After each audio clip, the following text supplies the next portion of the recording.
Blessing in Disguise by Danielle Steel, narrated by Dan John Miller. To my beloved wonderful children, Beatty, Trevor, Todd, Nick, Sam, Victoria, Vanessa, Max, and Zara. May the blessings in your lives be abundant and not disguised, and may bad things always lead to good ones. I love you so much. Mom, D.S.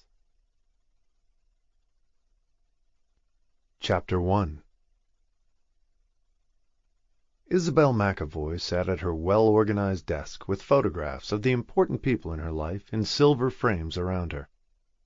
Her oldest daughter, Theo, in Putnam's arms when she was 3 months old, a photo of Zila at 2, hands on hips, looking outraged. That photo made Isabel smile every time she saw it. It was so Zila, the drill sergeant among them.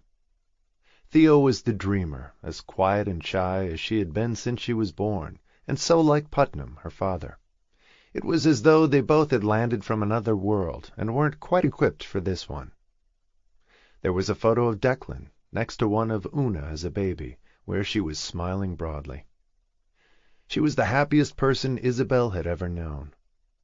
From the very beginning she had radiated joy and good humor. There was also a photograph of Isabel with all 3 of her daughters, taken during a trip to Italy a few years before, with Theo looking wistful, Zila annoyed, Una laughing, and Isabel the bridge between the 3. Their personalities hadn't changed, and at 37, 32, and 26 now, they had grown into the women they had promised to be as children. It was hard for Isabel to believe how the years had flown. Theo had been pursuing a life of self-sacrifice and caring for the poor in India for 16 years. Zila was consumed by her passion for business and entrepreneurial talent, and Una had been nurturing her children, her husband, and his family in Tuscany, and loving it. Only Zila remained in New York, where they'd grown up. Isabel had her own career as a private art consultant after years as a curator in a highly respected downtown gallery. Now she had her own clients. They ranged from famous art collectors to the newly rich, hungry to buy important paintings to show off their wealth and impress their friends. Some of them genuinely wanted to learn what Isabel could teach them. Others just wanted to spend money, and a few had a deep appreciation for art. She enjoyed working with all of them and ran her business from her home, a small, elegant townhouse on East 74th Street she'd owned for 27 years. She also used it to showcase the art she sold.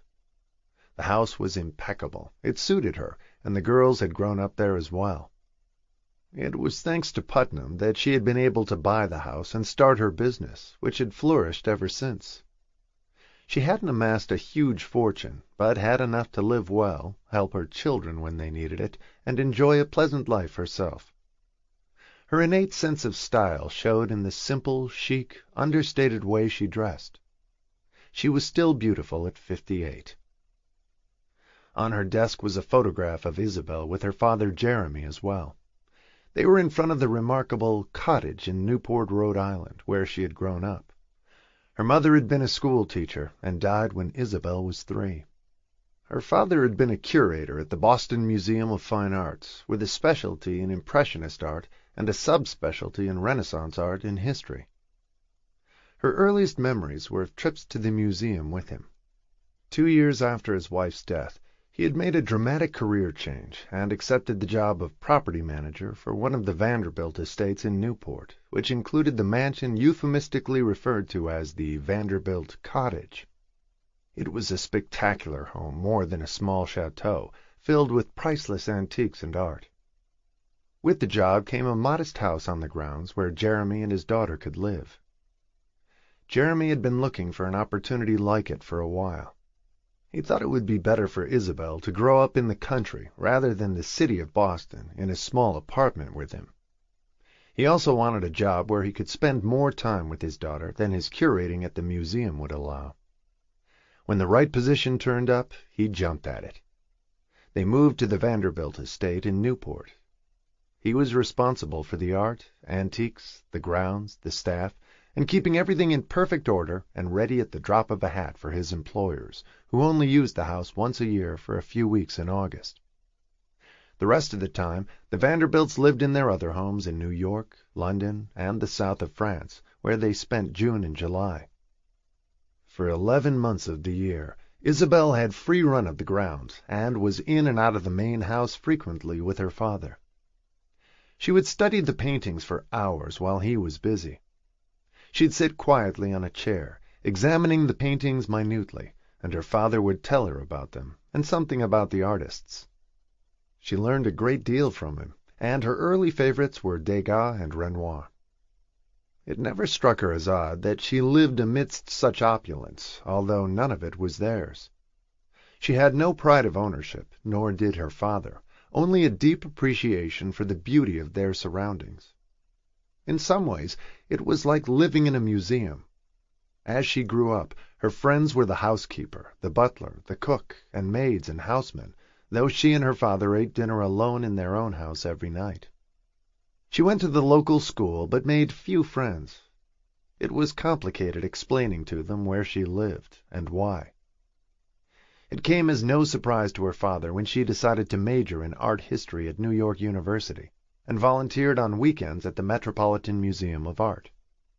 She took her junior year abroad at the Sorbonne, where she spent every moment possible at the Louvre, the Jeu de Paume, and the Impressionist exhibits that her father had given her a profound love for ever since she was old enough to talk. She described every exhibit and museum she went to in detail in her letters to him, and he was proud of her. He had saved up for her education for years, and he approved of her plan to work at the Met or an important gallery in New York after she graduated.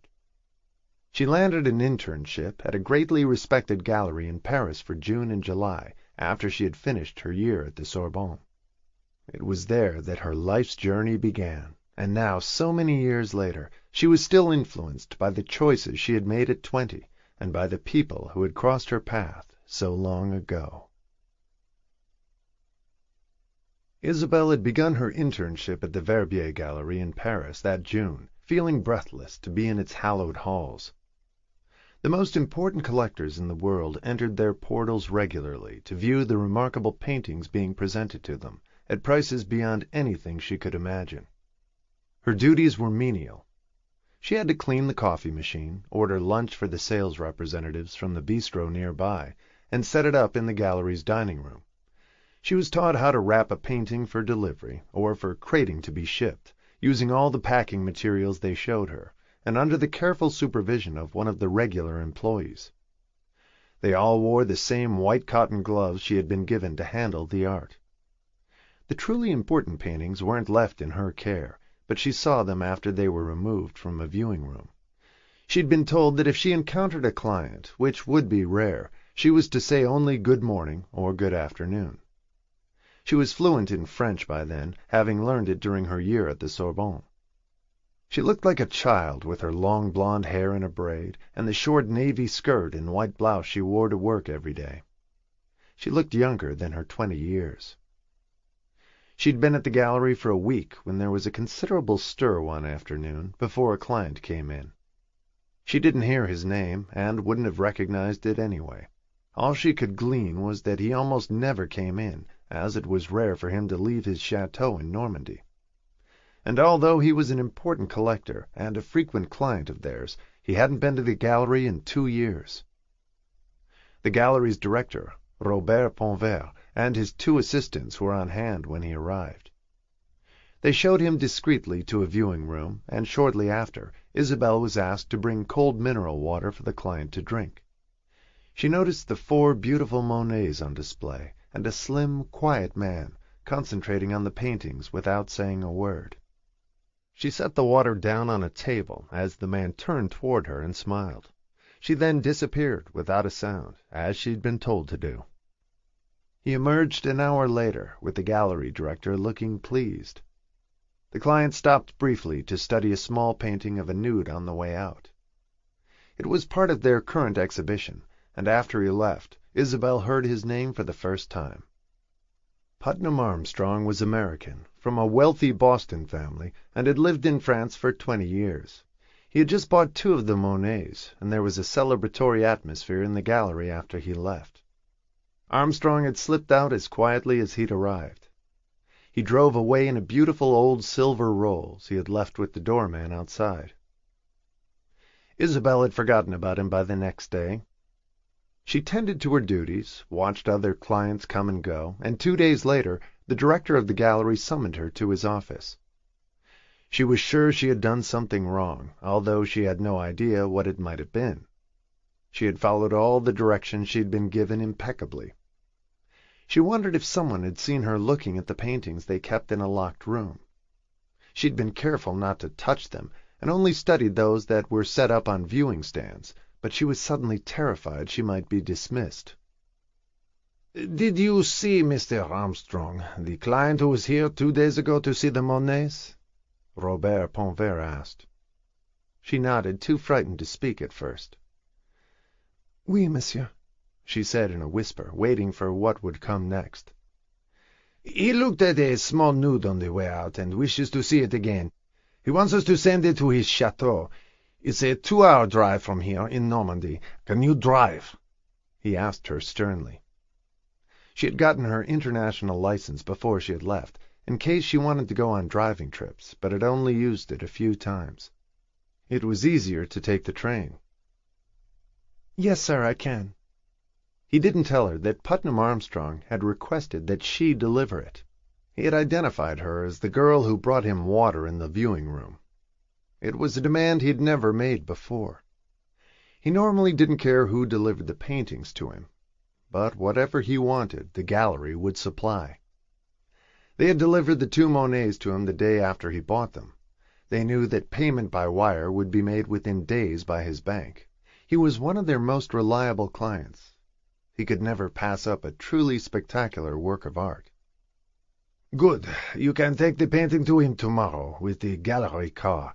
Leave it with his butler, Marcel Armand. He'll be expecting you." "Should I wait to bring it back if he doesn't keep it?" she asked cautiously, not wanting to make a mistake. It seemed like a daunting task to be entrusted with the painting to take to a chateau, and she wondered why they had chosen her. "Just give the painting to the butler, and come straight back. You won't see Mr. Armstrong. He'll look at it whenever he wants and let us know," Pontverre said precisely, and she felt like she was being entrusted with the Holy Grail. She barely slept that night, worrying about it. What if she got lost and couldn't find the chateau, or if she had an accident and it was destroyed, or what if she was robbed at gunpoint on the way? The worst scenarios possible rushed through her mind, and she was at the gallery the next morning in her navy skirt and a freshly washed and starched blouse, looking anxious and pale. The painting had already been wrapped and was carefully put on the floor of the back seat of the Citroën, so it wouldn't fall on the way, which had been another of her fears. She was given a map and told that the chateau would be easy to find, half an hour outside Trouville.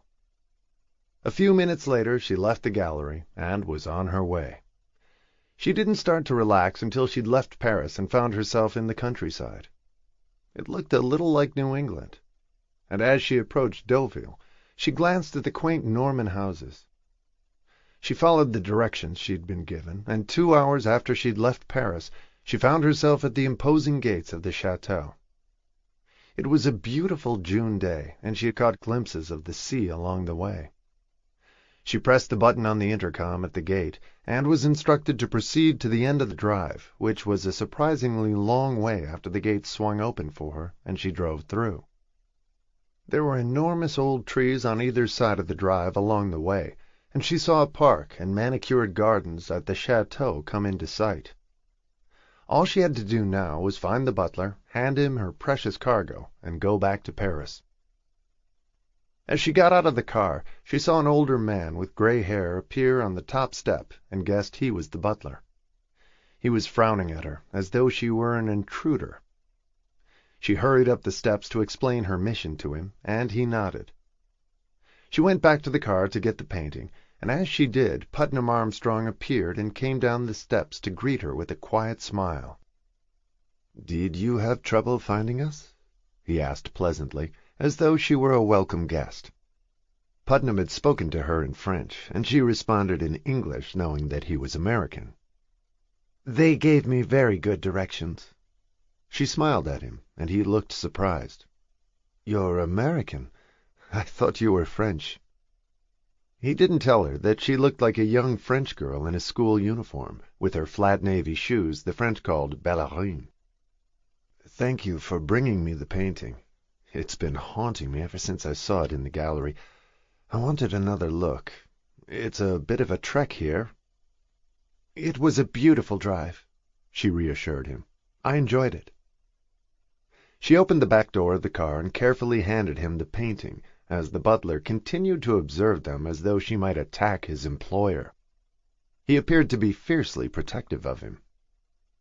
Putnam stood holding the painting for a minute and looked into her blue eyes, the color of the summer sky, almost as though he had seen her before in a different context and was remembering someone else.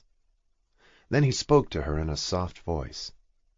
He seemed like a gentle person, and she had the feeling he was shy. Would you like to come inside for something to drink? Juice, water, something cold? He offered. The day was warm, and she'd had a long drive. Isabel wasn't sure how to respond, if she were meant to decline or if she would be more polite to accept. They had given her no instructions to cover the possibility of his inviting her into the chateau.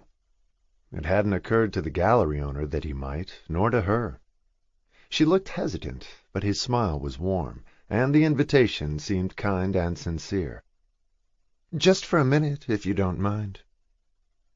She followed him up the steps as the butler glared at her, as though she were a thief or a gold digger.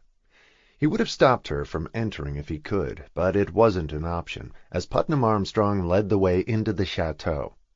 She found herself in the long entrance hall, filled with impressive paintings that covered the walls, and she stared at them in awe. The hall was somewhat dark, and he flipped a switch to fill it with light so she could see the paintings better, then led the way into an enormous living room with even more paintings on the walls, beautiful antiques, and 2 huge fireplaces. Beyond it, she could see a terrace overlooking the sea.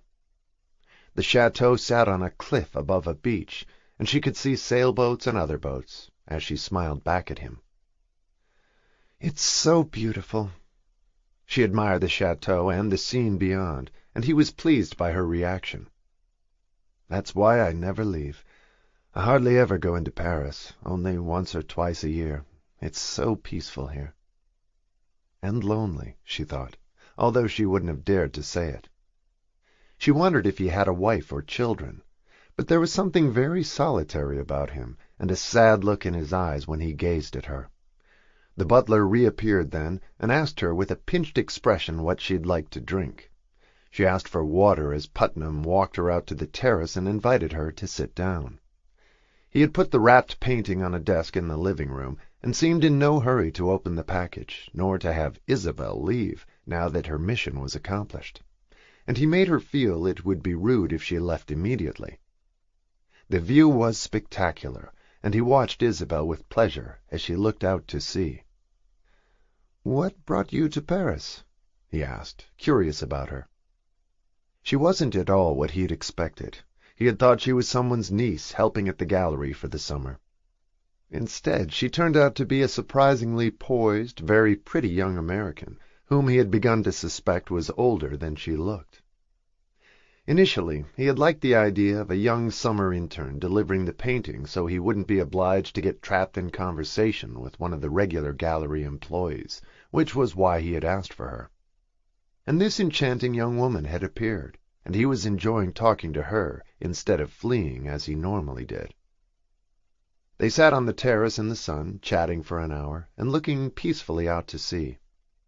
When he asked, she told him about her year at the Sorbonne, and growing up in Newport at the Vanderbilt cottage. She explained that as a child she had been surrounded by great luxury, without really being part of it. He said it sounded like the movie Sabrina, and she laughed at the idea, and said there had been no son to fall in love with, and her father wasn't a chauffeur. He was a museum curator turned property manager. She had always thought he'd go back to working in a museum when she was older and went to college, but he was happy where he was, and grateful to his employers for the life they had provided for him and his daughter for 15 years. He enjoyed living on the property and his time outdoors overseeing the groundskeepers, not just the art collection. "You've had a very interesting life, Miss Isabel McAvoy," Putnam said once he asked her name.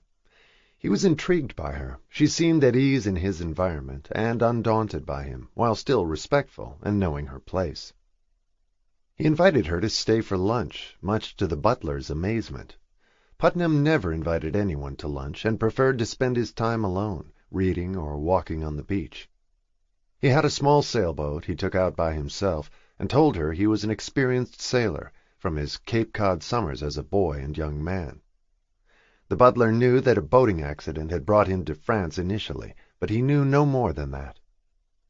While they shared the simple but delicious meal of cold chicken and a big green salad that the cook had prepared for them, Putnam told Isabel that he was an only child of older parents and had been left to his own devices and was very solitary in his youth.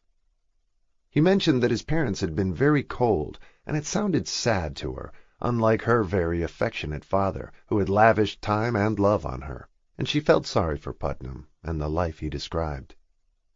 After his brief references to his early years, their entire conversation during lunch was about art, which was a safe subject. He showed her some of his favorite paintings after that, and then they looked at the small painting she had brought. "I think I'll keep her," he said pensively.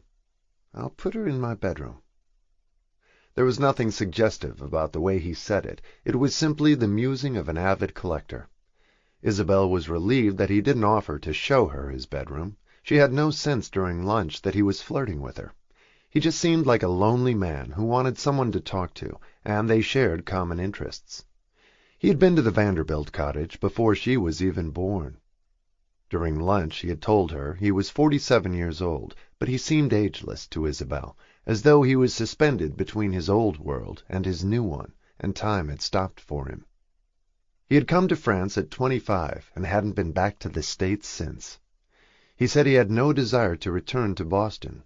His parents had died years before, he had no siblings, wasn't close to his other more distant relatives, and his life at the chateau suited him perfectly. He admitted to being a recluse, and didn't seem to regret it. Once they'd looked at the painting the gallery had sent him, she said she ought to leave. It was 4 o'clock by then, and she mentioned wanting to get the car back before the gallery closed. He walked her to her car, and she thought he looked melancholy as he said good-bye to her, and then in a soft voice he said, "I really enjoyed your visit. Thank you for coming," as though she'd had a choice in the matter and had accepted an invitation. "Thank you for lunch, and for letting me stay so long," she said, smiling at him, and meant it. Talking to him had been fascinating, and she was planning to tell her father all about it the next time they spoke. "I'm glad you're keeping the painting. She's so pretty. She belongs here." He smiled in answer and watched her go, and waved as she turned into the driveway. Then he walked into the chateau, thinking about her. Her visit had been like a breath of fresh air. He went down to the beach after that, and took off in his sailboat. She had brought back memories for him, some of which he wanted to forget. Being alone in his boat on the sea always cleared his head. When she got back to the gallery, Isabel told them that Mr. Armstrong had decided to keep the painting, and they were very pleased. "We thought you'd run away with the car," Monsieur Ponvert's assistant teased her, but they had in fact been concerned that something might have happened to her, and the painting. It was small but valuable. "He had me wait while he made up his mind," she said simply, not wanting to explain that they'd spent the afternoon together. She suspected they wouldn't have approved of that. "I hope the butler gave you something to eat at least." He was never pleasant to the employees they sent to deliver paintings, so she thought it unlikely. "They gave me lunch." She didn't want to tell them either that she'd had lunch with Putnam on the terrace, and they might not have believed her, nor approved. The gallery closed shortly after that, and she went back to her small student room on the left bank, thinking of the day she had spent with Putnam, and how pleasant it had been. His home reminded her a little of the Vanderbilts' cottage. There was something familiar about it. It had been an interesting detour from her usual job, and something to remember and tell her father. 4 days later Putnam called the gallery to arrange for payment and asked to see another painting that had caught his interest. He requested that Isabel deliver that one as well. "You're turning into our best salesperson," Monsieur Pontverre teased her as he handed her the car keys, and one of the gallery helpers put the painting in the back seat. She knew the way this time, and the drive went quickly as she thought about seeing Putnam again. He bounded down the stairs to greet her himself this time, without the butler, who had taken the cook to buy food in the village. Putnam looked happy to see her, and greeted her like an old friend. He took her for a walk on the beach almost as soon as she arrived, and showed her his sailboat. He was proud of it, an old wood boat that he had restored himself. "Do you like to sail?" he asked, and she nodded. "I'll take you out sometime," he promised, and they walked for a long time before they went back to the house. Marcel, the butler, and the cook were back by then, and Putnam asked for sandwiches to be served on the terrace. They relaxed as they sat in the sunshine, and forgot all about the painting she had brought him. He asked what she had been doing since he had last seen her. He sounded as though he was hungry for news of the outside world, but he was only interested in what she did, and was surprised by how menial her job was. "That doesn't sound very exciting," he said. "It's not," she laughed, "except for coming to see you. I like being an errand girl, so I can bring you paintings." He smiled at that. She seemed totally at ease in his presence, and Marcel stared at her in amazement when he served them lunch. There hadn't been a woman in the house in years, and never one as young as this. She could easily have been Putnam's daughter, and in 25 years the butler had never known his employer to be a womanizer, even in his youth. There had been 1 or 2 female visitors in the early years, but they never lasted long, and none at all in the last decade. After lunch they examined the painting she had brought him. It was by an Italian artist Isabel didn't know. It was a small fishing village with sailboats on the water. They had sent him a photograph of it, and he'd said he would like to see it in person. He decided to keep that one as well. She got ready to leave after they'd looked at it, and he asked her to stay for dinner. She didn't know if they'd worry at the gallery, but she decided to stay anyway. She knew how to get into the garage now with a key they'd given her in case she got delayed. They had dinner in the dining room at a formally set table, and she looked more than ever like a schoolgirl at one end of the enormous table, seated next to him. There was an innocence about her which touched him. They chatted for hours and lingered over dinner, and he seemed regretful again when he said good night to her and warned her to be careful on the road on the way back to Paris. His attitude toward her was more fatherly and protective than anything else, like a big brother or an old friend who had known her forever. She felt the same way about him, and she was surprised by how at ease she was. "Bring clothes, and I can take you sailing the next time you come," he said to her as he stood next to the car when she was leaving. "A bathing suit and some shorts. We can go swimming." There was a pleading look in his eyes as he said it, as though he were begging her to return, and not sure she would. But as long as he kept buying paintings, they were sure to send her. Whatever was happening at the chateau, from their perspective, seemed to be working. They asked Isabel no questions when she returned. Whatever Putnam's reasons for wanting her there, they were his business, not theirs. For the rest of the month Putnam asked to see a number of paintings, and for Isabel to bring them to him. He bought most of them. He took her sailing when she came to see him, then lay on the beach together and went swimming. He enjoyed her company as much in conversation as in silence. They'd known each other for a month when she dared to ask him some questions about why he never went back to the States, and why he'd never married.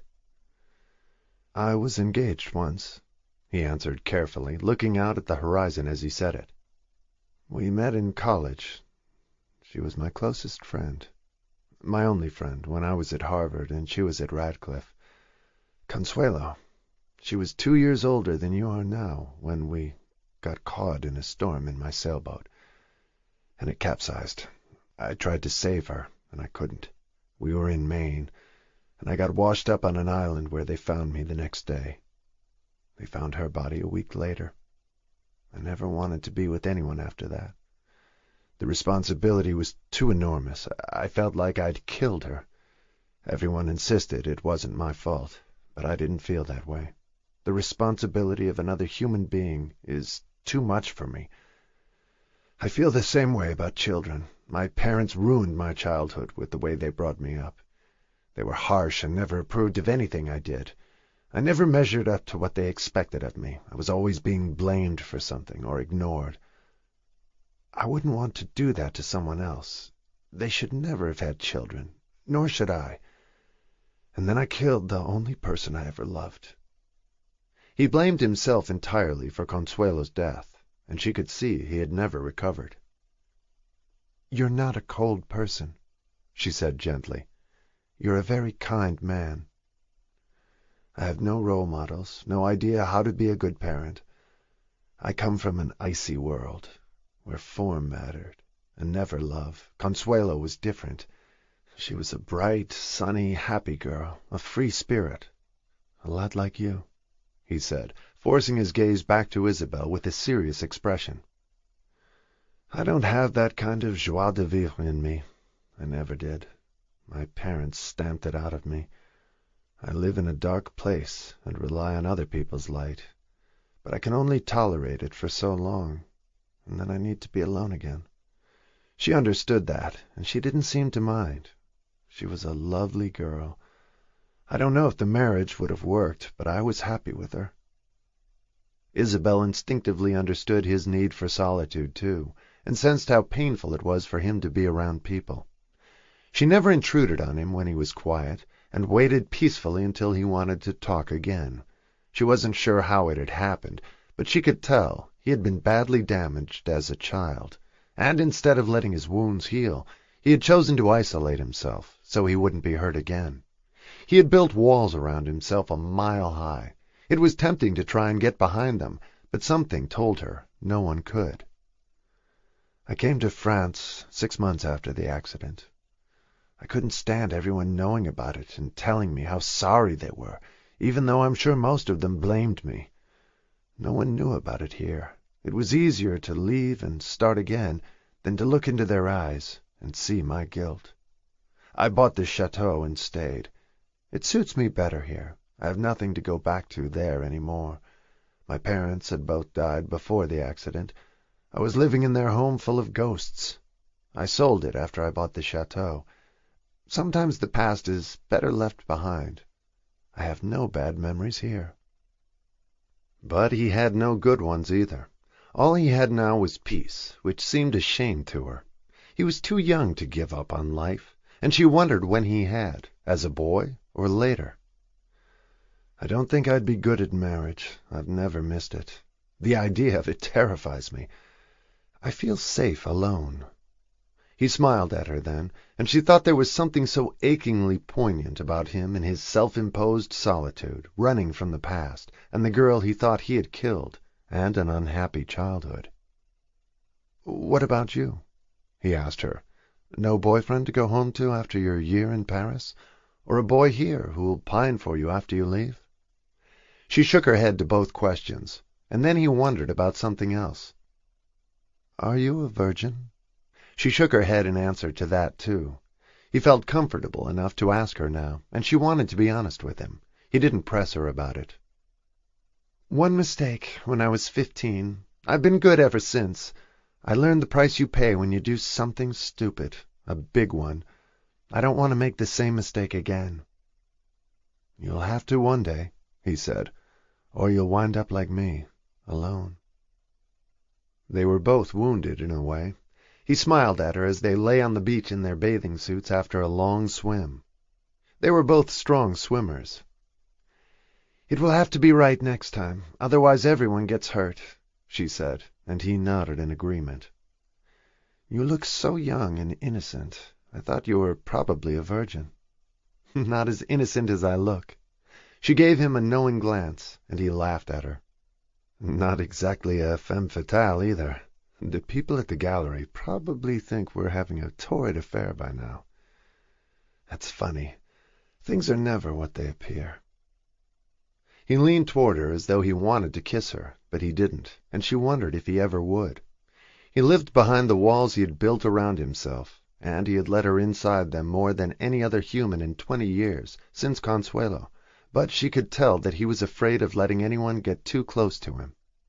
He was like a wild animal who had been badly injured by loss and bad circumstances and the cruelty of his parents in his youth. He didn't offer more details about his parents, but the results were plainly evident from the seclusion in which he lived and had chosen instead of marriage and children of his own. June fed into July with more visits and more paintings, more lunches on the terrace and quiet dinners. The butler was used to her visits now, and was stone-faced at her arrival, which was an improvement. He wasn't sure why she was there and didn't fully trust her, but he saw plainly that his employer enjoyed her company, and he could see why. Isabel was a sweet girl, or appeared to be, and accepted Putnam with all his scars and limitations.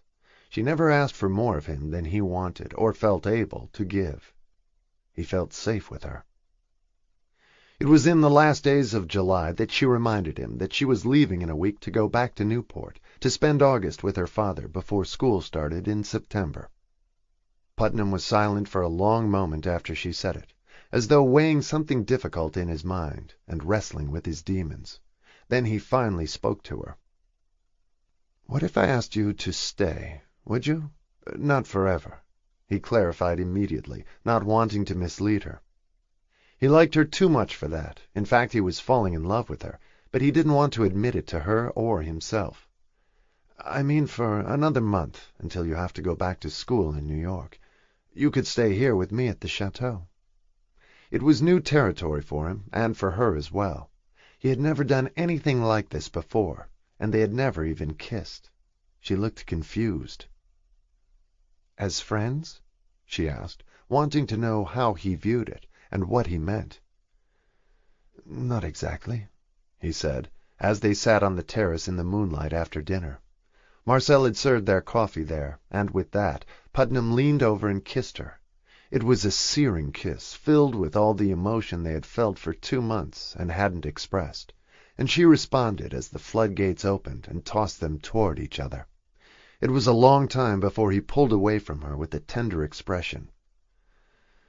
"As lovers, not just friends," he said gently, and kissed her again.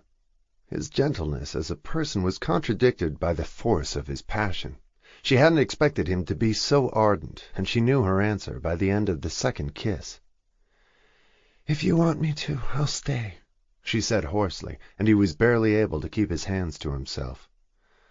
"I've wanted to do that since the first day you came here 2 months ago, but I didn't want to frighten you or myself." "I'm not afraid of you, Putnam," she whispered to him in the moonlight. "I love you. I have almost since the first day." "I love you too, but I want to be honest with you. We're never going to have a life together, and no matter how much I love you, I'll never marry you, and I won't ask you to stay. I can't. I'm too damaged. There's a part of me missing. Something in me died in the accident, and even before that, or maybe I never had that peace that makes people want to be together. I've always been different, even as a boy. I need to be alone. I don't want to disappoint you. There's no future with me. This is all I've got to give, a month together for now, and then you'll have to go. Can you live with that, Isabel, without having it break your heart?" "I can live with it," she said softly, although a part of her didn't believe him and wondered if he'd change his mind one day, after he'd known the warmth of love again. But he was more deeply wounded than she thought. "Then come and stay. Give up your room in town and stay with me until you go. Don't say anything at the gallery." They were closing for the month of August anyway, which was why her internship was set to be over at the end of July. "What will you tell your father?" "I'll think of something. Like they asked me to stay on as part of a skeleton crew for August. He'll understand. He never stands in the way of what I want to do, especially if it's to learn something or gain experience that will look good later on my CV." She had never lied to her father, but she was willing to this time, to be with Putnam. She would have done anything for him. He needed her, and she wanted him. 3 days later she had arrived on the train with both her bags. She had sent her books home to Newport, with a few mementos from her year in Paris. Putnam picked her up at the station in his silver rolls, and Marcel looked stunned when she arrived. Putnam hadn't told him that she was moving in for a month, and he asked Marcel to put her things in one of the guest suites, to give her space to move around. She would be staying in his room with him. She opened the shutters and fluffed things up, arranged some flowers from the garden in vases, and put them in the rooms he used, and instantly became a ray of sunlight in the house. Even Marcel smiled from time to time. Their month together at the chateau was as perfect as they both had hoped it would be. They swam and walked and dreamed, sailed in his boat. They took long drives in the countryside, and lay on the beach below his house, and made love all night until they fell asleep in each other's arms. She wasn't a virgin, as she had said, but she wasn't experienced either, and he taught her the wonders of love-making, as though discovering them for the first time himself. She was totally at ease with him, made him laugh as he hadn't in years, turning his mornings into something glorious, and his nights into passion. Marcel smiled now when he saw her, knowing how happy she made his employer. He was a changed man, or seemed to be. She learned more about Putnam from living with him. He read a great deal, and was knowledgeable on a multitude of subjects. And although he couldn't tolerate the company of his fellow man, he was deeply compassionate about those less fortunate than he, and contributed large amounts of money, mostly to causes which involved children and young people, and populations living in extreme poverty. He had paid to feed whole villages in third-world countries, and improved their living conditions. He explained some of it to Isabel, and she was vastly impressed. He was a kind man, and committed to doing good in the world, and wanted no credit for it. He had never worked, and managed his investments in many philanthropies well. As August drew near to a close, reality hit them both. She had promised her father to be back for the Labor Day weekend, and true to his word in the beginning, Putnam did not ask her to stay. She more than half hoped he would, or that he would be so miserable without her after she left that he would beg her to come back, but he had been honest about himself. He had wanted a month with her, and no more. On their last night together, he had held her in his arms and cried. "I don't want you to go," he said in a tone of anguish that tore at her heart. "But I can't ask you to stay. I know I can't do it, and I would only disappoint you. At some point I have to go back into my cave." "I can wait," she said, crying herself. "Don't. I don't ever want you to do that. You belong in the world, Isabel. I don't. I can't. You're young and full of life. You deserve everything life has in store for you, all the good things. But everything you need and should have is what I can't do or be. I will never forget these months with you, and I'll love you forever. But you can't stay. You would come to hate me in the end." "I will never hate you. But I love you just as you are." She meant it when she said it. "Then you have to go tomorrow, without looking back, without asking for more, trying to stay. My heart goes with you. You've already had the best of me. I don't have more in me to give than this." "It's enough," she said, and meant it for a moment, although in her heart of hearts she wanted more, just as he knew she would. But she loved him enough to respect his wishes and go. There were tears in her eyes the next day when she said good-bye to Marcel, and he looked gloomy as he carried her bags to the car. "We will miss you, mademoiselle," he said grimly, and waved as he watched them drive away. Putnam took her to the train and held her so tightly she could hardly breathe, told her he loved her, and helped her board with both her bags. He stood waving for as long as she could see him. When she got to Paris, she took a bus to the airport, and felt lost when she got there, and heartbroken to leave, as he had feared she would. But she was going, just as she had promised him. She called him from the airport, but Marcel said he was out on his boat, and he wished her a safe journey again. She boarded the plane to Boston, feeling dazed by how much she loved Putnam, the 3 months she had spent with him, and particularly their last month of living together. But just as he had warned her from the beginning, their dream had come to an end. Putnam was a man of his word. Chapter 2. Isabel's father was waiting for her at the Boston airport. She hadn't seen him in a year, but he looked no different than he had when she had left. He said he'd been busy for the whole month of August. His employers had left a few days earlier. "It's just as well you stayed in France. They had house guests for the entire month, and new projects they wanted to work on with me. They want to change the whole south garden, put in an orchard, and extend the stables. He's getting into racehorses now. She wants the whole ground floor repainted, and they had me moving paintings around. I haven't stopped for a month," he said as he hugged his daughter tight. "So, how's my little Parisian? For a minute, when you delayed coming home to work at the gallery in August, I thought maybe you'd fallen in love with a French boy," he teased her. She shook her head with tears in her eyes and turned away so he didn't see. Putnam was no French boy. He was far more than that, but she knew her father would never understand her falling in love with a reclusive man 27 years older than she was, who had sworn to her there was no future in their relationship. From the moment she'd landed, Putnam had become a cherished secret. She loved him more than ever, even though she knew there was no hope.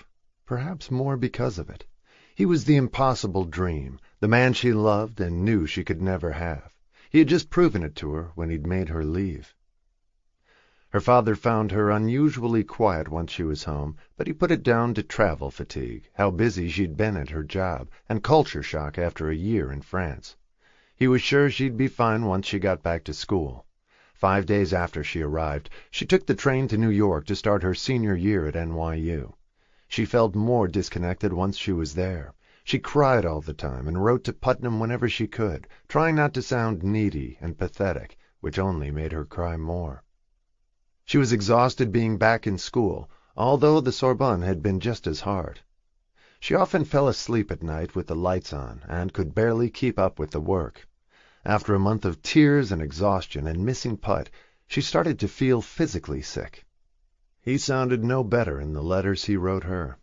He was deep in his cave again. He said he missed her terribly, and the house was a tomb without her. But she knew that however miserable he was, his solitude was familiar and comfortable, like a shroud he had wrapped himself in and refused to shed. It was frustrating knowing that all she had to do was go back, and they'd both be happy again, but he wouldn't let that happen. He had had more than his quota of happiness, and couldn't bear any more. He had to retreat into the darkness again, for reasons of his own. The first month of school was agony, and the second month was worse, although she didn't tell her father. On the 1st of November, she realized what had happened. She had denied it to herself since she'd left France. She was 2 months pregnant, and it must have happened in their final days together. With trembling knees, she went to the infirmary and had a blood test, praying she wasn't pregnant, and hoping she was at the same time. If she was, what would she do then? He had already told her she had no future with him. But what if there was a child? Would he let her come back then? She called for the results of the test the next day, and after they told her it was positive, she went to her dorm room to lie down. She was in shock. She had some serious thinking to do.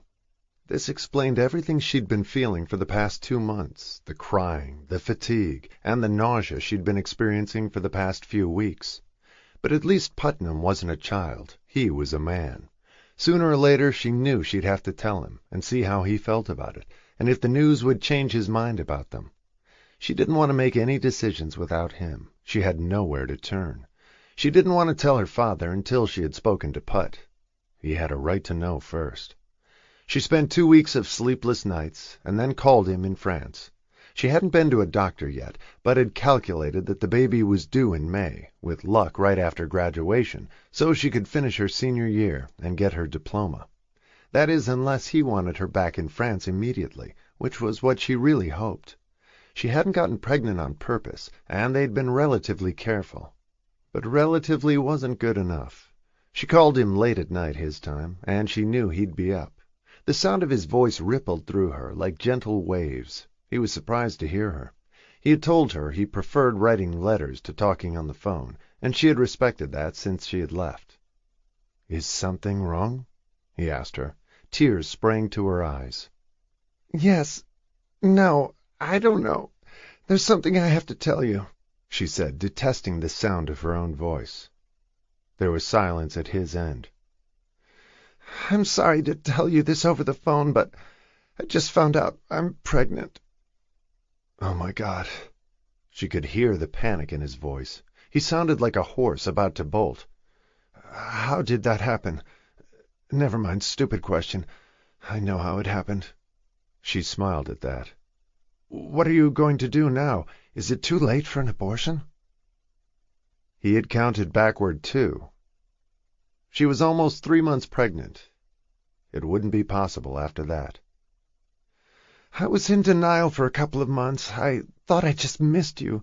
Turns out it's more serious than that. Do you want me to come back?" There was no point beating around the bush. She needed to know, and his answer was instantaneous. "No, I don't. I love you as much as ever, but I told you I can't do that. I can't handle marriage or full-time anything, let alone the responsibility of a child.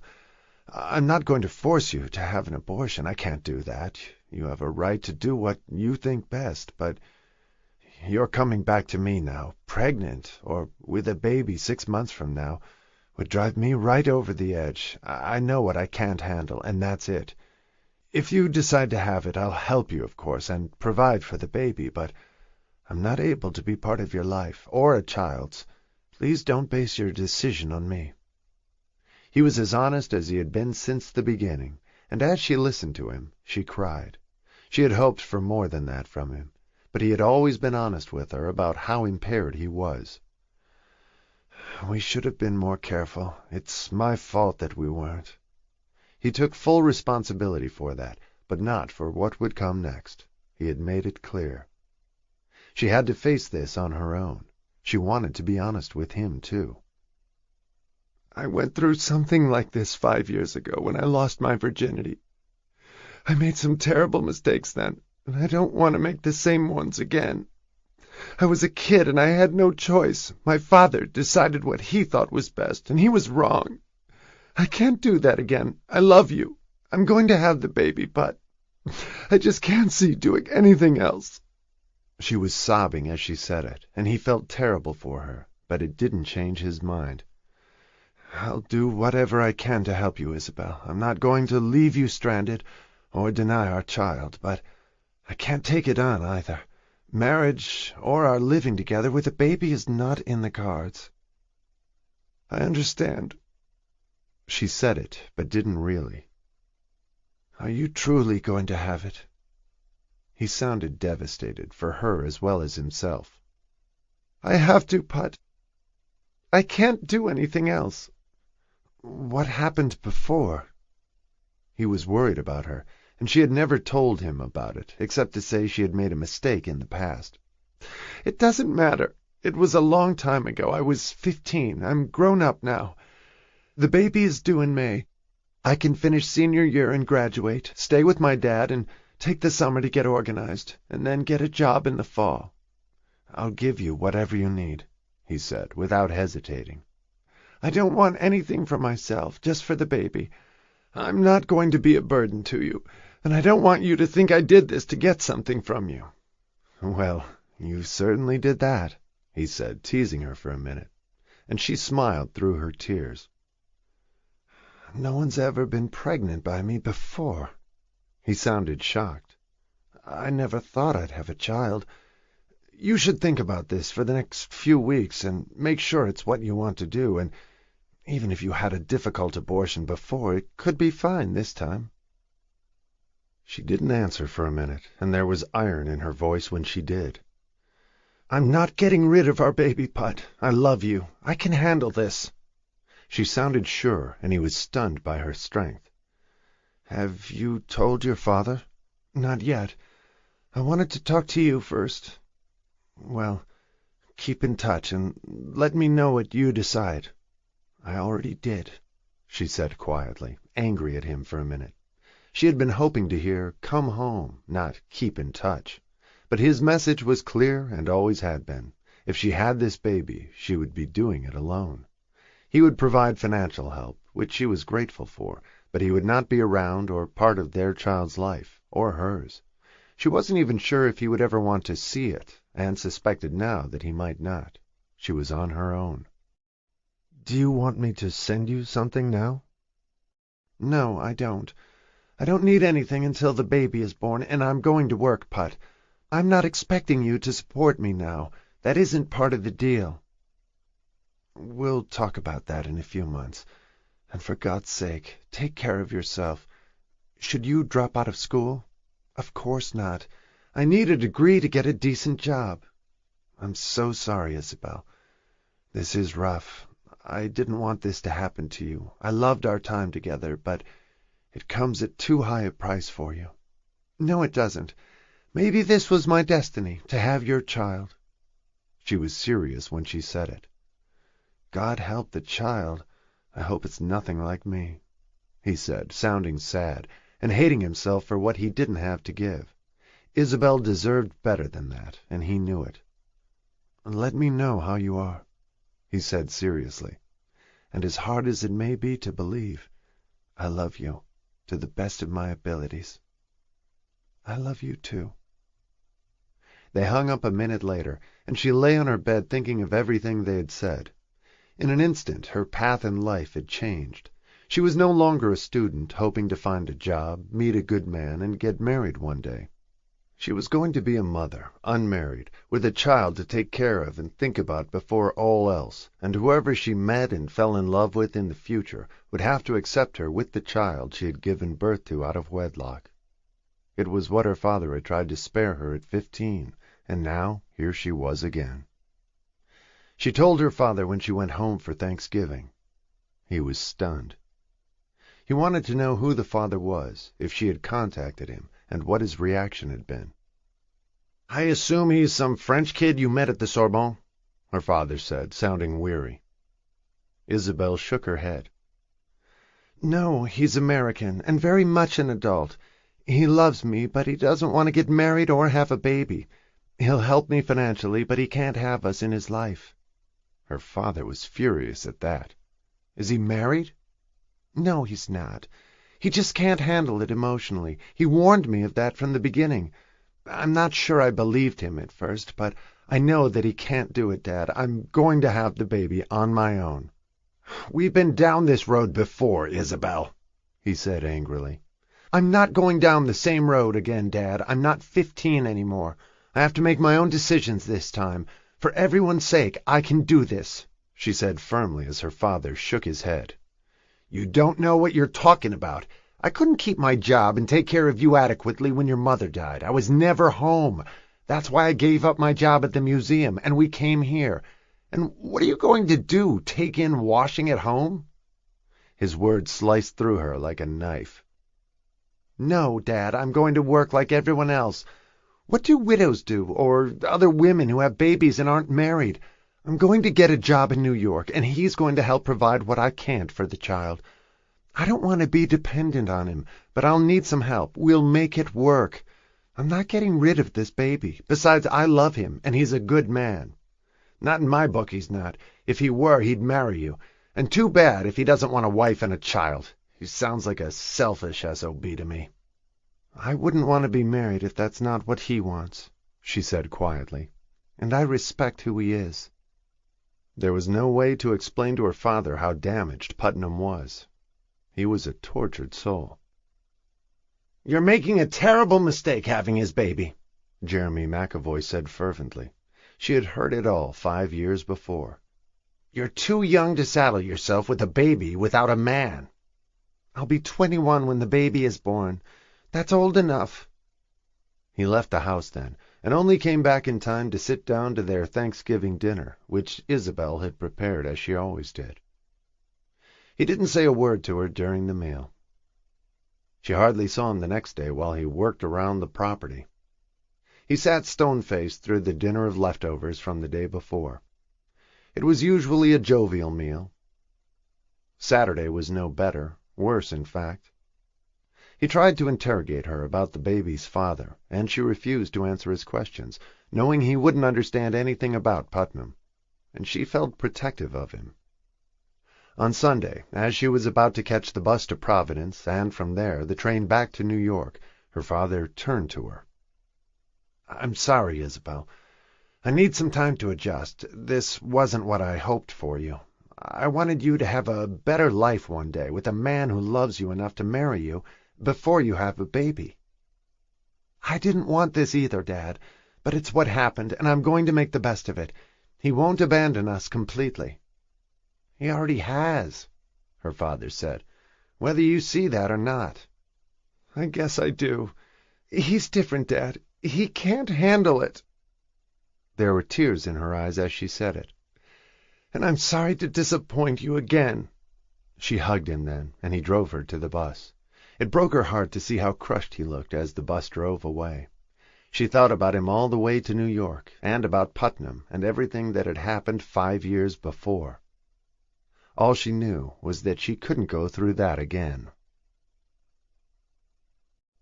Chapter 3. Isabel graduated in mid-May, 8.5 months pregnant.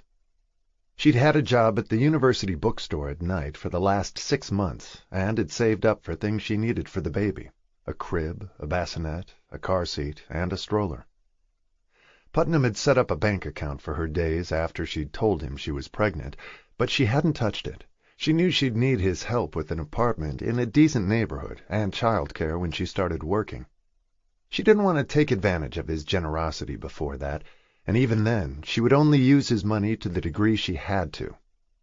He kept encouraging her to buy whatever she needed, but if he didn't want to share a life with her and their child, she was uncomfortable taking money from him.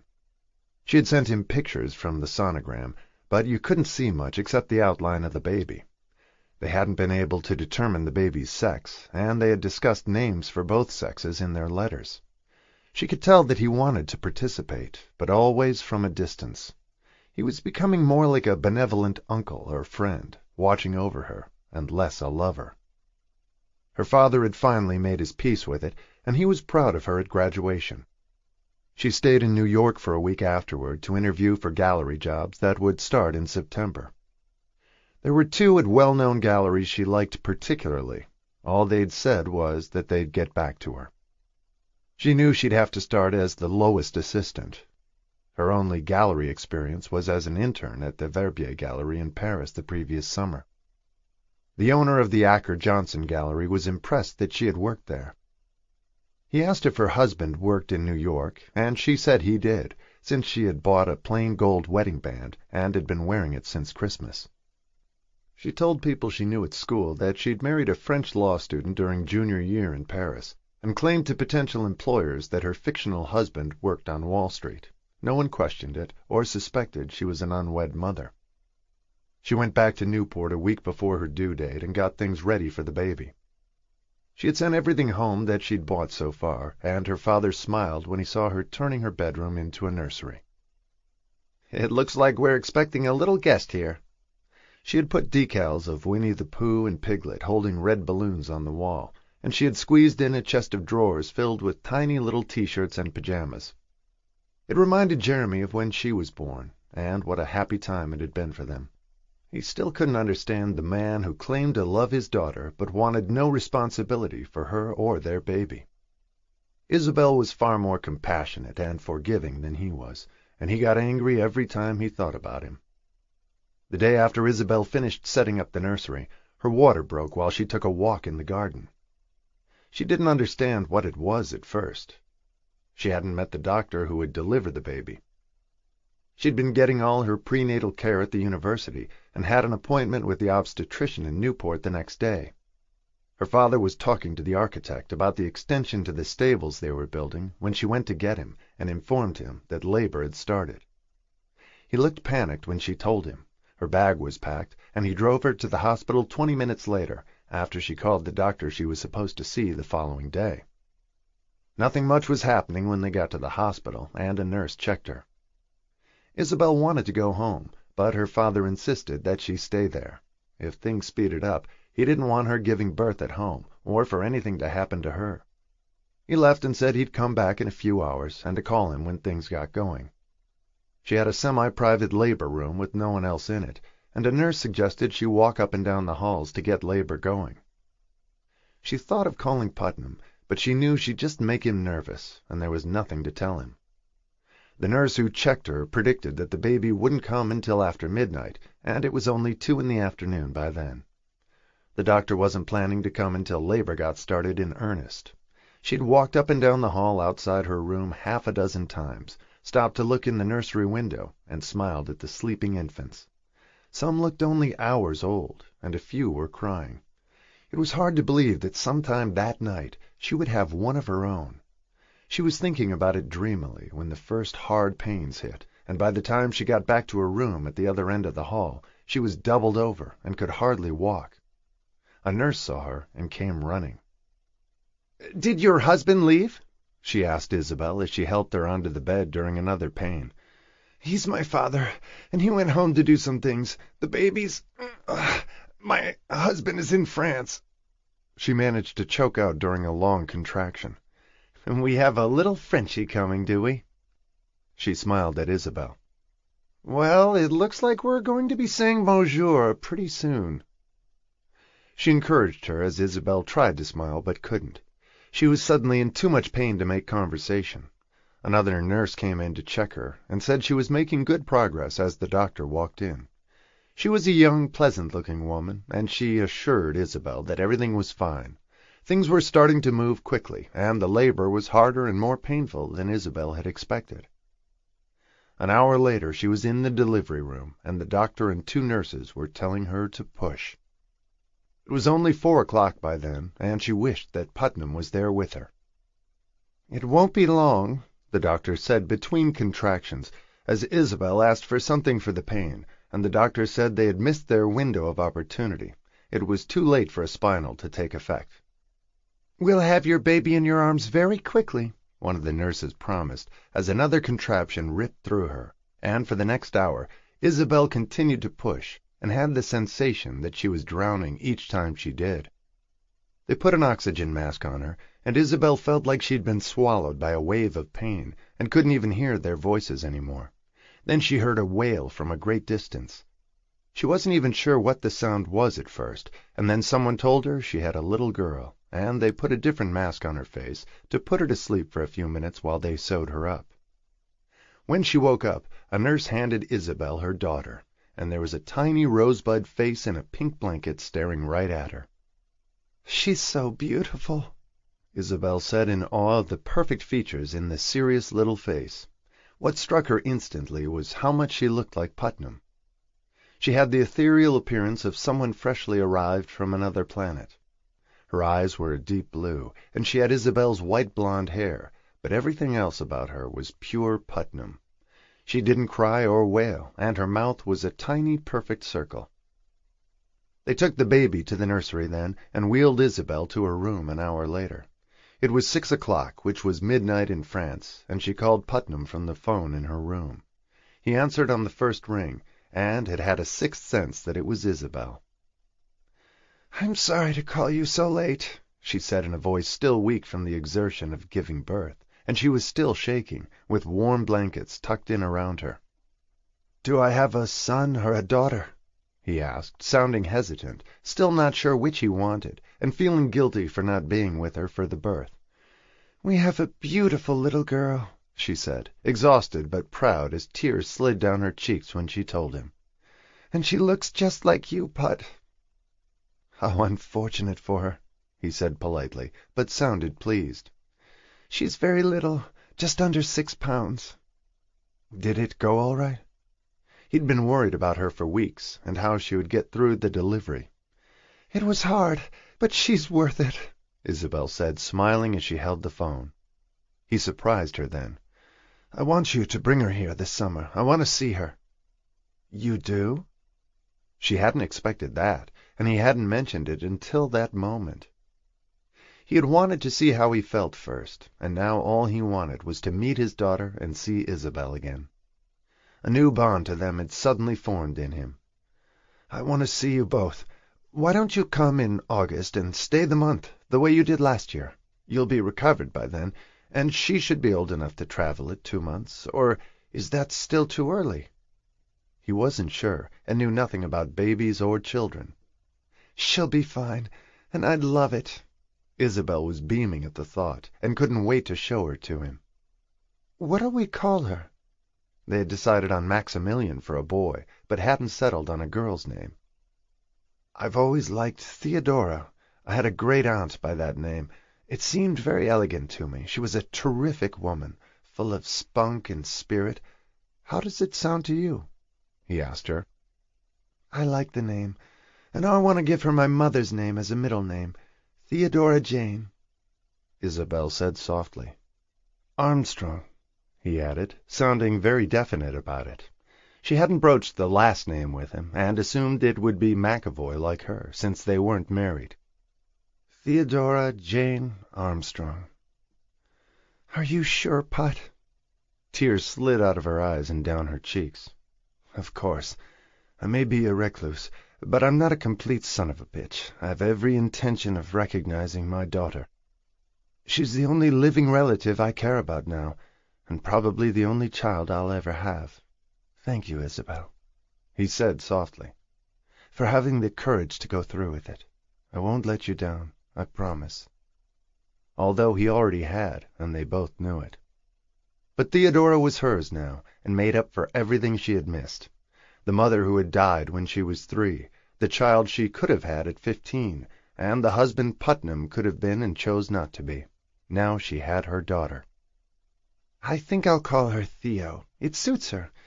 She looks like a Theo. Theodora Armstrong.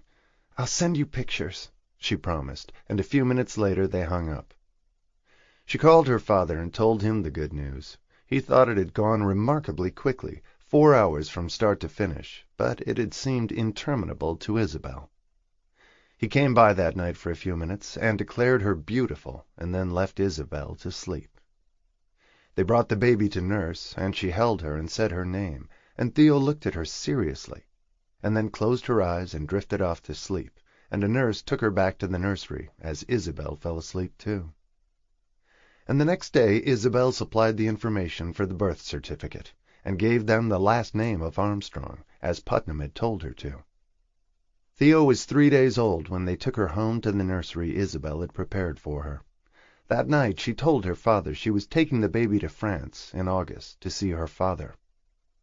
Putnam wants to see her, she said simply, and Jeremy looked relieved. He knew Putnam's name by then, but no details about him. I hope he comes to his senses when he does, he said with a determined look, as Isabel shook her head and picked the baby up to feed her.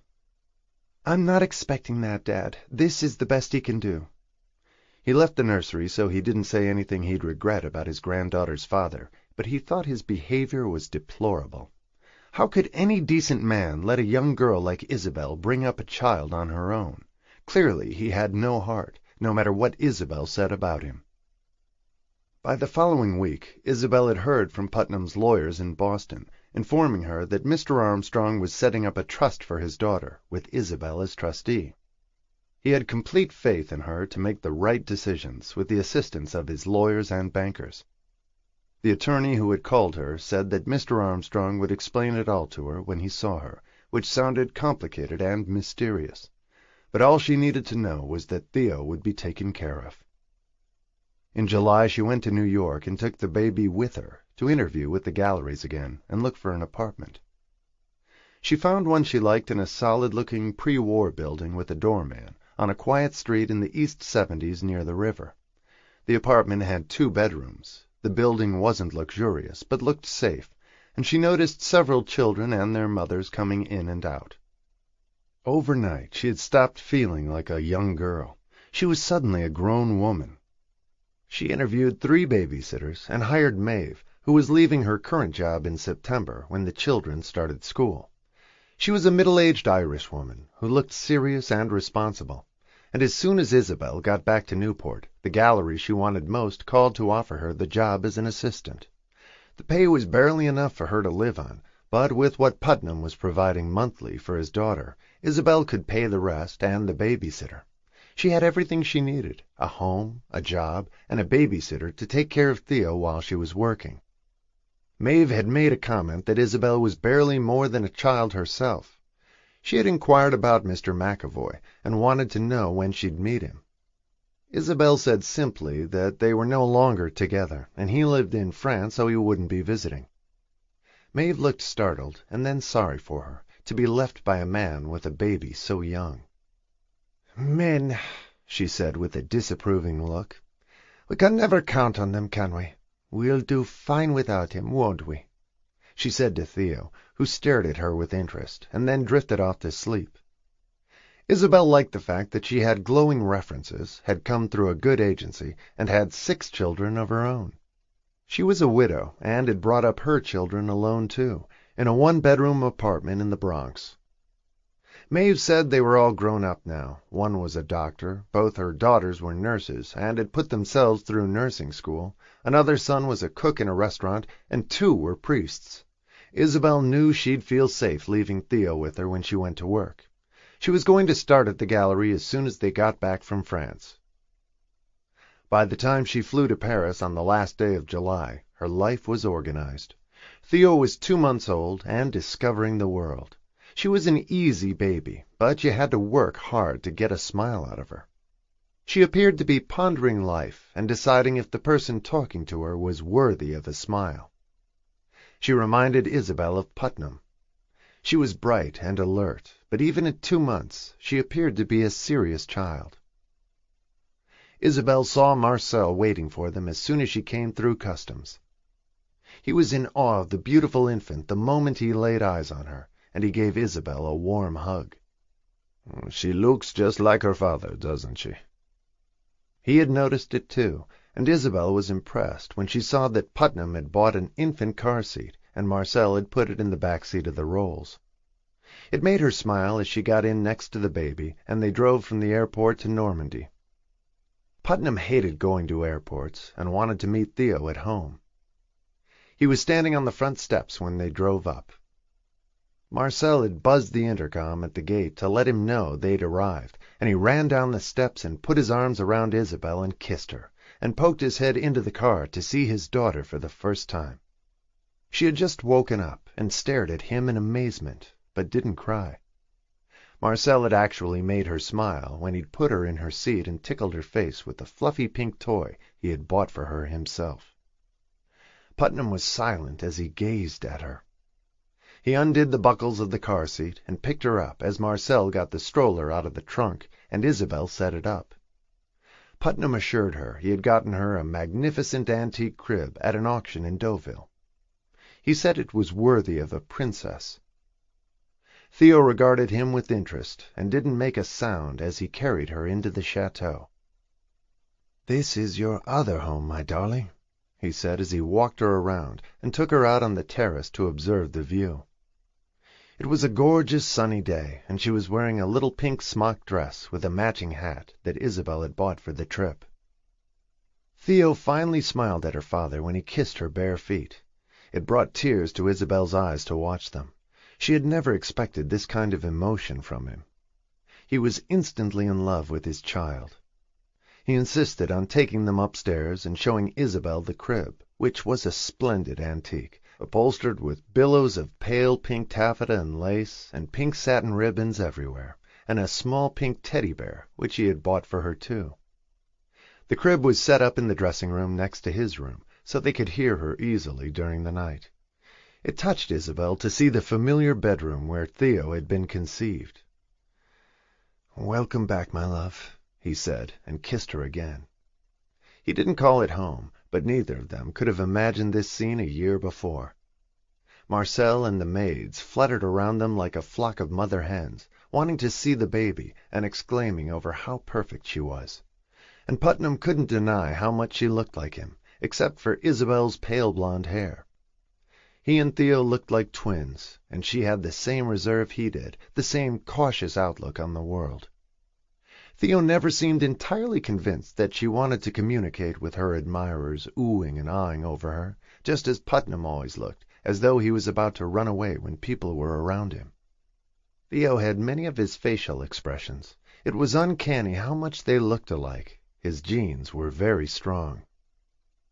"I hope she's more gregarious and engaged in life than I am, or she'll be a very unhappy girl," he said to Isabel that night over dinner. "But she has adoring parents, which I never did. That should make a difference." "She has a very definite personality," Isabel confirmed. "She's very peaceful, and I think the word I'd use to describe her is reserved." Which was a funny thing to say about a 2-month-old baby, but her grandfather had seen it too, while they stayed with him in Newport. She was nothing like the happy baby squealing with delight that Isabel had been at the same age.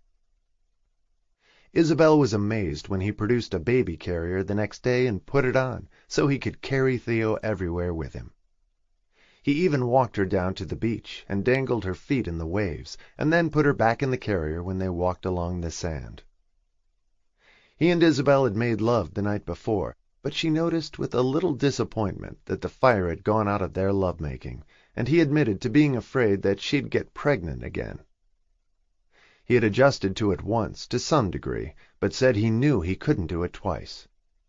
He had fallen in love with Theo on sight, but insisted that she was unique, and the passion he'd felt for Isabel the year before seemed to have transferred to their child. He never tired of being with her as the days went by. He spent a morning explaining Theo's trust to Isabel and how it would work. Ultimately, Theo would be his sole heir, and there would be appropriate amounts of money when she reached certain ages.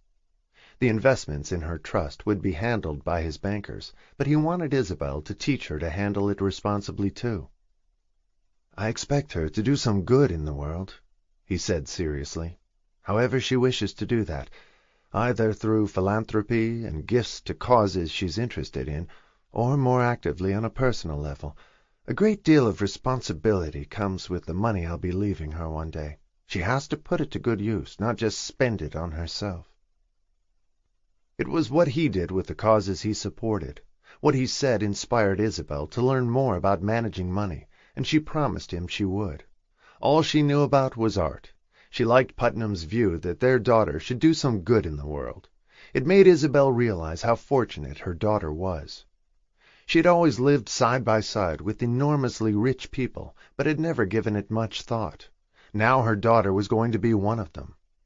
Isabel didn't want to benefit from it herself, and didn't expect to, but she realized that she owed it to Putnam to teach his values to their child. He intended to as well. "I want you both to come here every summer," he said to Isabel one night over dinner. "You can spend the month of August here." It was all the human contact he could tolerate, and it was a strong dose of it for him to have them in the house for a month, but he wanted to see Theo grow up and spend time with her every year. "And I want you here too," he said generously, although he had barely made love to her since she arrived. It made Isabel sad at first, but reminded her again of how limited Putnam was, and she was grateful that he loved Theo as much as he did. He treated Isabel more like a daughter or sister or best friend now. The love of his life had turned out to be his daughter, and Isabel had turned out to be the unexpected vehicle for the gift. It was an adjustment for her because she was still in love with him. She knew that Putnam loved her and cared about her, but not romantically or sexually any more. He saw her as a Madonna now, and he took hundreds of photographs of mother and child that summer. She knew he would pore over them in his loneliness after they left. "You'll bring her back next August, you promise," he said, almost pleading with her the night before they left. "I promise," she said solemnly. She knew how badly he needed them, and how intensely he loved Theo, even if he was willing to be far from her for a year. "And you'll let me know if you need anything." They had settled on an amount that he would send her every month, but she wanted to keep it to a bare minimum and support Theo herself to the degree she could. It was important to Isabel to maintain her own independence and integrity, and he admired her for it, and respected her all the more. Even Marcel had understood that Mademoiselle wanted nothing from his employer. Putnam had given her a pearl necklace that had been his mother's, as a gift for giving him their remarkable child, and she wore it every day, but it was all she would accept from him for herself. "I don't need anything, Putnam," she insisted. "I'm starting a job as soon as we go back. You're paying for the apartment and the sitter. That's more than enough." "You'll need more when she's older," he reminded her. "I hope I'll be making a decent salary by then." She smiled. She had every intention of working hard and making a good living. She wanted to be one of the curators of the gallery one day, although she would never make a fortune like his or the Vanderbilts, or even what her daughter would have, but she intended to make some money and put it away. "I want her to go to private school," he said, thinking ahead. "She's a lucky little girl," Isabel said, still amazed by her good fortune and her daughter's, but she knew that he was right too, and one day Theo would have a responsibility to those less fortunate than she. They would both have a lot to learn about what that meant. On the morning they left, Putnam held them both tightly in his arms for a long time, and then carefully put Theo in her car seat and strapped her in. She looked healthy and rounder and gently tanned by the sun, and seemed much bigger than when they had arrived. She was even more alert now, and observant of the world around her. "I'll write to you," he promised Isabel when he kissed her good-bye. Marcel drove them to the airport, and Isabel watched Putnam disappear into the house as they drove away. She felt sorry for him as she never had before. She was taking his life's blood with her, and all the joy he'd ever had. He wanted it desperately, and it was within easy reach, but he simply didn't have the emotional fortitude to grab it and hold it close. What he wanted most in life had just slipped through his fingers, and he was alone again. Chapter 4. Their August together in Normandy became an annual tradition. The gallery where Isabel worked closed in August, so it was easy for her, and she didn't like being in Newport then, when her father was busy with the Vanderbilts in residence. More and more Putnam was their benefactor and the safety net under them, even though he was unable to participate in their daily life. He loved hearing about Isabel's job and her regular promotions. Within a few years she was dealing with some of their more important clients, and her salary was commensurate. She was making a good wage for how young she was. Putnam delighted in watching Theo grow up too, and shared information with her far beyond what most children could absorb at her age. She was bright and seemed to understand everything he told her. He was a doting father when he was with her, and a kindly presence through letters and phone calls when he wasn't. Even as a very young child, Theo had no doubt that her father loved her. He helped Isabel in the few days she would allow him to, and had bought him several paintings from her at the gallery. He knew she would appreciate the commissions. She referred to him at work, and among people she knew, as her ex-husband now. She didn't use his last name, and no one ever questioned it. In the art world, he was known as an important collector, and her employers loved it when he bought paintings from them. Away from work, Isabel focused entirely on her daughter, and even her father had to admit it had worked out well.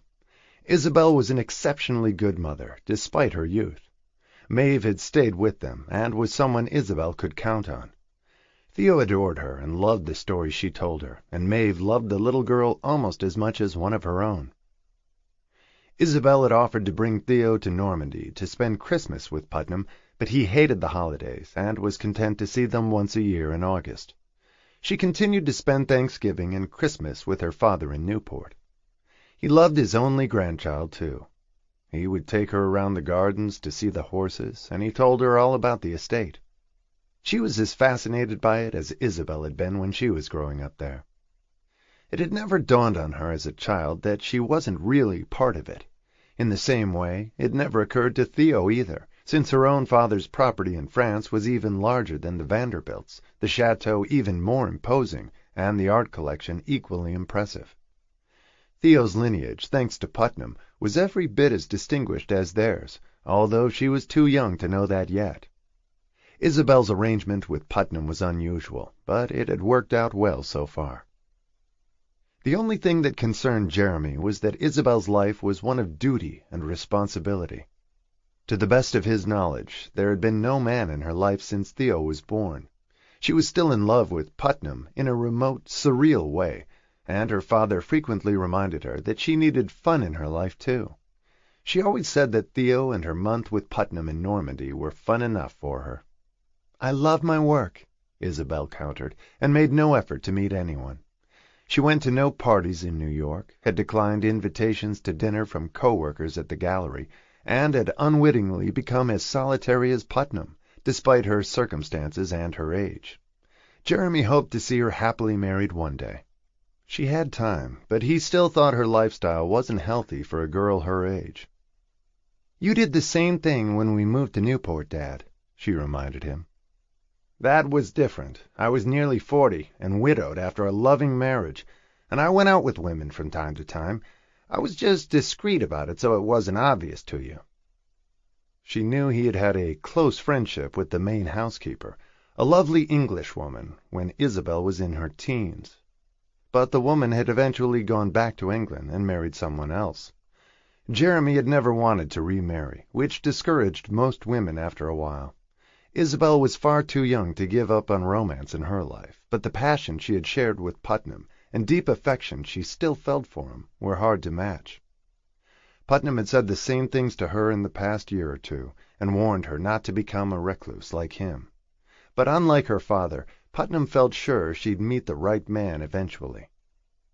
It worried Putnam at times that a new man might not want her spending a month with him at the chateau every year, so he didn't push her too hard. He hoped that by the time she did meet someone, Theo would be old enough to visit him alone. He was no longer possessive about Isabel, but he didn't want to lose his daughter to another man who would take his place, and he had expressed that to Isabel many times. She understood and promised him that he would never lose Theo, no matter what happened. She did everything to strengthen the bond between father and daughter during the year. Their apartment was full of photographs of him taken during their visits, and Isabel talked about him constantly to Theo. She read his letters to her, and whenever she said she wanted to hear her papa, they called him, if it was a reasonable hour in France, and now and then when it wasn't. He was always delighted to hear his daughter, no matter how much he disliked taking phone calls from others. They talked to Marcel occasionally, too, when Putnam was on his sailboat or walking somewhere on the estate, and Marcel was just as pleased to hear her as her father. He had developed a warm affection for Isabel, too. In Putnam's mind, Isabel had become his family, and had a role of vast importance in his life, and had lived up to all his expectations. She had given him life's greatest gift with Theo. Isabel had never disappointed or lied to him, and they treated each other with the greatest respect.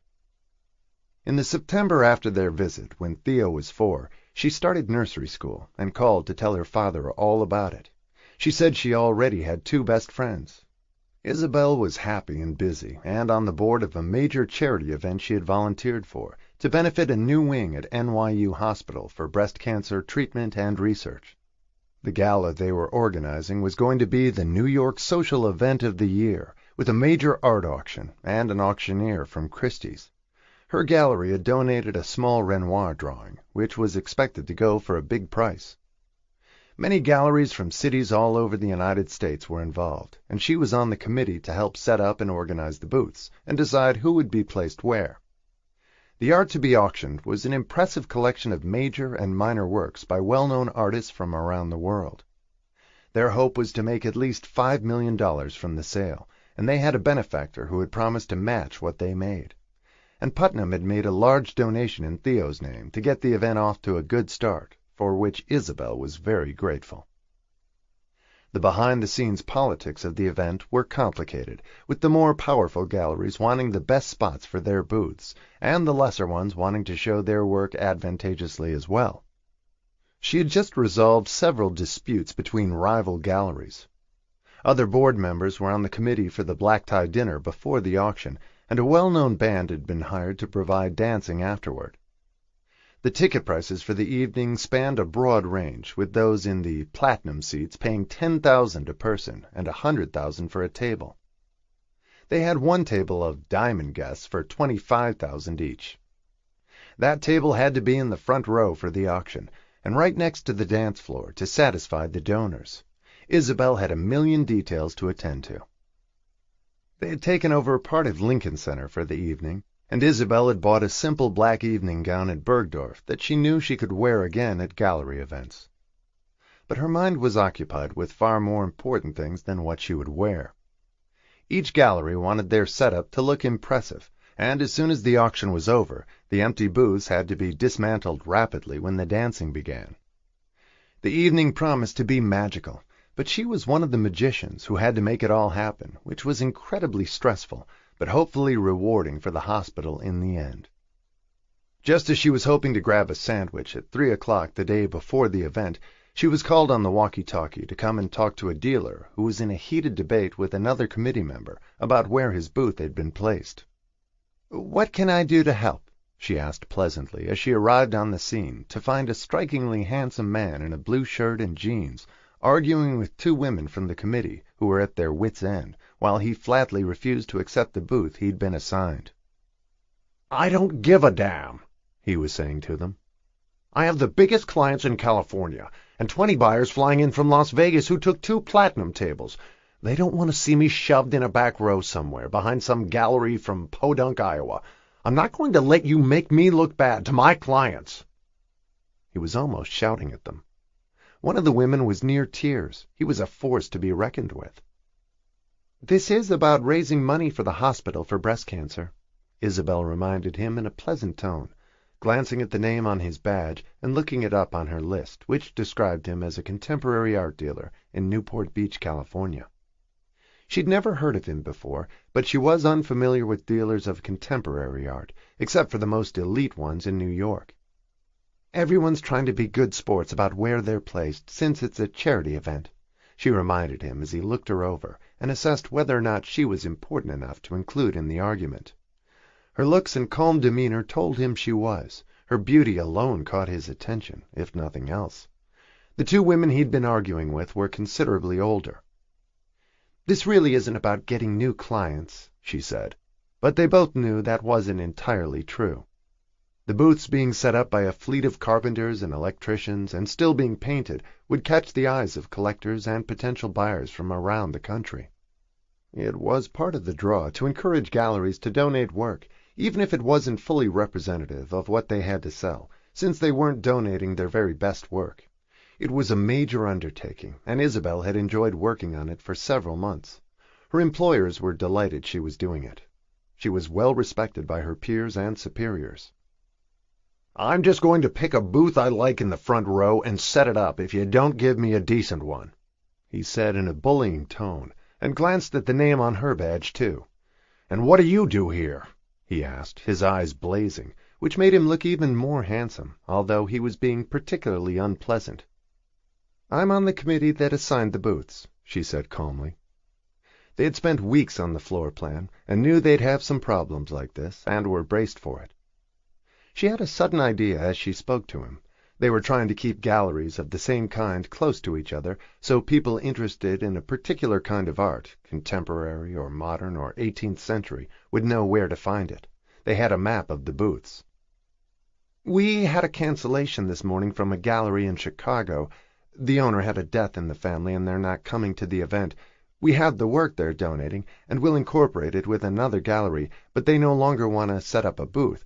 Let's see if it suits you, Mr. Stone." "Colin," he said, sounding slightly more gracious. "Thank you, Miss McAvoy," he said, as the two women looked at her gratefully, and she led him away to show him the space. "Isabel, it's not ideal," she admitted to him before they got there, "but you may like it better than where you were placed." The event had been set up like an art fair, with less permanence, but with several alleys and long rows of booths. They were auctioning off 300 pieces of art, like a real art auction, with all the handlers that Christie's could supply. "I'm very sorry you're unhappy," she said more sympathetically than she felt. She just wanted the evening to go well, whatever it took. And he wanted to impress his clients who were flying in for the event. "I have some major high flyers coming in from Vegas, as I said. I don't want to be shoved in a back corner where you had me." "I completely understand," she said smoothly, as they stopped at the only available booth she had.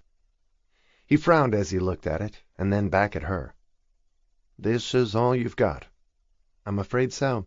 It's very centrally located." It was in the middle of the area they were setting up, where two alleys intersected. "I've got a couple of really big pieces that could work well here," he said, and suddenly smiled at her. "Thank you for not embarrassing me with my clients.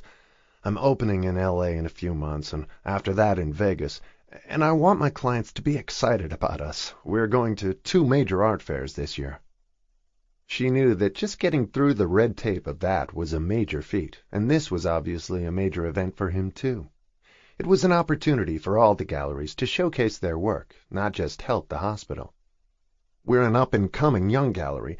I hope you'll be hearing a lot about us in the future," he said to her enthusiastically. "I'm sure I will," she said politely. "Would you like to have a drink later? You just did me a big favor, Isabel." "I'm glad I could help. It was just luck that they canceled the booth." If you could consider a death in the family luck, but she didn't point that out to him. "But I'll be here tonight until after midnight, probably 2 or 3 a.m. I won't have time for a drink until after this is over." And she had no desire to have one with him. He was stunningly handsome, with movie star good looks, but he seemed headstrong, arrogant, and difficult. "Who are you in real life, when you're not working at this event?" he asked, and she smiled at the way he put it. "I'm an associate at Acker Johnson," she said, knowing full well that the name of the gallery where she worked had enormous prestige and always impressed people. It was nice being able to say she was an associate after 4 years there. It had a distinguished ring. "The serious stuff," he acknowledged, and she nodded. "You're young to be an associate, aren't you?" "I'm older than I look." But clearly not much. She had her long blonde hair loose down her back and was wearing jeans and a sweatshirt. She was 25, and admittedly the youngest associate at the gallery, but she had earned the position through diligence, long hours, and hard work. "Colin Stone." He shook her hand properly, impressing his name on her again. "This is quite an event." "For a very good cause," she said demurely. "Do you have a personal interest in it?" He wasn't afraid to ask questions, and was curious about her. She was a very pretty young woman. "My mother died of breast cancer when I was 3. I never really knew her. That was a long time ago, and there have been a lot of improvements in treatment since then, but I don't want other little girls to lose their mothers. She was only 33 when she died."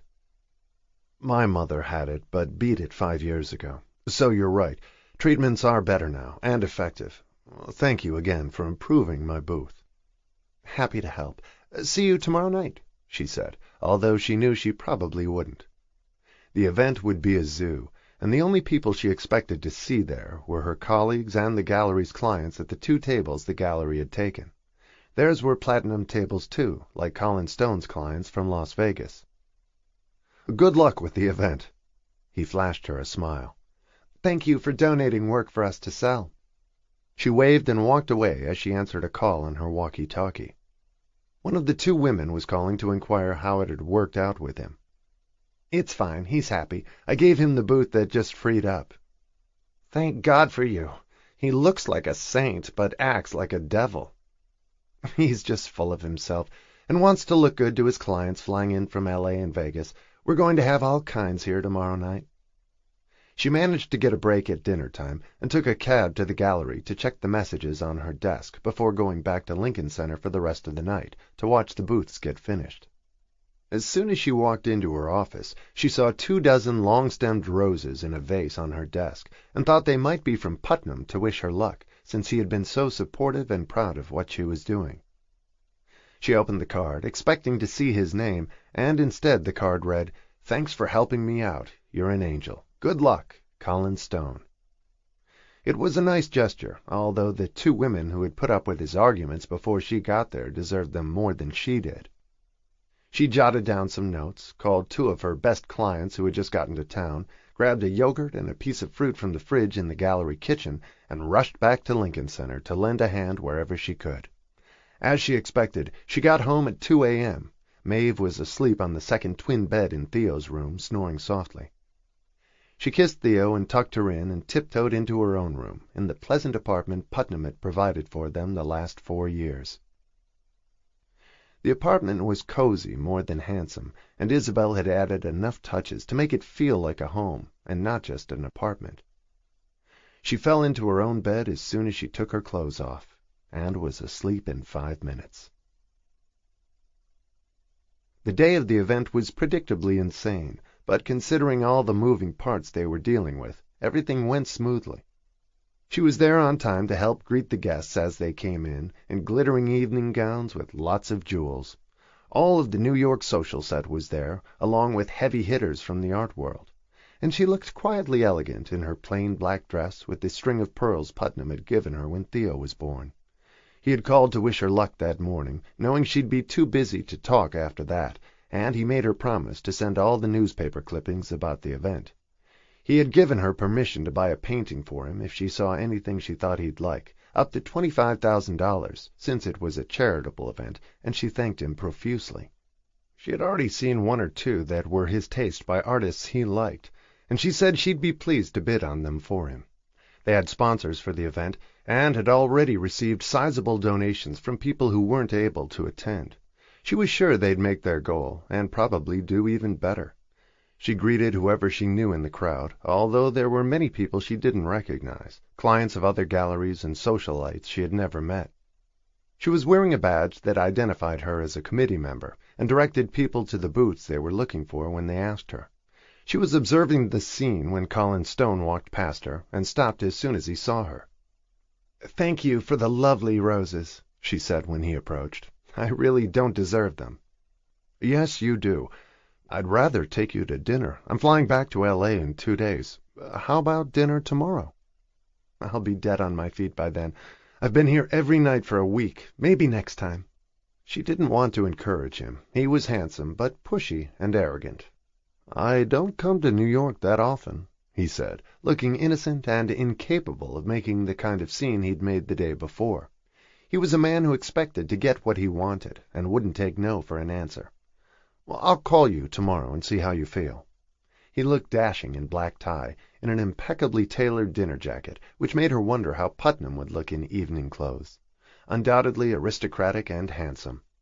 There was something very L.A. about Colin Stone. He was well-dressed, perfectly groomed, and had a great haircut. He had shining dark hair and dark eyes, and stood just a little too close when he talked to her, as though they already had an intimate relationship. Isabel hadn't dated in the 5 years since she'd met Putnam, and had been a student before that, dating boys her own age. She didn't feel ready for Colin, nor interested. She guessed him to be in his mid or late 30s. She was just happy to be out, enjoying a glamorous evening and watching people. She didn't need to pick up an art dealer from L.A., no matter how charming he was. He was a powerhouse, and she felt out of her league when she was with him. He looked like someone who dated a lot, maybe movie stars or starlets. She was just a gallery associate, whose nights out consisted of pizza with her 4-year-old daughter. She was sure Colin would have been bored to extinction by her and her real life. She saw him sitting at one of the platinum tables with his guests when the auction began, and she noticed that they looked a lot like he did, slick and racy. The women all had amazing figures, poured into skin-tight, shimmering dresses, with big hair and flashy jewels. The men looked rich and older, and very L.A. compared to the crowd from New York. The people at his second table looked even showier, and she guessed they were his guests from Las Vegas. Then she got distracted by the auction. She bid on a painting for Putnam for $18,000, under his limit, and attributed the purchase to Putnam Armstrong. The showstopper of the evening was a painting that sold for $500,000, donated by a gallery in Palm Beach. It had an impeccable provenance from an important collector who had owned it before, and was a recent acquisition for the gallery that donated it.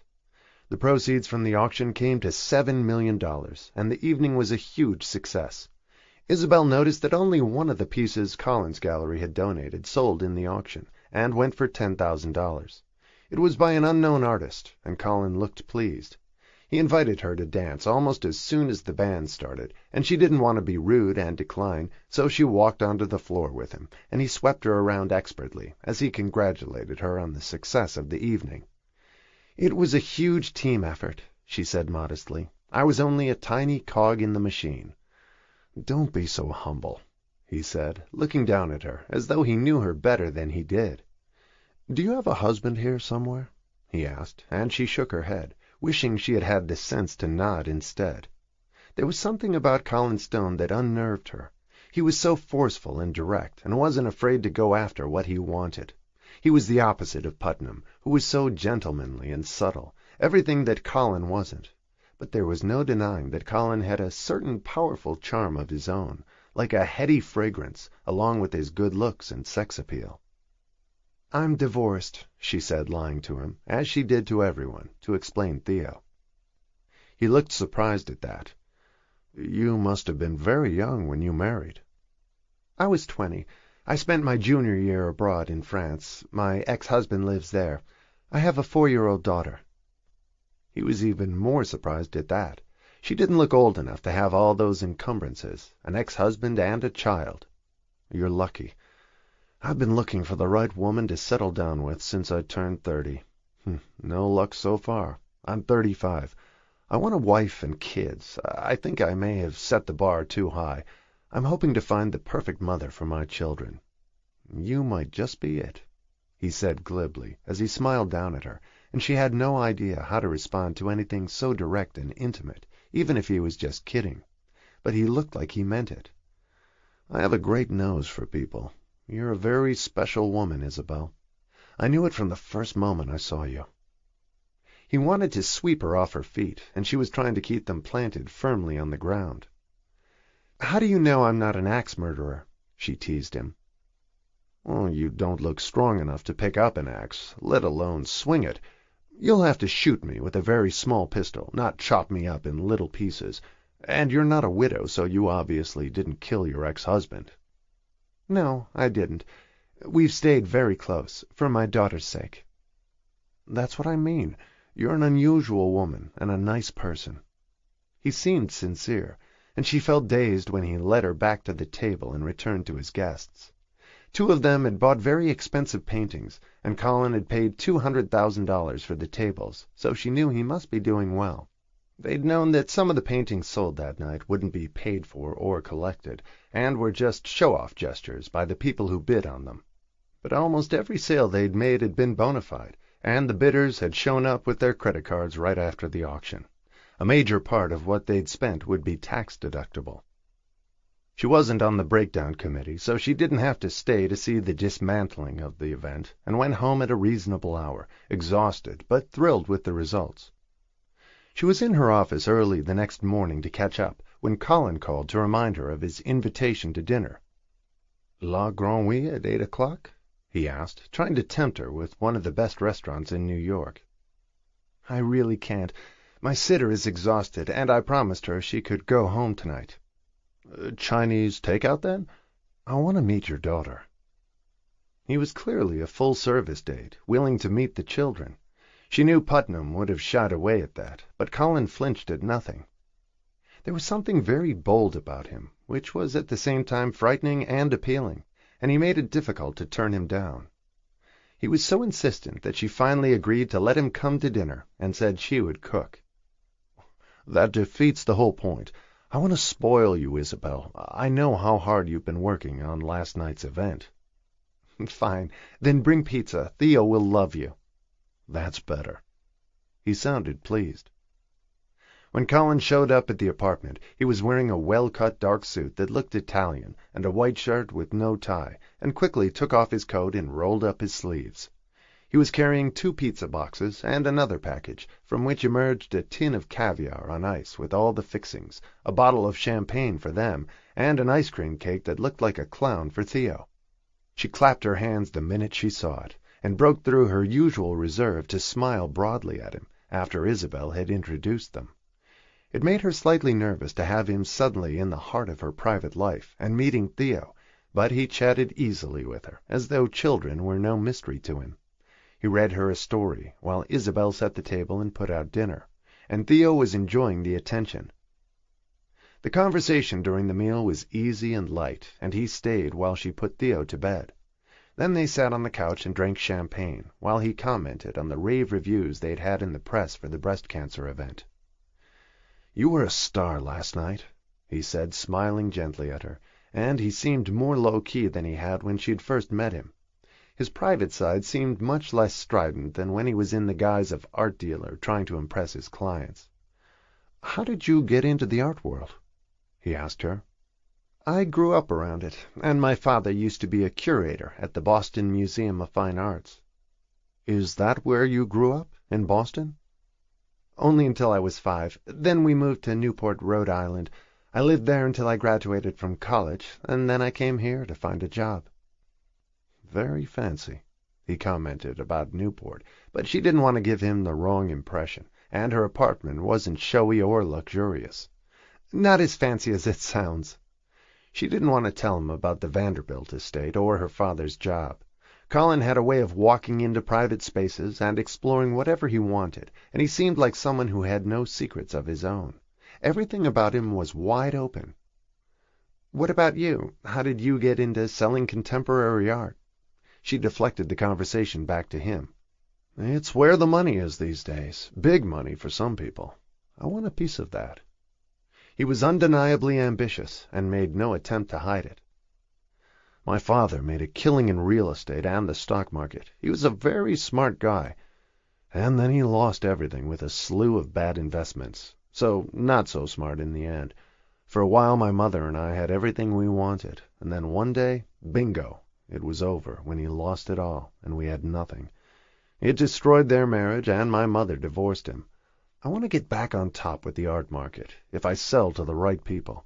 I don't want to wind up where my father did, living in a flea-bag motel, selling insurance, and eventually driving a limo. He died without a penny. I figure I've got 10 or 15 years to make it really big, and I intend to." She didn't doubt for a minute that he would. He had the kind of drive and determination to make it happen. He was a born winner, and he was hell-bent on making a fortune. "The art market is a hard way to do it, especially with contemporary work. You can't always predict what will turn out to be a good investment," she said sensibly. "I know that. But you'd be astounded what some people are willing to pay for new work, and as the dealer I get 50% of every sale. There's a fortune to be made with what I'm doing, particularly in L.A. The art market there is huge, and I've just recently started exploring Vegas. My clients may not be as polished and blue-blooded as yours, Isabel, but their money smells just as good to me." He was blunt about what he wanted, which was foreign to her, but in some ways intriguing. One had to admire him for working so hard at climbing the ladder to success. She had never been as ambitious, and was satisfied to build her career more slowly. She had her eye on the big picture, and a respectable career, not instant money. "What do you want to be when you grow up?" She smiled at the question. "An art consultant, dealing in old masters and impressionists. It's what I know best. I want to help people put together important collections. I get satisfaction from that. It's like matchmaking in a way." "I don't have your patience, or your knowledge," he said honestly, and she liked that about him too. He hid nothing, and she was enjoying him much more than she had expected she would. "With a woman like you at my side, I could move mountains," he said dreamily. "I have the feeling you can do that on your own," she said as she finished her glass of champagne, and he poured her another. She was feeling slightly tipsy, which she didn't like when she was alone with Theo, but Theo was fast asleep, and Isabel knew she would be soon too, after Colin left, so what they were doing didn't seem dangerous. Just this once. "My life has no meaning without a wife and kids," he said softly as he looked at her longingly. "Success is only half of it. The rest is what really matters." She knew that too, but for her the lesson had been hard won. "I just have to meet the right one. And Isabel, I really think you're it. I knew it from the moment I saw you." His saying it was premature and embarrassed her, but with the help of the champagne it didn't seem quite so shocking, nor did it when he kissed her a moment later. He tried to lay her down on the couch, but she wouldn't let him. "My daughter's in the next room," she reminded him sternly. "And if she weren't?" he whispered. "Would that make a difference?" She didn't know what to say to him. She hadn't slept with anyone since Putnam, and it had been 3 years since she'd been physically involved with him. She was 25, and Colin was fatally attractive. He had a hand on her breast, which she knew shouldn't be there, but she didn't want him to remove it. "I know this sounds crazy, but I think I'm falling in love with you. You're everything I've ever wanted. Beautiful, smart, sexy, a good person, and a wonderful mother." "You don't know anything about me," she said, feeling sober again and a little frightened. He was moving very quickly, much too quickly, and building a fantasy about her. "I know everything I need to know about you." And she knew nothing about him, except what he had told her. "If you married me tomorrow, I know it would work." Well, fortunately, neither of us are crazy enough to do that. She finally moved her leg away and put down her glass of champagne. "When can I see you again, Isabel? I can come to New York whenever you want me. I'm seeing a client here in 2 weeks. He's flying in from Moscow to meet me. I have to go to Hong Kong after that." "You lead a much more interesting life than I do." It was hard not to be impressed by what he was saying, and how enterprising he was. He was someone who made things happen. He didn't wait for life to happen to him. "Then share my life with me. You can come with me whenever you want." "I have a daughter and a job," she said, smiling at him, "and both are important to me." "I want to be important to you. I want to have children with you." It was crazy talk, but the way he looked at her, coupled with what he said, was mesmerizing. "Beware of what you wish for," she said softly. "You would be my dream come true, Isabel. I want to see you again as soon as possible. I'll be back in 2 weeks. Make time for me. Would you go away for a weekend with me? Can you get a sitter for Theo?" "Yes, about the sitter, but I won't go away with you until I know you a whole lot better. If you really want to spend time with me, let's do it more sensibly than this. I don't want to rush into anything. I've already made one mistake. I don't want to make another." He nodded, willing to slow down if it would help him win her. "And I don't want to lie to you, Colin. I'm not divorced. I wasn't married to Theo's father. I loved him deeply, and still do, in many ways, and he's a wonderful father to her. But I was hasty about throwing myself into a relationship with him. I don't regret it because of Theo, but the next time I fall in love, I want to be sensible about what I'm doing. I was 20 then. I don't have that excuse now." He was impressed by her honesty, and understood her caution. "I'll try not to rush you, but I know what I want." He was so determined, it still puzzled her. They hardly knew each other. Why her, and why now? "I've already seen that side of you," she said, smiling at him, and he kissed her tantalizingly on the lips. If she had let herself throw caution to the winds, she would have gone to bed with him, but she knew she shouldn't, and wasn't going to until she was more sure about what she was doing, and who he was. He got up to leave then. He had said enough. He'd put his stake in the ground, and wasn't going to let her get away, or let fear keep her from doing what he wanted. Once Colin made up his mind to do something, nothing could stop him. "We could work together one day if you wanted to," he suggested as she walked him to the door. "I think I'm better where I am. It's what I was trained for." He nodded, willing to accept their rejection on that front, and no other. "Thank you for the caviar and champagne." "That's the life I want to share with the woman I love. Caviar and champagne forever. I'm working toward that now." But riches and luxuries had never been motivators for her, and she didn't love Putnam for what he had. Colin had no way of knowing who Theo's father was. He thought Isabel was a bright young woman with a good job, in a modest apartment. He didn't understand that this was all she wanted, until she could do more for herself. She wasn't looking for a man to support her. She only needed some help for her daughter, and Putnam took care of that. She thought about Colin that night as she lay in bed, slightly unnerved by the evening and how brazen he was, and at the same time flattered and aroused by it. He was a hard man to resist, and she wondered if he would pursue her now, or lose interest and move on to someone else. He called her the next morning before he left the city, and from L.A. that night, where he was seeing clients. She heard from him again from Palm Springs and Newport Beach and Las Vegas. He was just as besotted by her as ever. When he came back to New York to meet his Russian client, he invited her to dinner with them, but she declined. He took her out to dinner after his client left. Colin said the Russian had bought $1 million worth of paintings from him, which meant he had just made $500,000 for himself. She congratulated him on the sale. She dealt with even larger amounts at the gallery where she worked, but the big commissions were for the house and not for her. She made a set percentage on her sales, which was a respectable amount, but nothing like what Colin had just made. He was on a fast track to the big time, which was where he wanted to be, and he wasn't shy about it. He said the client he was meeting in Hong Kong was even bigger, and he was vague about who that was. He said he had others in Dubai, which was a burgeoning new market and a hotbed of international money, much of it recently made. Colin seemed desperate to tell her about everything he was doing to impress her and make her feel like she was part of his life.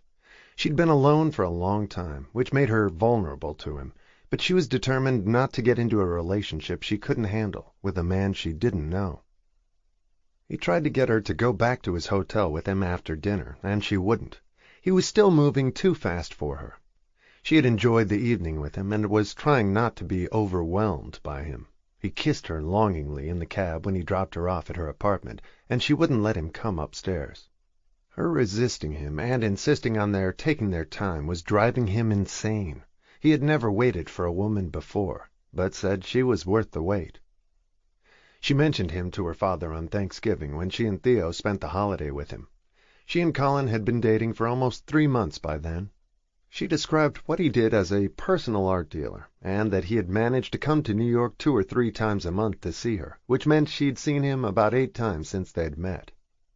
"He sounds interesting, but be careful, Isabel. You do need to get out more, but it seems like he's on a fast track to somewhere. Just be sure it's where you want to go."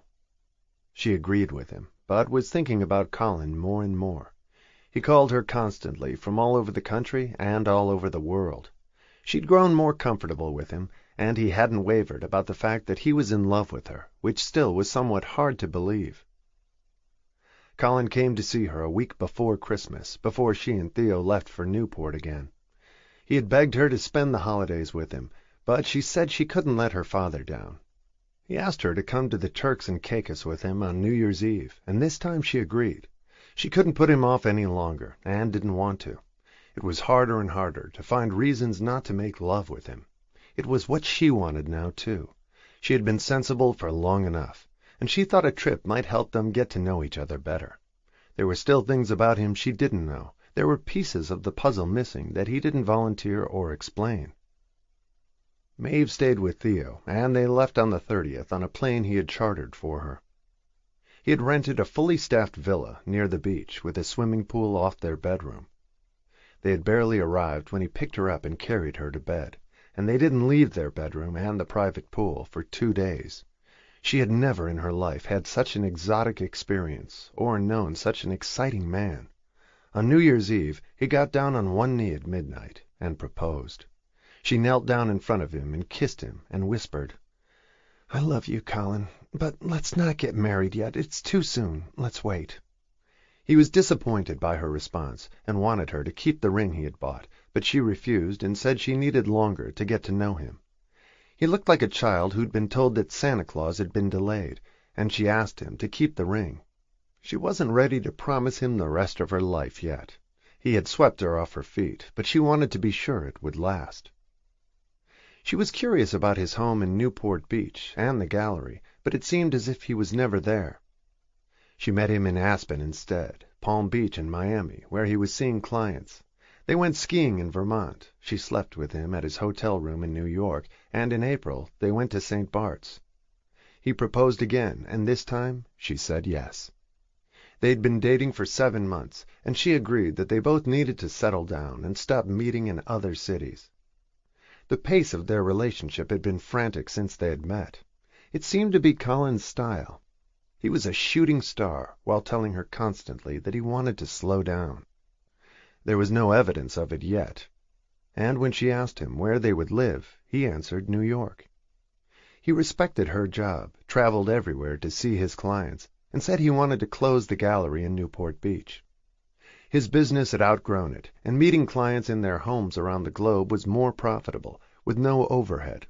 He was prepared to make New York his home base, with her. He wanted them to get a bigger apartment in the city, and told her to start looking. But she didn't want to rush into it. She liked the one Putnam provided, and it was big enough for the three of them. He cried when she agreed to marry him, and after some discussion they decided to get married in Newport in June, with only her father and Theo present. Colin had no relatives other than his mother, who was in an assisted living facility in San Diego with Alzheimer's. He said she wasn't up to the trip and wouldn't enjoy the wedding. She was too confused. Isabel called to tell her father about getting married, and he said he was happy for her, that Colin sounded like an ambitious, hard-working man, and he hoped it would be everything she wanted. He was slightly reserved about it, and wanted only his daughter's happiness with the right man. Colin made a big effort to woo his father-in-law when he met him in Newport the day before the ceremony. Isabel hadn't wanted a wedding, just a simple ceremony at their local church. She'd lost touch with her old school friends, and Theo was her life. She looked radiant when they exchanged their vows, and he slipped the diamond band on her finger with the engagement ring she'd finally accepted. The only thing she was uncomfortable about was that she hadn't told Putnam about Colin yet. She wanted to tell him in person in August. Colin said he'd be traveling all summer to see clients, meeting them on their yachts and in their summer homes. He didn't see why she should stop visiting Putnam for the month as she always did. She was grateful he had no objection, and he had no problem with her keeping her job, although he said he wanted babies right away. They postponed their honeymoon for the time being, since he was traveling so much, and went back to New York after the weekend as man and wife.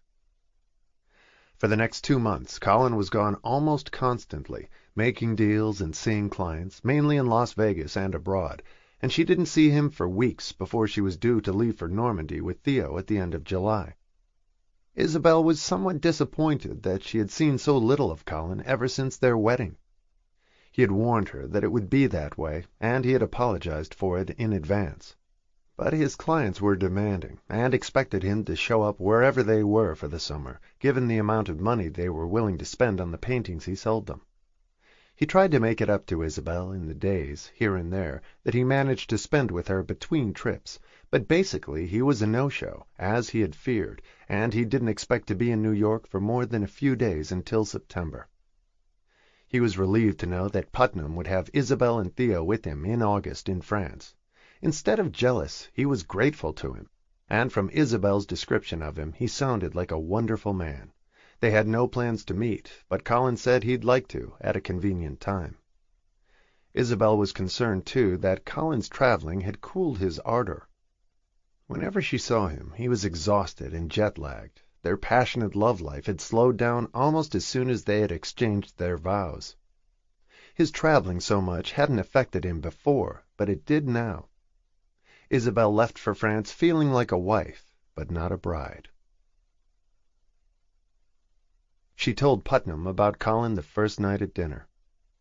She didn't like keeping secrets from him. He was startled at first, but liked the fact that Colin was supportive of Isabel and Theo's summer visit, and had no desire to interfere or interrupt them. Putnam was elated to see them both when they arrived. She could tell how lonely he had been by how anxious he was for Theo's company. He wanted to show her everything new on the estate, including 2 lambs. Theo wanted to take them to New York with her, but her father explained that they wouldn't be happy in an apartment. She had just turned 5 in May, and was an enchanting child, with impeccable manners and a kind heart. She was as shy as ever, except when she was with her father, and then they chattered incessantly, and Theo seemed to blossom, as did her father. When they had time alone, Putnam questioned her intensely about Colin and the nature of his business. Isabel was as vague about it as Colin was himself, and she didn't fully understand the scope of his business, except that he sold high-priced contemporary art privately, and had a small gallery on the West Coast, which he intended to close in the fall. He didn't need it anymore, and was planning to switch his base of operations to New York. And so far, he hadn't had time to show her his gallery in Newport Beach.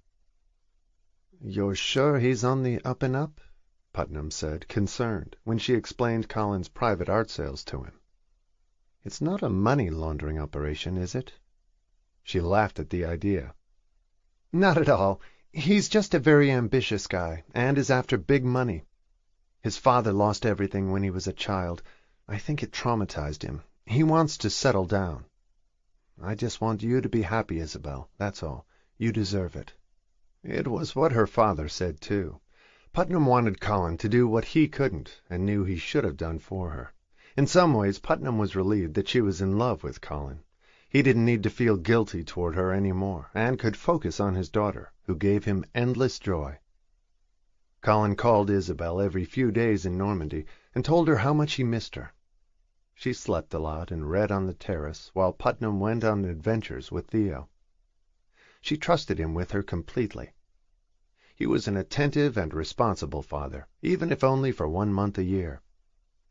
She was still in Normandy when she realized that she was pregnant, and must have conceived in June, the weekend of their wedding. She didn't tell Putnam. She wanted to tell Colin first, when she saw him in New York when they got home. All his dreams had finally come true. It was exactly what he had wanted, a wife and a baby. And now he would have both. The future looked very bright to Isabel, too. Chapter 5. Leaving Putnam at the end of August was as bittersweet as it always was. All three of them cried, and Putnam promised to write and call often. He took Theo to say good-bye to the Lambs the morning they left.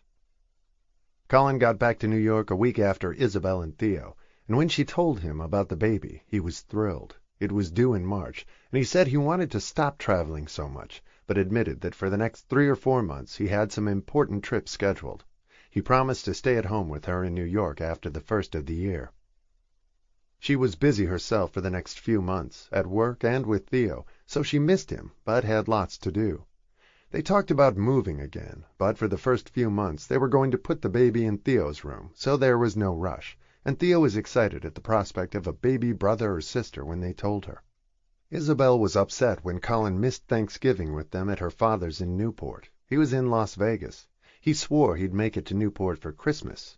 He had been in L.A. and Hong Kong for 3 weeks when he called Isabel on the morning of Christmas Eve. He was supposed to be on a plane to Boston by then, from the West Coast. "Don't tell me you missed your flight," she said, sounding exasperated. His constant traveling to see clients was starting to bother her, and hadn't slowed down at all. "Not exactly," Colin said in a grim voice. "I'm still in L.A. What time are you catching your flight?" She sounded tense when she asked him. Her father had been questioning her about why he was away all the time, and it was getting harder to explain, even to herself. He always had an excuse. "Isabel, I don't know how to say this to you," Colin said in a hoarse voice filled with emotion. "I'm not going to make my flight." "Why not?" Her voice filled with anger, and her eyes with tears. "Where are you?" He sounded strange, with voices behind him, and an echo that sounded like he was at the bottom of a well. "I'm in a federal jail in L.A.," he said in a choked voice. "The charges are bogus. I can explain everything to you when I get home. I have to make bail first, and they won't set bail till I'm arraigned." She could hear a tinge of panic as he said it, and the bottom fell out of her world. "You're spending Christmas in jail. What are the charges against you?" She suddenly felt ice cold and was shaking. "Multiple counts of money laundering and tax evasion. It's all bullshit. I sold some paintings to a guy in Las Vegas who's had trouble with the feds recently." She sat down on a stool in her father's kitchen as she listened, and thought she was going to faint for a moment. She was 6 months pregnant by a man who might be going to prison. Her husband. And she suddenly wondered if she had ever known him at all. Why had he married her? Was he just a con man? Had he used her as a front? Was it all lies? She suddenly remembered Putnam's question to her that summer, if Colin was laundering money. She had laughed and thought it was absurd. It was all too real now. "Isabel, don't go crazy over this. These things happen. I'll get out of it. They can't make the charges stick." "And what if they do? These things don't happen. Not to normal people. Unless you commit a crime." She was crying as she spoke to him. She had trusted him and felt like an idiot now. She loved him. But who was he? I have friends in high places who can get me out of it. I'll be back in a few days. Just sit tight till then. I'm sorry to miss Christmas with you. How are you feeling, by the way?" It's none of your goddamn business. They told him he had to end the call then, and he hung up seconds later, as she sat staring out the window in her father's kitchen, feeling as though her whole world had just collapsed. Her father walked in a minute later and looked at her, worried. She was devastated. "Are you okay?" She started to say yes, and then shook her head and wound up sobbing in his arms. She told him what had happened, and his jaw clenched as he listened. "It doesn't sound good," he said quietly, and it didn't to her either. They sat at the kitchen table talking about it. She didn't know enough about the charges to discuss them intelligently with him, but it sounded like a terrible situation. Colin Stone was a charming con man, and despite her initial reserve about him and determination to be cautious and get to know him, she had been totally taken in. He was a pro. He hadn't bilked money out of her, just used her as a respectable front, like some kind of game. But it was her life, and Theo's, and their babies were on the line too. She wondered how she could have been such a fool and believed everything he said. She waited until 3 a.m. to call Putnam at a decent hour in Normandy, and he wished her a Merry Christmas as soon as he heard her voice. "It's not exactly merry," she said, and he realized then what time it was for her. She told him what had happened, sobbing. "I don't know who this guy really is, but if I were you, I would get out of it as fast as I can," Putnam advised her. "You don't want to be tied to a criminal, and God knows what else he's done." Putnam had wondered about him from the beginning, but he hadn't wanted to be critical or overly suspicious or upset her if it turned out that he was all right. It had sounded smoky to him from the start, and now the house was on fire. That was what she had been thinking all night, but she was married to him and pregnant with his baby. But that hadn't kept Colin from a life of crime. Putnam suggested that he have him checked out, although it was a little late for that, and Isabel agreed. She had already been married to him when she told Putnam about him, or he would have done it sooner, and she'd been so sure he was honest. She went back to New York after Christmas with a heavy heart, not sure what to do. She wanted to see Colin before she made any decision, and hear from Putnam about his investigation. It was 10 days later when he came home.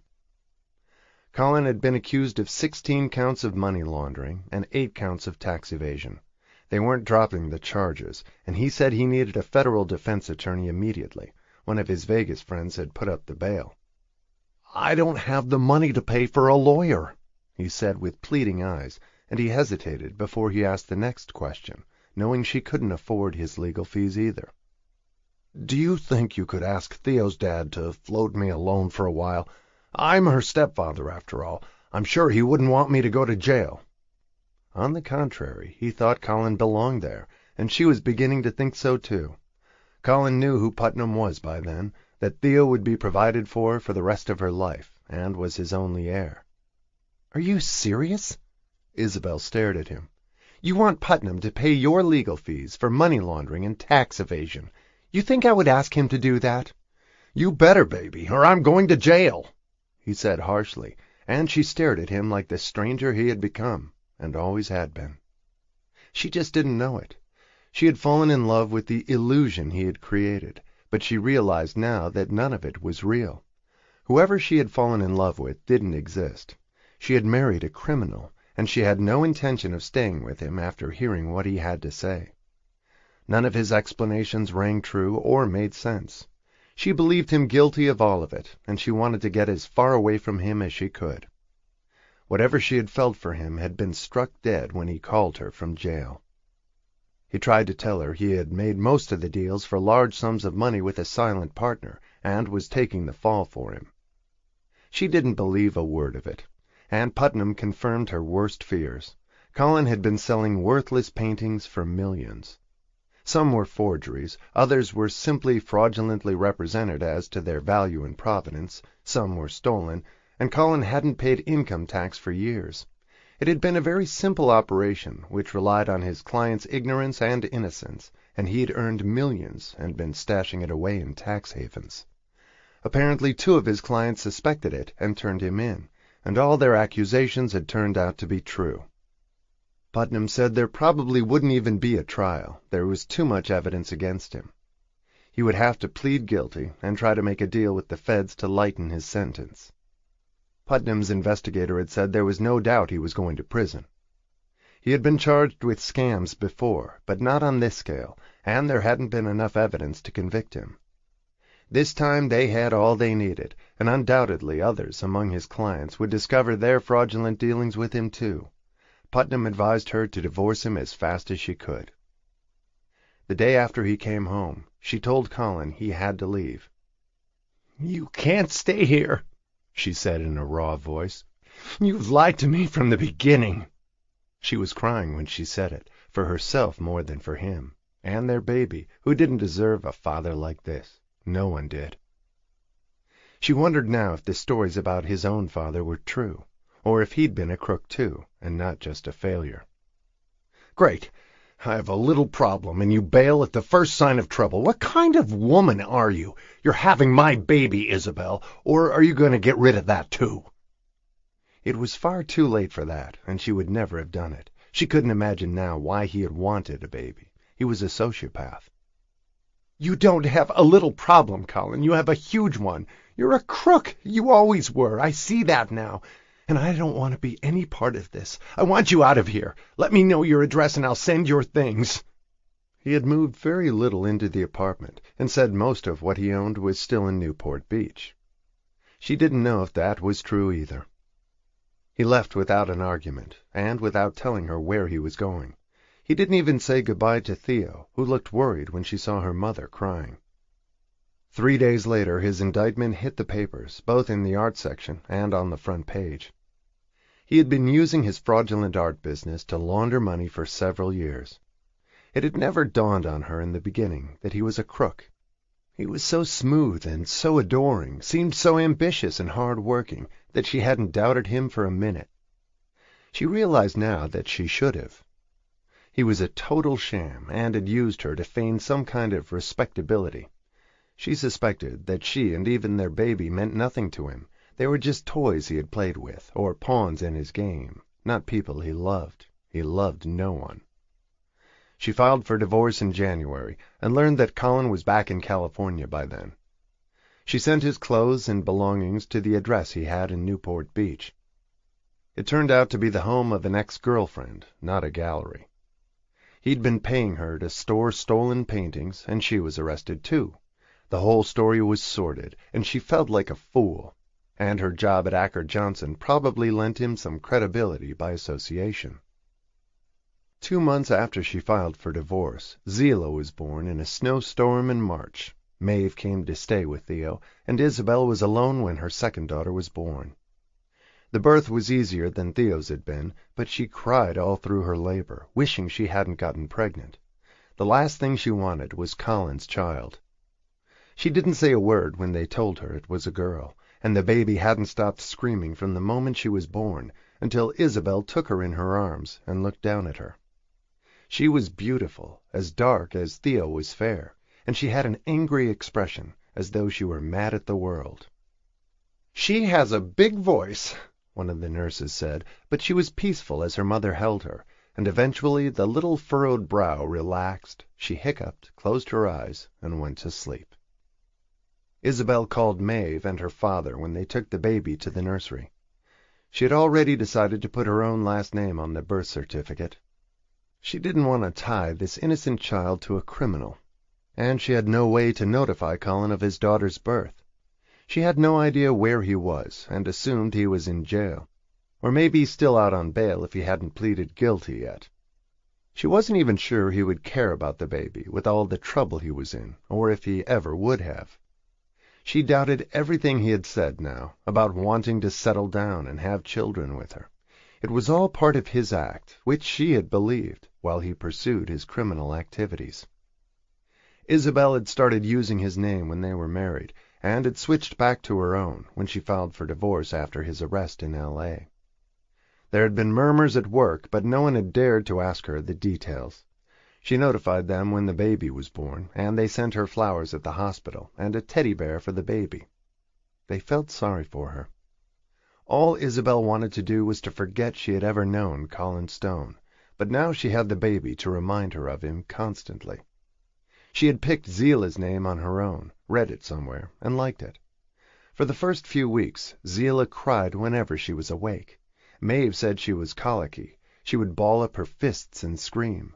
Theo stood next to her bassinet and watched her curiously. "Why does she cry all the time, Mommy?" "She has a tummy ache," Isabel explained. "Will she be better soon?" Theo asked innocently. "I hope so." Just as eager for the baby to stop screaming.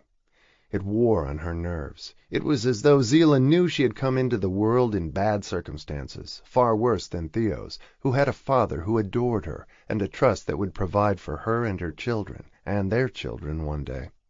Her parents weren't married, but they loved each other. Isabel hated Colin for his lies, and for having duped her.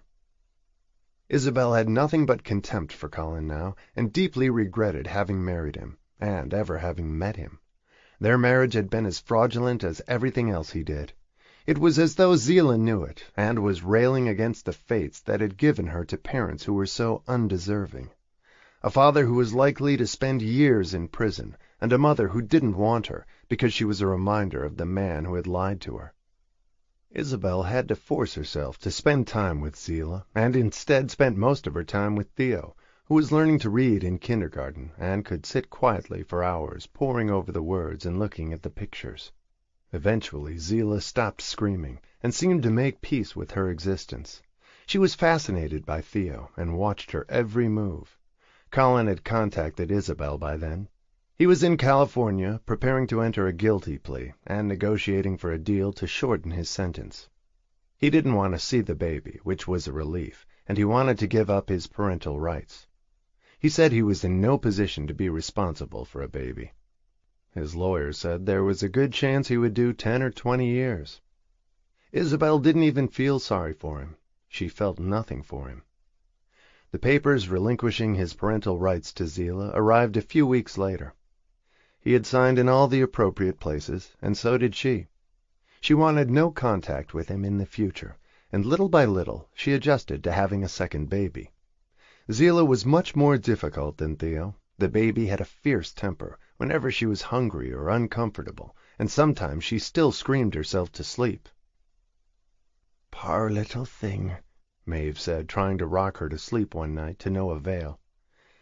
"It's almost as if she knows she didn't get a fair deal right from the beginning, with a father who's a con man, and caused you so much grief."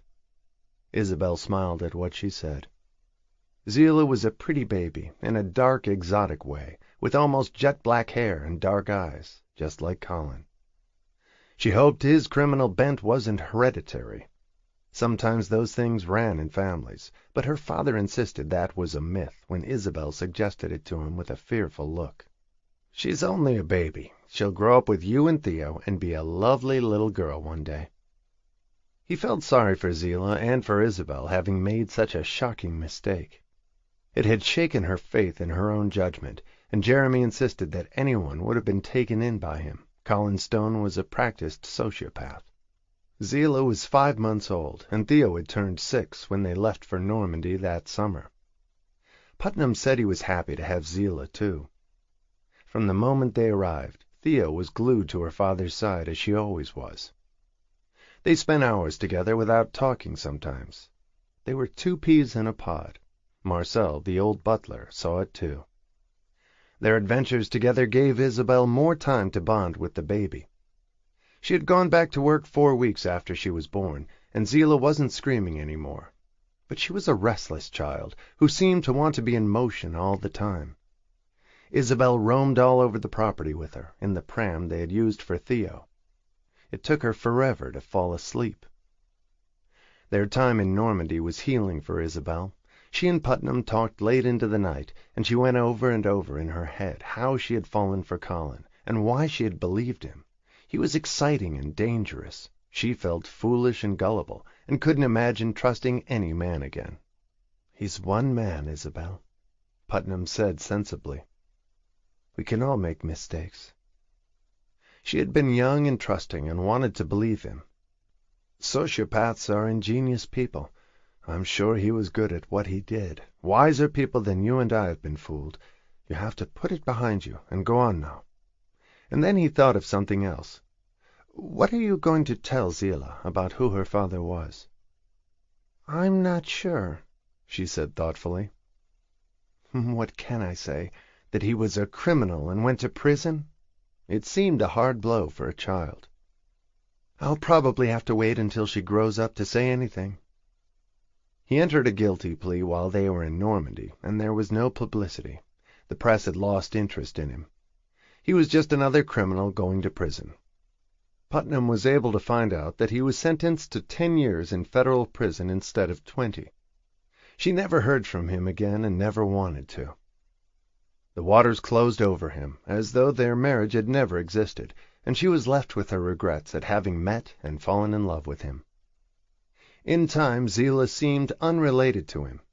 She and Theo were both Isabel's daughters, however different they were. She concentrated on both of them. Zillah was always jealous of her older sister, and Theo was patient with her. When Zillah got too rambunctious, Theo would retreat to her room to read a book, just as Putnam would have. Isabel could only hope that Colin's genes weren't as strong in his daughter. Zillah was a bright, enterprising child, always getting into mischief. Isabel said she loved them both equally, and silently wished that it were true. Theo was easier to love with her quiet, serious ways. Zillah was the cyclone in their midst every day. She particularly loved torturing her sister in every way she could, took her toys and dolls, tore out pages in her books. She wanted everything that Theo had, and what Theo wouldn't give her, Zillah took and hid somewhere in the room they shared. But as time went on, as the memory of Colin faded, Isabel did come to love them both equally. After all, regardless of Colin, Zillah was her daughter too. Chapter 6. Until Theo was 8 and Zillah 3, Isabel concentrated only on her children, as she had done after Theo was born. She had no interest in dating, and couldn't imagine trusting a man again. Her father had given up saying anything to her about it, and Putnam had tried to reason with her too, to no avail. "You're a young woman, Isabel," he insisted. "Not as young as I used to be," she said, sounding tired when she got to Normandy that summer with the girls. She was 29 years old. She was the senior consultant and salesperson at the gallery now, and working very hard. She still dreamed of being an independent art consultant, but needed the handsome salary they paid her. She was living in the same apartment, and saved money wherever she could. It always felt good to get to Normandy in the summer and relax. Theo and her father would disappear all day. He took her out in his sailboat in a life jacket, with Isabel's permission. But Zillah was too young, and she was a hellion. Even at 3, she hid in the bushes, loved to play hide-and-seek and climb trees. She kept her mother busy every day. And Theo loved having a break to spend time with her father, without having her sister tag along. "Why can't I go too?" Zillah would complain to her mother. "Because I'd be too lonely without you. You have to keep me company." They visited the chickens and collected the eggs, watched the farmer at the chateau's farm milk the cows, and Putnam led her around the riding ring on a pony he had bought for Theo, and Zillah clamored loudly that she wanted one too. Putnam promised that in a few years he'd get her one, and Theo, as always, was patient about sharing her pony with her sister. She was long-suffering and kind. The month always flew by in the peaceful French countryside, and when they got back to New York, Isabel felt restored. Both girls had had a wonderful visit with Putnam, and they talked about it for months. Zillah wanted to take the pony home with them, but Putnam said the pony would be unhappy in New York and needed to stay there. Both girls were always sad when they left, and Putnam the saddest of all. He and their grandfather were the only male figures in their lives, and Isabel assured Put that wasn't going to change. "You never know. You may meet someone who suits you perfectly one of these days. You don't have to look for it. It will find you." "If it does, I'm locking the door and calling the police," she said, and he laughed. Colin had been in prison for more than 2 years by then, and she still shuddered at the memory. All she ever said about him was that getting involved had been a terrible mistake, and neither Putnam nor her father could disagree. She blamed herself for how gullible she had been. "When it's right, it will just happen, and it will be easy," Putnam said philosophically, which was exactly how she met Declan Donahue. He came to the opening of an exhibition of Impressionists at the gallery with his law partner, Tom Kelly, a collector who had bought from them before.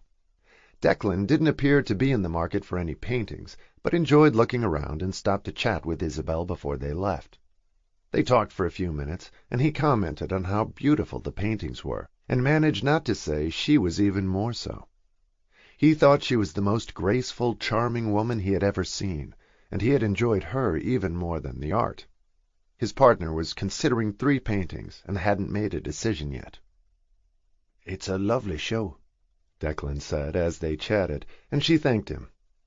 He was tall and thin and athletic-looking. He talked about his recent trip to Paris, and she said she had gone to school there for a year at the Sorbonne. The conversation was brief, casual, and easy, and then they left. By some odd coincidence, she ran into him when she bought groceries in her neighborhood the next day. She almost ran him down with her cart, and was startled when she looked up and saw him. "Do you have a license for that thing?" he asked her, laughing. "You must have learned to drive in France. Do you live around here?" He was curious about her. Her cart was full of things that children would like: cereal, cookies, ice cream cones, pancake mix, none of it food that someone with her figure would indulge in. "I live a block away," she answered. "I take it you have children," he said, indicating the contents of the cart. "2 girls, 3 and 9. You too?" He pointed to the dog food in his. "A golden retriever named Harvey." They stood in the checkout line together and chatted, and then went their separate ways. She saw him again 3 weeks later, as they nearly collided when they both ran for a cab in the pouring rain, and he got there first. He was about to yield it to her when he saw who it was. "That's the second time you almost knocked me down," he commented with a grin. "I'm sorry," she said, looking contrite. They were both getting soaked in the autumn storm. "I was about to give it to you. Why don't we share?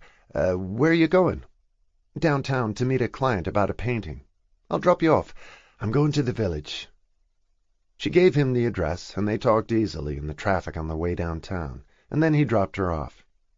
He called her at the gallery the next day and invited her to dinner, and she gracefully declined, saying she was busy. Her tone was cool and light. She didn't want to encourage him, or have him ask her a second time. He switched the invitation to lunch the following week, and she turned him down again. He had his law partner check to see if she was married, and he reported back that she wasn't. He tried 4 more times and got nowhere, and finally asked her bluntly, "Is it me, or do you have a boyfriend? I don't want to be a nuisance." "I don't date," she said simply on the phone. "Ever?" He sounded shocked. She was gorgeous. "Not recently, or not for the last 3 years. Closer to 4, actually." "Can I ask why not? Are you planning to enter a religious order?" She laughed at the question. "No, shit judgment. I lost my dating privileges and decided not to renew them." "That sounds much too intriguing to just let it slip by. Have lunch with me, once at least, and tell me about it." He suspected a bad divorce since she had 2 children, but she was amazingly firm with her refusals. "It's not a very interesting story, and talking about it might give me indigestion." "Then have lunch with me anyway. That's not a date, it's just eating. Nothing big ever happens over lunch. Lunch is for mothers and daughters, fathers and sons, and old school friends." She smiled at what he said and finally weakened. "Okay, once. After that we meet in the supermarket, where I try to run you down." "You sound dangerous." "I'm not," she assured him. She met him on a Saturday at a deli halfway between their apartments and shared a humongous turkey sandwich with him. "Okay, so tell me the horror story that led you to give up dating." "One isn't a horror story, just an error of judgment. The other is more unpleasant. Which do you want first?" He was easy to talk to, and she liked him. He seemed like he'd make a nice friend. "The nice one." "I fell in love with a recluse, an American living in France, when I was 20. He was a wonderful person, and we're best friends to this day. My children and I spend a month with him in Normandy every summer." "Where's the problem there?" He looked puzzled. I got pregnant by mistake and had the baby. We never married. He's a terrific father, 1 month a year." "Ah, okay. I can see that might be a problem, but at least he sounds like a nice guy." "He is a great guy, and I love him dearly." "Are you still in love with him?" "No, I'm not," she said simply, although it had taken a long time. "And the bad story?"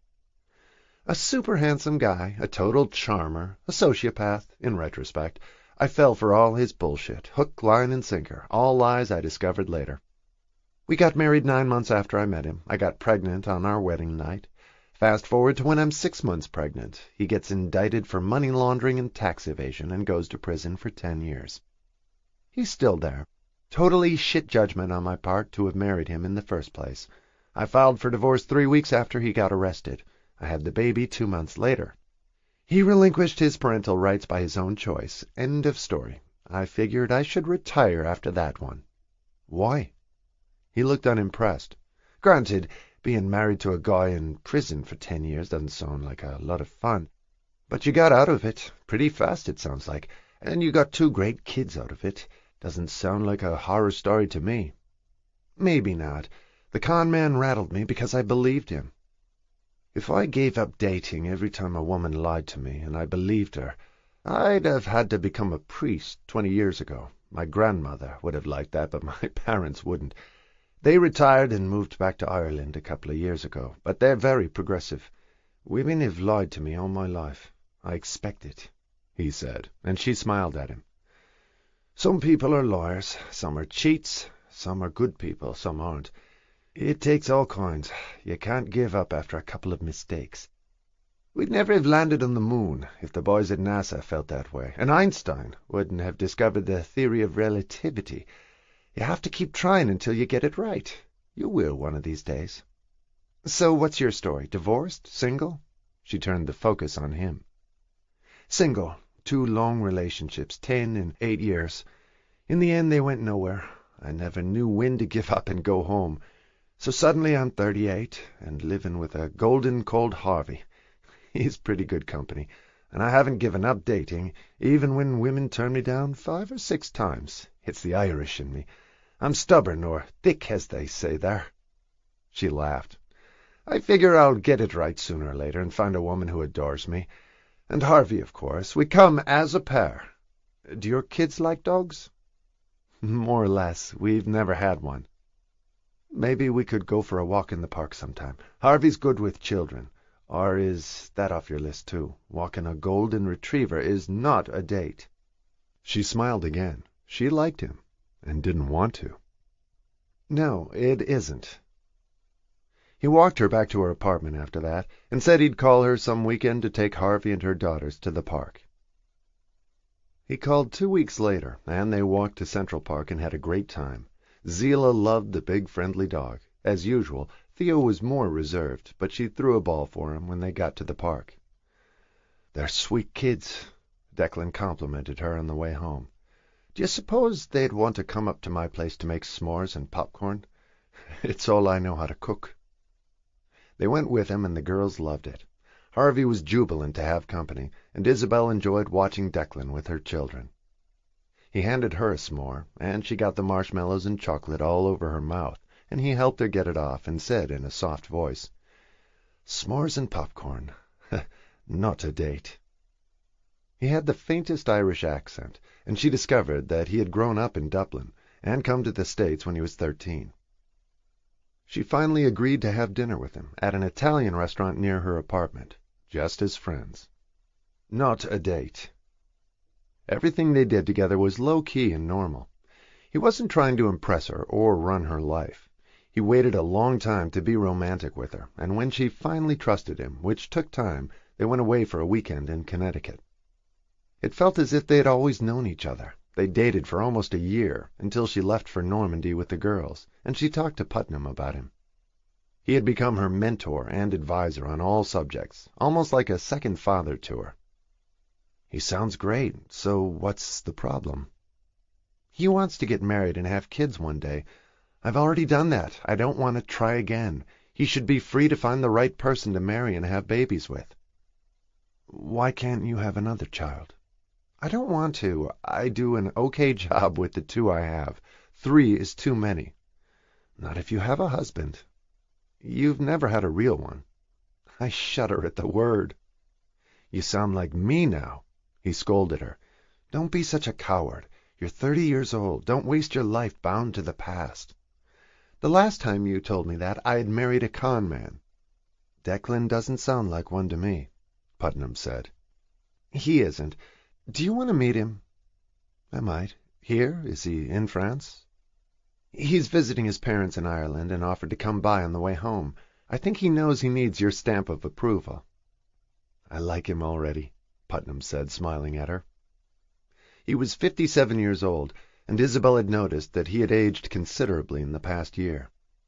She saw that Marcel was concerned about him too. Putnam was very pale, and had been eating very little, and he seemed tired. Isabel called Declan the next morning, and he offered to come for a day at the end of August. He didn't want to intrude, but he wanted to meet the man who meant so much to her. He flew to Paris, rented a car, and planned to leave that night and go back to Dublin. He and Putnam hit it off immediately. They went for a long walk together and a short sail in Putnam's boat, and Declan understood perfectly why she loved him. Putnam was an honorable man, and a kind one, a gentle soul, and he loved her like a beloved sister, and wanted only the best for her. Declan left at 11 o'clock that night, and Putnam told her after he had gone that he heartily approved. "He's a fantastic person. I think you should grab him before someone else does." "I'm not doing any grabbing," she said primly, but Putnam was insistent and brought it up again before she and the girls left for New York. "I want to know you're in a safe harbor, Isabel. You can't stay alone for the rest of your life. You need someone to take care of you, and I won't be here forever." A shadow crossed his eyes as he said it, and Isabel felt panic ripple through her, like a finger running the wrong way up her spine. "Don't say that. You have another 40 years left in you, and I'll be a grandmother by then." "I'm serious," he said quietly, and she didn't pursue the subject. But she was still worried about him when they left a few days later, and she whispered to Marcel to call her if Monsieur had any problems or felt ill. It was the first time she had said it, and Marcel nodded. He was as concerned as she. Putnam didn't look well. She and Declan went back to dating after that, but she remembered what Put had said to her about grabbing him before someone else did. And in October Putnam called her and said what she had never expected to hear from him. "I'm sick, Isabel. I knew it when you were here, but I thought I'd have longer than I do. I have pancreatic cancer. I'd like you and Theo to come over sometime between now and Christmas." She was only 10 years old, too young to lose her father, and Isabel felt no more ready to face it at 30, but she agreed to come back in the next 2 months and spoke to the gallery to arrange it. The hardest part would be preparing Theo to see her father for the last time. Isabel couldn't bear thinking of it. They made the trip in early November and left Zillah at home with Maeve. Normandy was bleak at that time of year, and the chateau looked dark and gloomy. Putnam had lost a shocking amount of weight in the last 3 months, and tears sprang to Isabel's eyes the moment she saw him, which she concealed from him. They spent a week with him and said everything they needed to. Seeing him as he was, Isabel doubted he would live until Christmas. It was wrenching when they said goodbye to him, and he made Theo promise that she would do good things for unfortunate people as soon as she was old enough to do so, and she said she would. She clung to her mother all the way back to the airport, and they both cried in the car. Putnam had held Isabel for a long moment before she left him, and whispered to her, "I've always loved you, my beloved girl, and always will. Thank you for Theo." She had to gulp back sobs as she walked to the car. And 10 days after they got back to New York, Marcel called Isabel. Putnam had died peacefully in his sleep, and he'd been happy ever since they'd been there. Marcel was crying when he called her. He had worked for Putnam for 32 years, and had been as much friend as valet and butler to the man he admired so much. He had always said Putnam was a man of honor. The hardest part was telling Theo, who cried great racking sobs when her mother told her.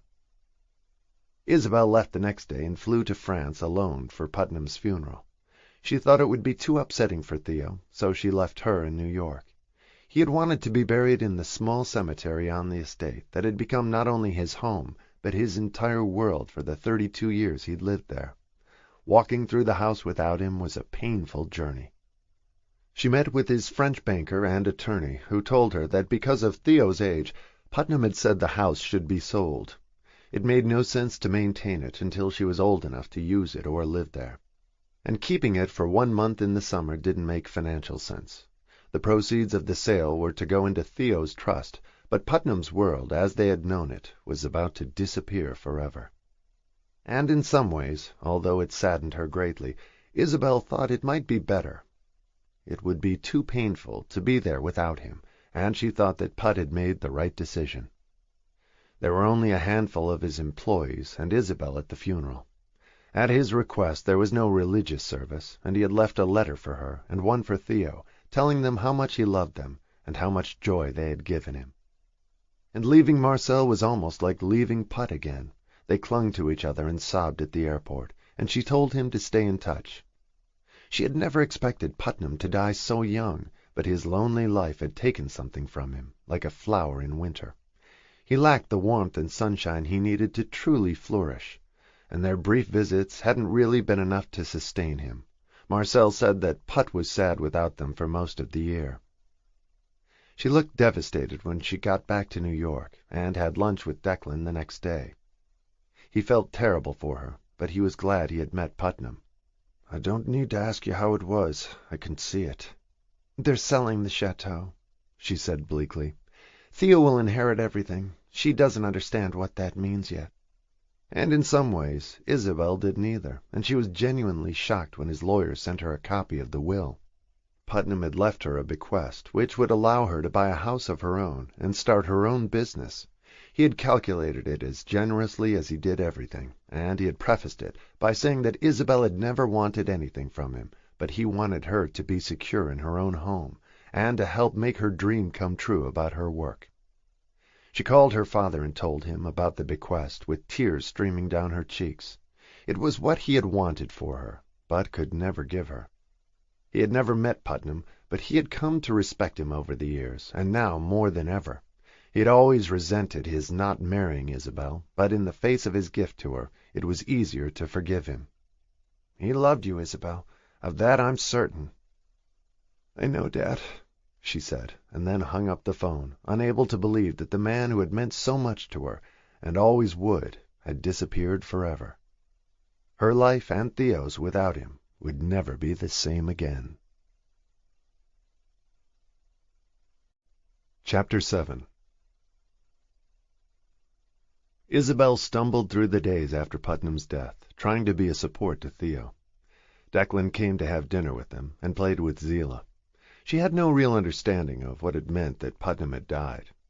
As always, she was boisterous and demanding, constantly teasing and annoying Theo, but for once it was a good distraction.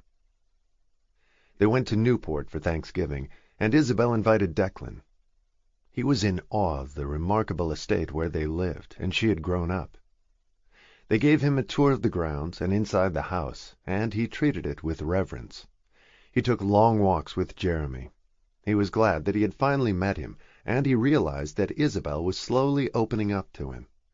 They had known each other for just over a year by then, and 2 days after they left Newport, she got a call she had never expected. The stablemaster was on the line. He told her that her father had collapsed in the stable that morning and died instantly of a heart attack. He had been in good health, and there had been no warning. He said the paramedics had arrived quickly, but had been unable to revive him. "I'm sorry, Isabel. I guess he just ran out of time." He was 65 years old, which was much too early to lose him. In 2 weeks she had lost the 2 men who were so important in her life, Putnam and her father. She was in shock when she sat down after the call. She had promised to come to Newport that night to make the arrangements, and Declan called her shortly after. She broke down in sobs when she told him, and hadn't told the children yet. "Oh, my God! I'm so sorry. Can I come over?" "Yes." The word was barely more than a croak, and he was there 5 minutes later. She hadn't left for work yet, nor he for the office. "Do you want me to come with you?" He asked about the trip to Newport. She didn't want to lean on him unduly, but she needed him. She had no one to turn to. She was responsible now for everything in her life. "Would you mind terribly?" She looked innocent and broken. "Of course not." Declan was a strong presence to lean on.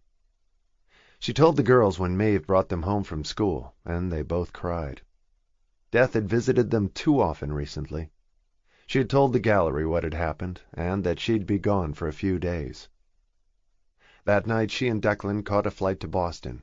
He rented a car at the airport, and they drove to Newport and let themselves into her father's house on the grounds. The Vanderbilts had already sent a message of condolence, and said they were devastated after 25 years of loyal service. Declan never left her side while she made the arrangements. Unlike Putnam's funeral, the church was crowded with her father's friends and people he had worked with. It was the same church where she had married Colin, and she tried not to think about that. She had decided not to bring the children. It was just too sad. She and Declan arranged to have his body taken back to Boston for burial next to her mother. It was a painful, mournful day, and Isabel told Declan she couldn't have gotten through it without him, and it was true. These had been the worst weeks of her entire life. She still had to come back and clean out his house, but the Vanderbilts had insisted there was no hurry, and Declan said he would come back with her. He took her home to New York and put her to bed that night, and he sat with her until she fell asleep, wishing there was more that he could do for her, but he knew there wasn't. She just had to live through it and pick up the threads of her life again, but she had lost so much in such a short time. The next day, Saturday, when she woke up with the weight of the world on her chest, she could hardly breathe, thinking about her father's funeral the day before, and Putnam's 2 weeks earlier. And thanks to him, she had other things to think of now. Putnam had given her the ability to buy a house and start her business as an art consultant. She wasn't ready to do either yet, but she had that to look forward to. There were big changes ahead. All she wanted to do now was get through Christmas with her girls. After the holidays, she would look to the future Putnam had given her. Christmas was a small, pitiful affair at her apartment with the girls. She didn't even want to see Declan. On New Year's Day, Declan came to see her, and she talked about the house and the business. He looked at her hesitantly then, as though there was something he wanted to say, but wasn't sure if he should. "There's something I've been meaning to talk to you about, although this probably isn't the right time." He paused, looking at her. She appeared to have no idea what was on his mind, and he felt awkward broaching it with her. "What is it?" Her eyes looked dead, with dark circles beneath them. She was having trouble sleeping. "Someday I want to marry you, whenever you think it's the right time, if it ever is," he said carefully.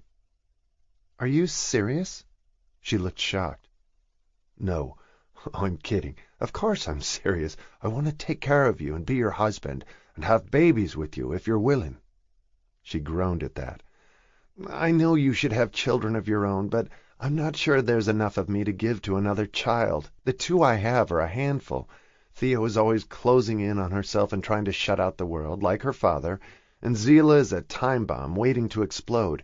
She's always having a fit about something. How would I manage another one? With the husband who loves you and your children, you've brought both of them up alone. And with all due respect to Putnam, it takes more than money. I want to be here with you, to lighten the load for you, and share my life with you." "That's what Put said I needed when he told me I should marry you." She smiled at him. "You never told me that." Declan looked pleased to hear it. "I'm not trying to rush you, but I'm turning 40 this year, and it might be nice to get married before that."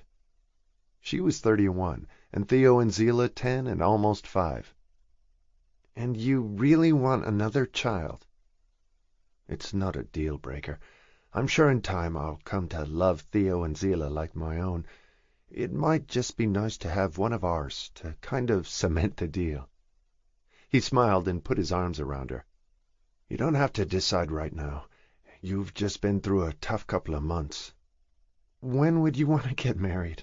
Yesterday, last week, I loved being with you, and how peaceful and easy our life is together."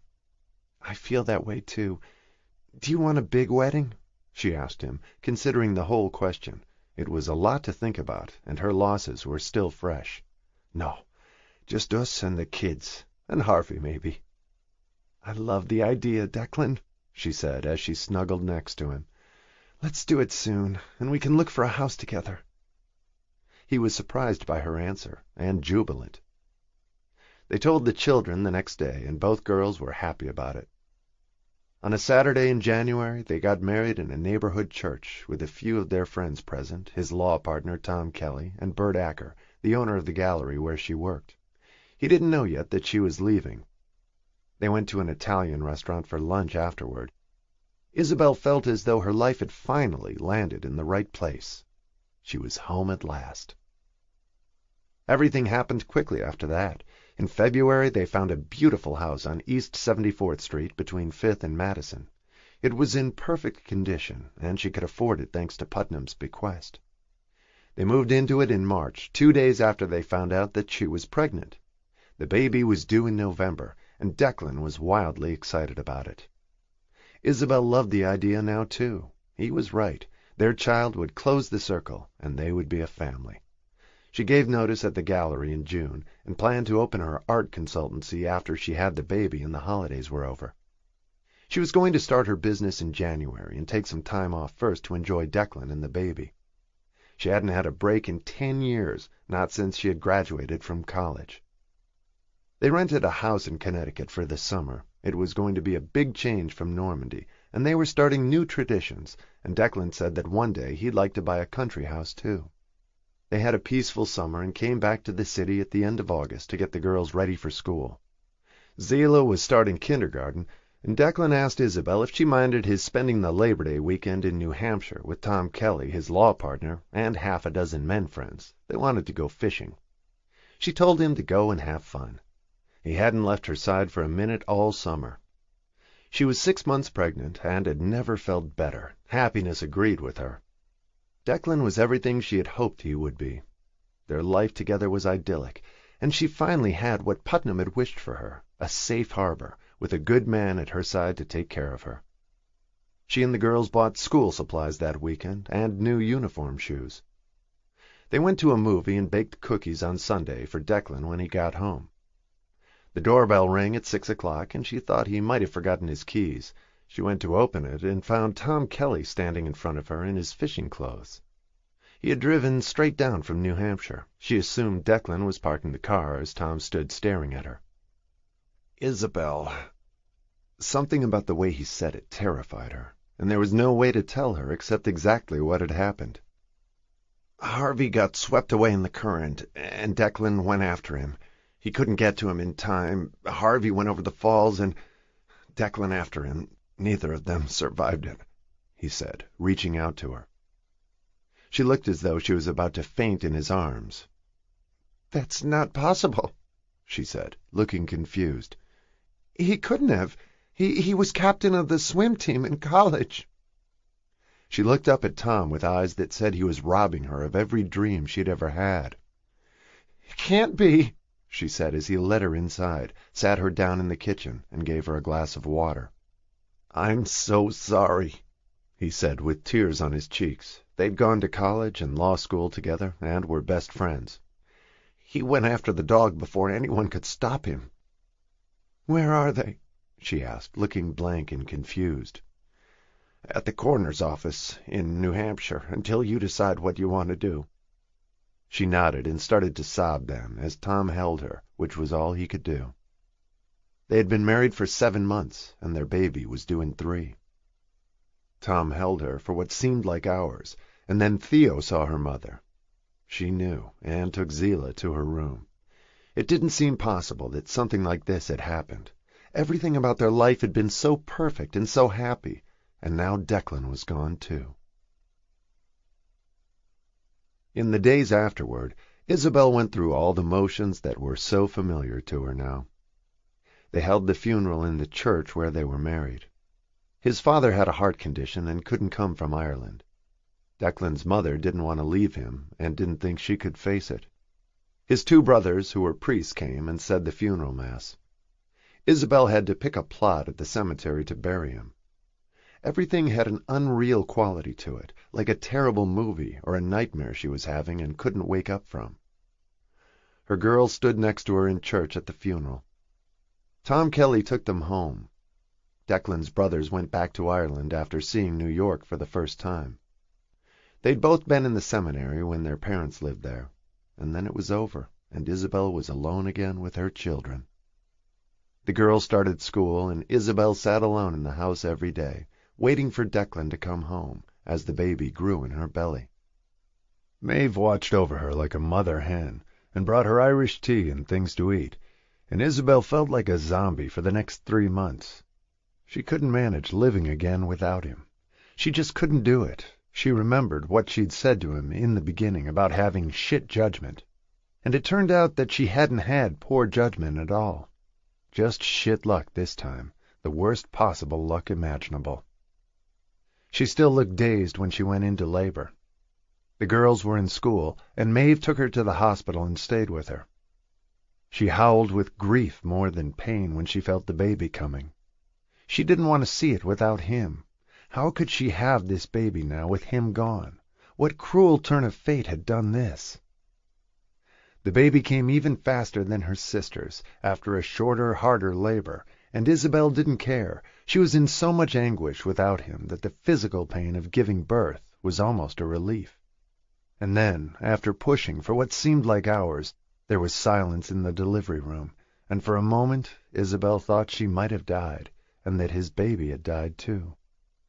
It suddenly woke her up. They had told her it was a girl, and then she heard nothing. "What happened?" she asked, craning to see. "How is she? Is she okay? Is something wrong? Is she breathing?" She hadn't given a wail or screamed like Zila. Instead, the baby gave a gurgle that was almost like a giggle and sounded like she was laughing. They rubbed her back, and she cried a little and gazed around the room as though she was delighted to see them. And just as Isabel had hoped, she looked like Declan and had his happy-go-lucky nature. They put the baby in her mother's arms, and she looked up at her and cooed. "I've never seen a baby do that when she was born," the doctor commented. "I think she was laughing at us. Does she have a name yet?" Isabel nodded. She and Declan had picked it. Una. She was the happiest baby they had ever seen, and she looked right at home in her new surroundings. Isabel had a feeling that was how it always would be, just like Declan. "Welcome home, Una," Isabel whispered as the baby crinkled up her eyes and looked like she was laughing at her. She was happy to be there, and a little piece of Declan had come back to Isabel with Una. Chapter 8. It was harder to adjust to Declan's death than she had expected. They hadn't been married long, but they had all come to depend on him in the 2 years they'd known him. He took care of everything, more than Isabel realized, and suddenly they were all lost without him. Theo had been quieter than ever since her own father's death almost exactly a year before, and with each passing year Zila got angrier and more argumentative and picked more fights with Theo. Declan had been the only one who could talk her out of it and be the pacemaker. And the ray of sunshine in their midst once she arrived was Una. She was always happy, smiling, gurgling, and had everyone laughing from the moment she came home from the hospital. At 39, Declan hadn't expected to die and had left no will. What he had went to Una, but he had very little, just some meager savings. He owned no property. He made a decent living as an attorney, but spent it as quickly as he made it. The only one with real means and a substantial inheritance was Theo, and it was well safeguarded for her until she was old enough to manage it. Isabel wanted to start her business as an art consultant, but waited almost a year after Una's birth to set it up. She was too upset by Declan's death to do it before that.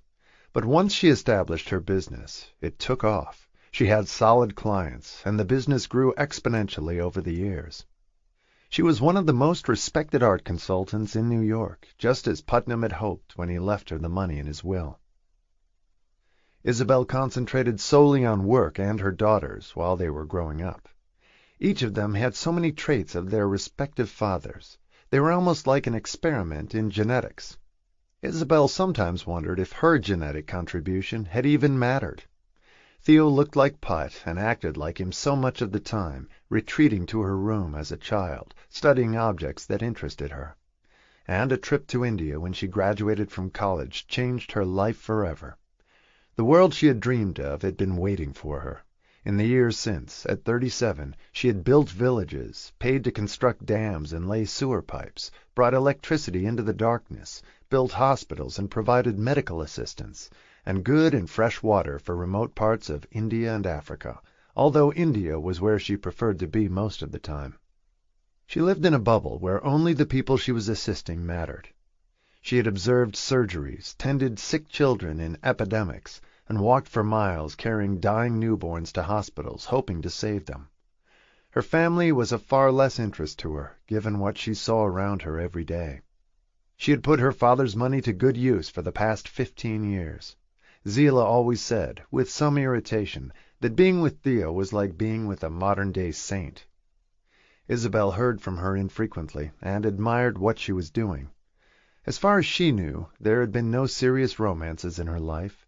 She was astonishingly like Putnam, and although she was in the world, she was never really part of it, and had trouble connecting with anyone at a personal level. She came to New York once a year to see her mother and her father's bankers in Boston, but she had little in common with the rest of the family or her sisters, other than the fact that they had the same mother, which seemed like a very thin bond to her. Zila's war with the human race and external anger, particularly with her older sister, had continued into her teen years and thereafter. She liked to say that Theo had dedicated herself to emptying the ocean of human misery with a thimble, and was about as effective, dismissing all of Theo's acts of compassion and kindness. For every 100 people she fed or saved, there were thousands more right behind them who were going to die anyway, no matter how much of her money she spent. Zila had nothing in common with Theo, and found her fatally annoying. Zila felt that she rose above every comment and occasion, and poured money into a thirst she could never quench, instead of doing something more sensible with it. Zila had a remarkable head for business, with her father's creativity and mother's integrity, which was a winning combination. Isabel's passion for art didn't interest her, but she had real entrepreneurial talent and a Harvard MBA. But she never had the money to fund her projects, and spent her life wrestling with venture capitalists who wanted majority control of her companies, which she didn't want to relinquish. She knew she could make a fortune with some of her ideas, but she needed the investors first. She had never asked Theo to help her, and was sure she wouldn't have anyway. She wasn't saving lives, she was doing business and trying to take her latest venture public without giving up control to the VCs who wanted to invest. Her work life was a constant struggle, and her personal relationships were more the same. She'd been involved with married men and narcissists, sociopaths like her father, or men who wanted to control her or dismissed her impressive talents as second-rate. At almost 32, she hadn't had a successful relationship or business venture yet. She had announced at 30 that she was giving up on romance and focusing only on work, and she didn't seem any happier for it. Isabel was sorry for her and wished she could give her the money she needed, but she couldn't afford the kind of funding the venture capitalists could give her. Theo could have, but she had no interest in business, and the two sisters had never been close, and even less so once they grew up. The one in their midst who was always happy, and had been all her life, was Una, just like Declan. The glass was half full to her, or better. She made compromises, found the positive solutions, and made things work. She had no interest in business or art, and had none of Theo's grandiose plans to improve the world. She had spent her junior year in Florence, where she fell in love with an Italian aristocrat who owned a farm in Tuscany, near a town called Castellina in Chianti. She had left school and married Gregorio at 21, despite Isabel's reservations. 5 years later, at 26, nearly 27, she had 3 sons and was expecting twins. Una loved Gregorio's family, cooked lunch and dinner for her husband and children every day, from recipes her mother-in-law had taught her, and she loved living on their farm. Gregorio controlled everything in their world, and lived in the Dark Ages in terms of modern relationships, but Una didn't seem to mind. She loved everything about her life, including her charming, macho, old-world, domineering husband. There was no denying that she was happy and had the life she wanted. She hadn't been back to New York since she had married him. Isabel visited her in Tuscany once or twice a year, where Gregorio's father openly flirted with her in front of his wife. It was another culture, and not what Isabel would have wanted, but it suited Una. She was undaunted by the prospect of having twins. She would soon be the mother of 5 at 26. All she ever wanted was for everyone to be happy. Visiting her was always a joy because she was so content with her children, her marriage, and her life. She had Declan's easy-going disposition and positive view of the world. She loved both of her sisters, who she thought were talented and remarkable, although she hadn't seen Theo in several years. Theo never went to Italy, and Africa and India were not in Una's travel plans. Gregorio would have had a fit if she went so far away to visit her sister. Neither Theo nor Zila seemed interested in marriage or having children of their own. Theo was too much of a dreamer and felt obligated to save the world, and Zila was somewhat self-centered and wanted to make her mark in business before focusing on anything else. Isabel couldn't imagine 3 more different women or 3 more different fathers. Each man had left a mark on his child, even though the girls had hardly known them or didn't remember them at all. Sadly, neither Zila nor Una remembered Putnam or Declan, who had been the good men in their mother's life. Theo remembered some of her father's words to her, though her memories of him were fading now, 27 years after his death. But she was carrying out the mission he had given her, to use his money, once it was hers, to change the world, and she had. Isabel was the bridge between them, and had her own regrets. She couldn't boast a successful romantic life from her own perspective. Having Theo had been a bold thing to do, with a man who was so unable to function in the world, and yet he had protected her in many ways, and she had loved him until his death. And Declan had been the joy in her life, the normalcy she had always longed for, and never found until him. Luck had been cruel to them when he died. She wondered sometimes if she'd only been destined to be happy for a short time. A few months with Putnam and with Declan, and Colin had remained a terrible mistake. She had told Zila the truth about him when she had turned 18, that her father had been a criminal and had gone to prison. Zila had searched for stories about him on the internet, and had discovered that he had gone to prison for a second time, after he got out, for a major credit card scam. She was deeply ashamed of it, and had said she hated him for a while. She hadn't mentioned him in years. Isabel loved all of her daughters. She had tried to give each of them what they needed, and wasn't sure if she had succeeded. She had attempted to give Theo a more realistic view of the world than her entirely altruistic one, working with people who had no intimate connection to her life. She didn't want her to end up like her father, unable to function outside his own world, beyond his walls, even with his child for more than a few weeks a year. He had deprived himself of the love and bonding that might have made him happier. Theo had somehow taken the torch from his hand and was carrying it for him, trying to atone for what he thought of as his sins. Zila was always trying to scale tall walls and resented everyone for what they had and she didn't: a father, a fortune, a birthright. She focused much of her bitterness and anger on her older sister. She had been jealous of Theo all her life, whether she admitted it or not.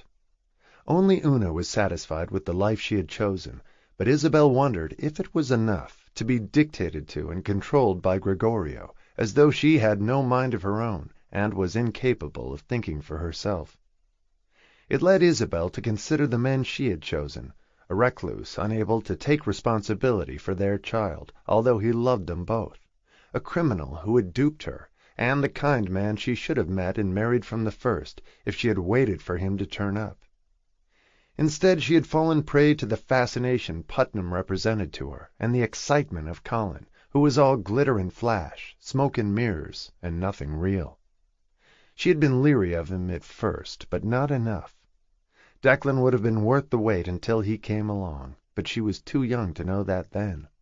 She had tried to impart that to her girls, that exciting men were never the right ones in the end. The fireworks always burned out quickly. She had never tried again after Declan died. She was too shattered at first, and too busy with her children and her career after that. There was always something more important to do than trying to meet someone, or give them a chance when she did. She always had an excuse not to get involved, just as Theo and Zila were doing now. Only Una had embraced love wholeheartedly, whether Isabel fully approved of Gregorio or not. She just wished he would be more respectful of Una's intelligence. As a result, Una assumed that she would be incapable of doing anything without him, even though she helped him run the farm, cooked his meals, brought up his children, and had loved him passionately for 5 years. As far as Isabel was concerned, he was a lucky man. But her daughter thought she was the fortunate one, and Isabel was willing to concede now that maybe that was enough. If you believed yourself lucky, maybe you were. And who was she to expect more for her daughter, or even herself? She often worried that she had somehow taught Theo and Zila to be afraid of love and the risk it represented, because her relationships with their fathers hadn't worked out. And Zila's harsh criticism of Theo bothered Isabel too. Theo deserved their respect for the remarkable feats she had accomplished. She had carried out her father's wishes more than he could ever have hoped. He would have been proud of her, and Isabel was too. All Isabel wanted was for her children to be happy. The only real happiness she had known as an adult was with Declan, but it was for so brief a time. She had been afraid she'd be disappointed if she tried to meet someone like him after he died. She had had no desire to try again for 26 years, and at 58 had decided that it was too late. She wasn't old, and she didn't look her age. Her business was thriving, but she was lonely now without the girls, with Theo in India, Una in Tuscany, and Zila involved in her own life. She was alone almost all the time. Even that hadn't given her the courage to try again. She just worked harder to fill the void. She went to exhibits and art auctions, met with new clients, and did research on paintings on the market until late at night, but her house was quiet, her weekends were deadly, and she went to bed alone. There were times, too many of them, when it didn't seem like enough. She glanced at her watch just after 2 o'clock. She had an appointment downtown at 3. She needed new glasses, and had finally admitted it to herself when she hadn't noticed how close she was to the bookcase and banged her arm badly the week before. She still had a nasty bruise from it. Twice she had almost missed a step going down the stairs. It was time to get stronger glasses before she fell. And who would hear her or help her if she did? She lived alone. She wasn't old enough to need assistance. All she needed were new glasses, she reminded herself. It wasn't a tragedy, just a practical issue. At 2:30 she put on her coat, picked up her bag, turned off the lights, set the alarm, and left the house. She was a self-sufficient woman, and intended to stay that way for many years. The last thing her children needed was her becoming dependent on them, or injuring herself in some foolish way. She was careful when she stepped off the curb as she waved an arm to hail a cab. When it stopped, she got in and gave the driver the address. She hoped the visit to the eye doctor wouldn't take long. She had a new client coming to meet with her at 6 o'clock. He had been referred by another client.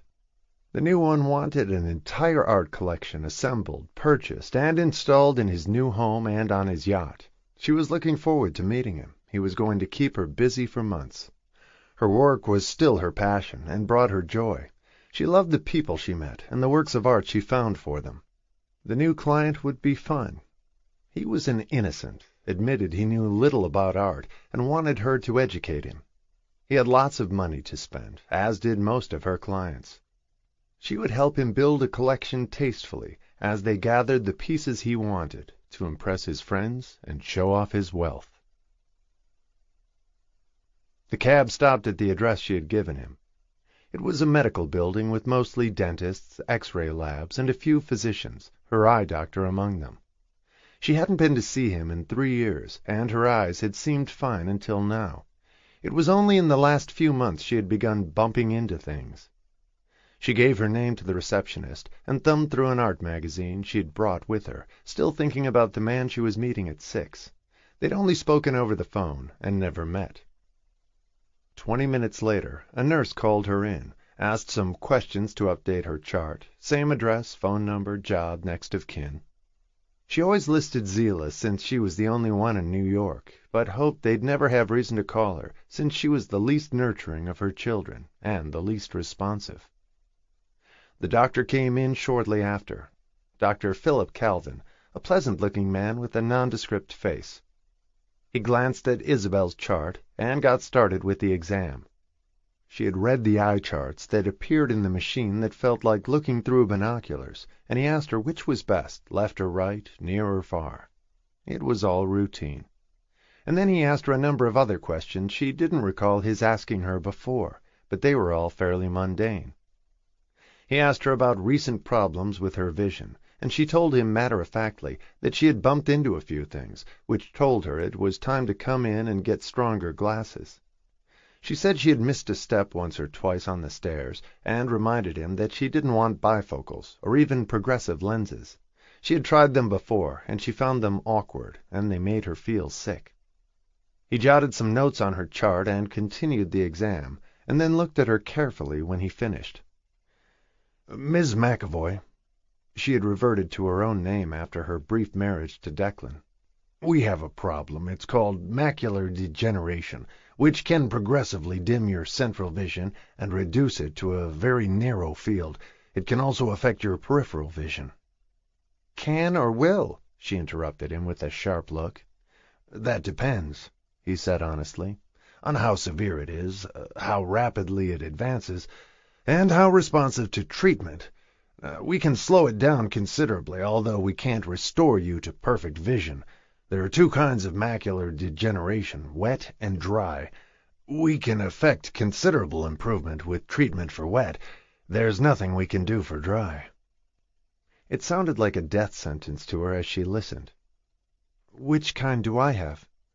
You're lucky. You have wet macular degeneration in both eyes. It didn't sound lucky to her. What's the worst that can happen? She asked, looking him straight in the eye. She had never been cowardly about anything in her life, and met her challenges head-on. At the very worst, you could go blind, he said cautiously. We'll try not to let that happen. His words hit her like a bomb. She was at risk for going blind, and he called that luck? But at least she didn't have the kind that couldn't be treated. What do the treatments entail? She imagined painful surgery, with patches on both eyes for months, like something in a bad movie, while she stumbled around her house. Injections in your eyes. He answered her question, and she winced. It sounded ghastly to her, but blindness was unquestionably worse. Painful? Uncomfortable. We use anesthetic drops to numb your cornea. He used the medical word she hated most. Uncomfortable, which was almost always a lie, a euphemism for unbearable agony he didn't want her to know about in advance. I'm an art consultant, doctor. I can't afford to go blind. We'll do everything we can to improve the situation for as long as we can. And you may never go blind. That's at the far end of the spectrum. You asked me about the worst case. I don't expect it to get to such an extreme degree if we deal with it now. You'll have to be reliable about coming in for treatment. She nodded. Obviously, she didn't want to go blind, no matter how uncomfortable the treatments were. I'm going to give you some drops I want you to use several times a day. Do you have anyone to help you administer them? He asked kindly, and she shook her head. No, I don't. You can manage it yourself. It's just easier if someone helps. So is life, she said cynically. Things don't always work out that way. He glanced at her chart and saw that she had checked off widowed. She was an attractive woman and looked younger than her age, although there was something faintly austere about her, and she was visibly shocked by what he had said. It was a hard diagnosis to hear. There was a strong chance she wouldn't go blind, but it was always a possibility, and he didn't want to lie to her about the seriousness of the disease. "Why don't you make an appointment next week for your first treatment? I'd like to get started," he told her, and she stood up out of the chair and felt like her legs were going to buckle under her. "Do I need glasses, too?" She had forgotten all about them till then, in the face of what he had said. "I'll have them ready for you next week. You can pick frames on the way out, if you want to get them here." "Thank you," she said in a soft voice, and a moment later she stood staring at the vitrine full of eyeglasses as her vision blurred with tears. She knew that going blind was not a sure thing, but even the remote possibility of it was terrifying. If she did, how would she take care of herself? She made an instant decision not to tell her children. They didn't need to know about it yet, or maybe ever. She wanted to see how the treatment worked first. She didn't like them knowing about her frailties. They had always seen her as a tower of strength they could rely on. The idea of being helpless or vulnerable was not the image she wanted her children to have of her. She had always thought that would be far down the road, not in the near future. She wanted to be strong and in good health until a great age, working until the end. And what would happen to her work if she went blind? What would she do if she could no longer see the art she selected for her clients? Her whole world had turned upside down in a matter of moments. She selected 2 of the eyeglass frames without even looking at them, and handed them to the nurse. And 5 minutes later she was back on the sidewalk, after making an appointment for the following week. She wanted to begin the injections quickly. She didn't have a moment to lose. She felt as though she'd been in the doctor's office for a week. She got jostled by people on the sidewalk and nearly stumbled when she stepped off the curb to hail a cab. "Steady," she said out loud to herself as a yellow cab stopped and she got in and gave him her address. She was silent on the drive uptown, trying to absorb what had happened. It was 5:15, and half an hour later, when she got home, she walked into her house and turned off the alarm. She didn't have a minute to waste before the appointment with the new client. She tossed her coat on a hall chair and rushed upstairs to her office to lay out the files and catalogs on her desk and 2 art books. She was forcing herself to concentrate on the meeting and not what the doctor had said. William Casey, her new client, arrived 5 minutes early. She opened the door and offered him a drink when he came in. She directed him upstairs and followed 3 minutes later with the scotch on the rocks he had asked for. She set it down carefully on a table next to him, cautious not to miss the table, and paying close attention not to release the glass until she knew she'd set it down on the hard surface. Bill Casey was large, red-faced, overweight, expensively dressed, and somewhere in his mid-50s, she guessed. There was an innocence about him as he asked for Isabel's advice. She began to show him the catalogs and art books she had set out, to give him an idea of the kind of artist she had in mind for him, and she wanted to know how he liked them. He loved everything she had marked with post-its, and she explained patiently and clearly why the various works fit well together and would be the foundation for a cohesive collection. It was what she envisioned for both his home on Long Island and the 200-foot sailboat he kept in the Caribbean. He showed her photographs of the yacht and its interior. It was a magnificent sailboat he'd had built by Perini in Italy. He mentioned that he'd had lucky oil ventures in Oklahoma and Louisiana, and she admired and praised him for wanting to use some of it to buy important art. She liked working with him. He was so grateful for her help and eager to learn. He stayed until 7:30, and she sent him home with the catalogs. If he was interested, there were 2 paintings she hoped to bid on for him in the next sale at Christie's. She thought they would be the perfect cornerstone for his collection and a great starting point. He agreed and said that he wanted to show his wife, but made it clear that the final choices would be his. His wife didn't know anything about art, and neither did he, but Mrs. Casey found the whole project daunting and was trusting him to create the collection with Isabel's advice. She came back to her office as soon as he left, sat down at her desk, and dropped her face in her hands. For a brief time she had almost forgotten what the doctor had told her, and it all came rushing back like a tape playing in her head as the word blind kept going round and round in her mind. Blind. She couldn't even imagine what it would be like, and didn't want to, as her shoulders shook and her whole body was seized with racking sobs. The phone rang on her desk, and she didn't answer it. All she could think about now was that she might be going blind. When, if, how soon were questions there was no answer to. She had no idea how long it would take to lose her sight, if she did. She had never expected this in a million years. And then she remembered the word he had used, lucky, that they had caught it early, but she sure didn't feel lucky now. She felt doomed as she continued to cry for several hours, and finally, feeling totally drained, she went to bed.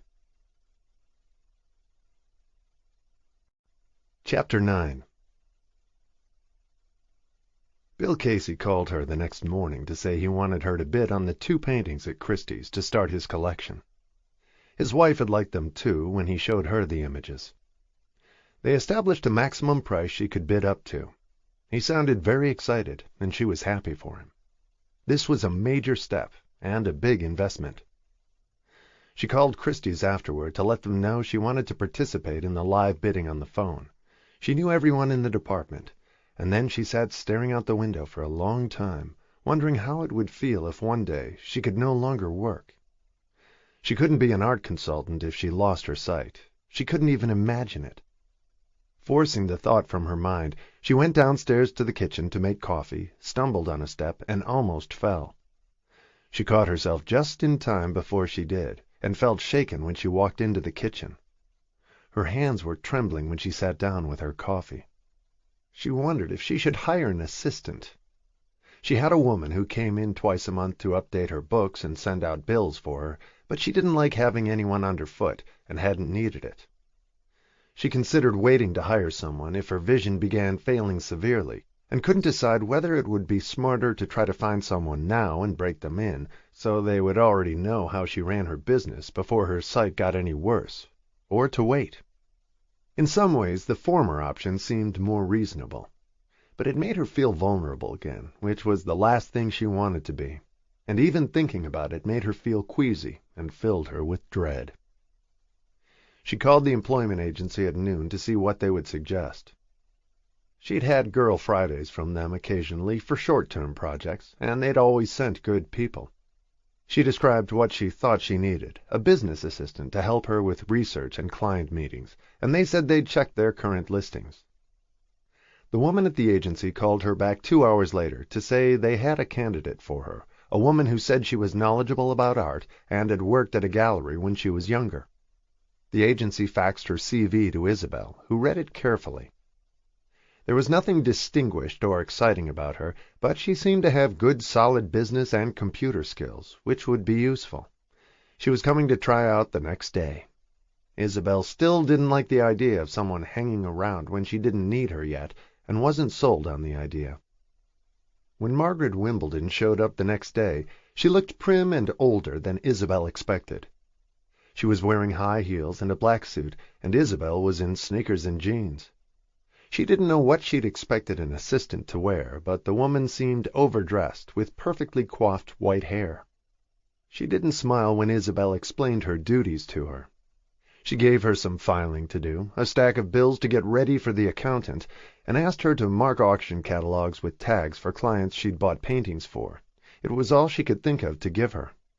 Margaret had it all in good order before noon. She was definitely efficient, but had an air of disapproval about her, and her mouth was set in a thin line when Isabel sat at her desk writing some letters and asked her to bring her a cup of tea. "I don't do food service," she said with an angry look. "Sorry," Isabel said, watching her retreat to the table where she was working. A cup of tea hadn't seemed like a lot to ask, but it reminded her that she needed to define the job. For the moment, her notion of what she would need from an assistant was still vague. Margaret announced she was going out to lunch a few minutes later, and came back punctually in an hour, ready for her next assignment. Isabel gave her some research to do. She wasn't sure why. But she didn't like her. She wasn't pleasant to have around, there was an aura of tension about her, and she had made Isabel uncomfortable. It seemed easier to do the work herself, but that was now, while she could still see. After Margaret did the research, Isabel let her go at 4 o'clock. "Should I come back tomorrow?" she asked before she left. "I'll call the agency and let them know," Isabel said vaguely, but the thought of having her around again depressed her. There had been no friendly exchange all day. She seemed more like a secretary for the director of a gallery or a CEO. It made Isabel realize that she wanted someone more casual and flexible, who would say a pleasant word or two and wouldn't balk at making a cup of tea. Margaret acted as though the entire job was beneath her, and her refusal to make tea made her seem inflexible, even hostile. Isabel tried to explain it to the agency when she called them at 5 o'clock. She had been thinking about Margaret for the last hour, was unenthusiastic about her, and told them she wasn't right for the job.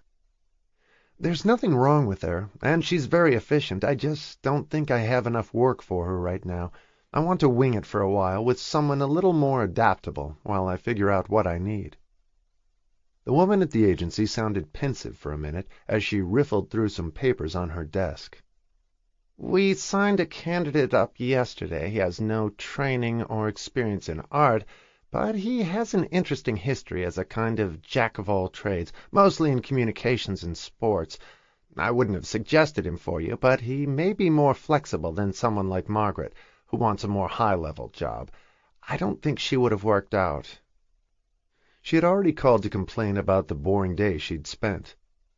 She had expected Isabel to be more high-powered, and she wanted to be involved with clients, not just do research and filing. And as in any job, not every day would be exciting. "The man I'm referring to is Jack Bailey. He was on a sports radio show for several years, worked at a TV network as an assistant producer, also in sports. He's been a DJ and a sports announcer. He's been in PR.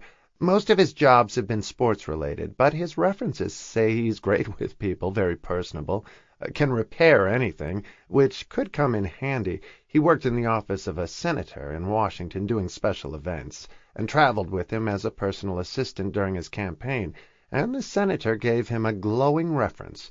He left because he has a sick sister in New York, and he takes care of her. He came in again this morning, and he presents very well.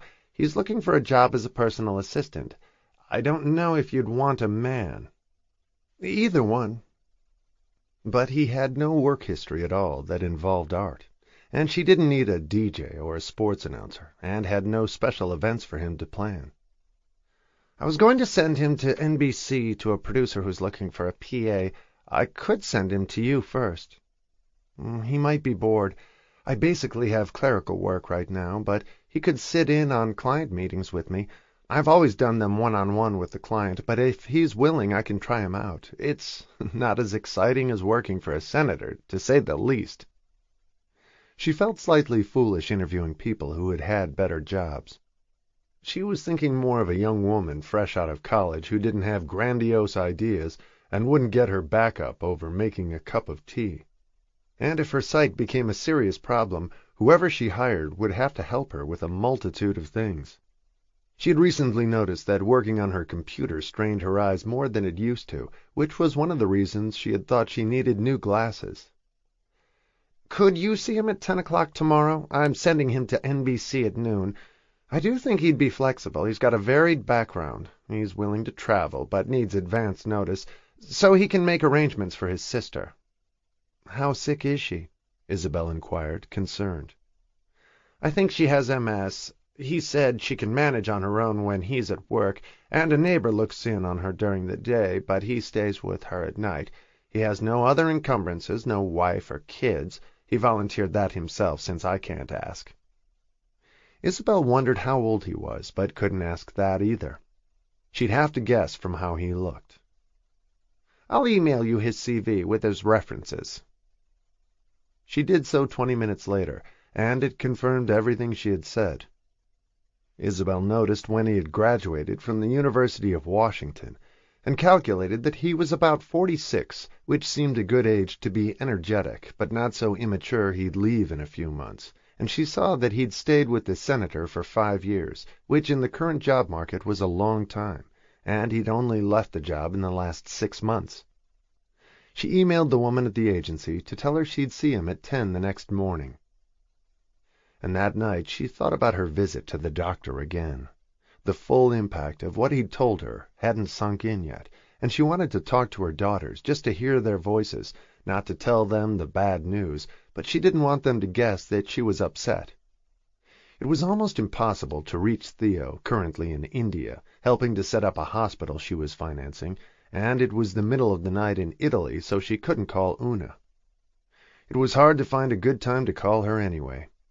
She was always busy with Gregorio and the boys, cooking lunch or dinner, or overseeing the planting of some new garden on their farm. She never had time to talk for long. Isabel missed both of them, and Zila was even harder to reach, even though she lived in New York.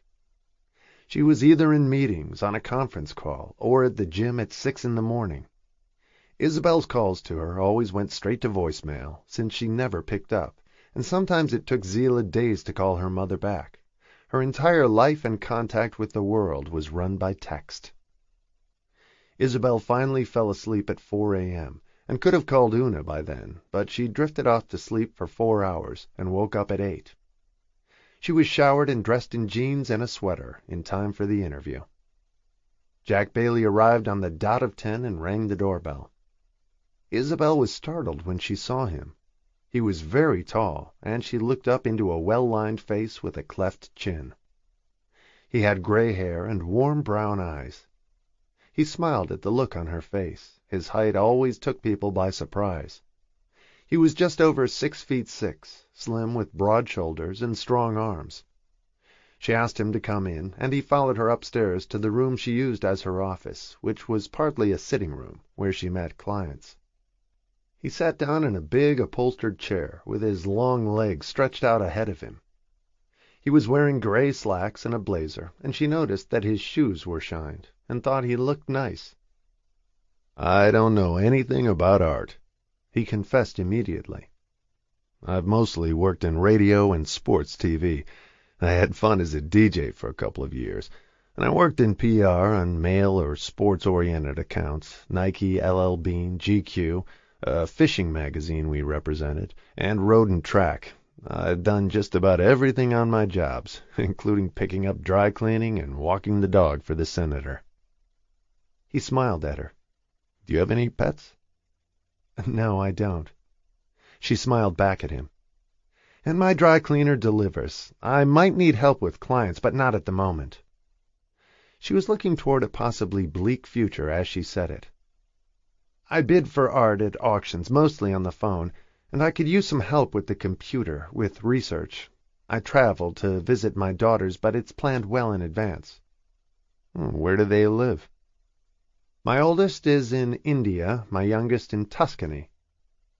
He looked startled when she said it. "That should be interesting.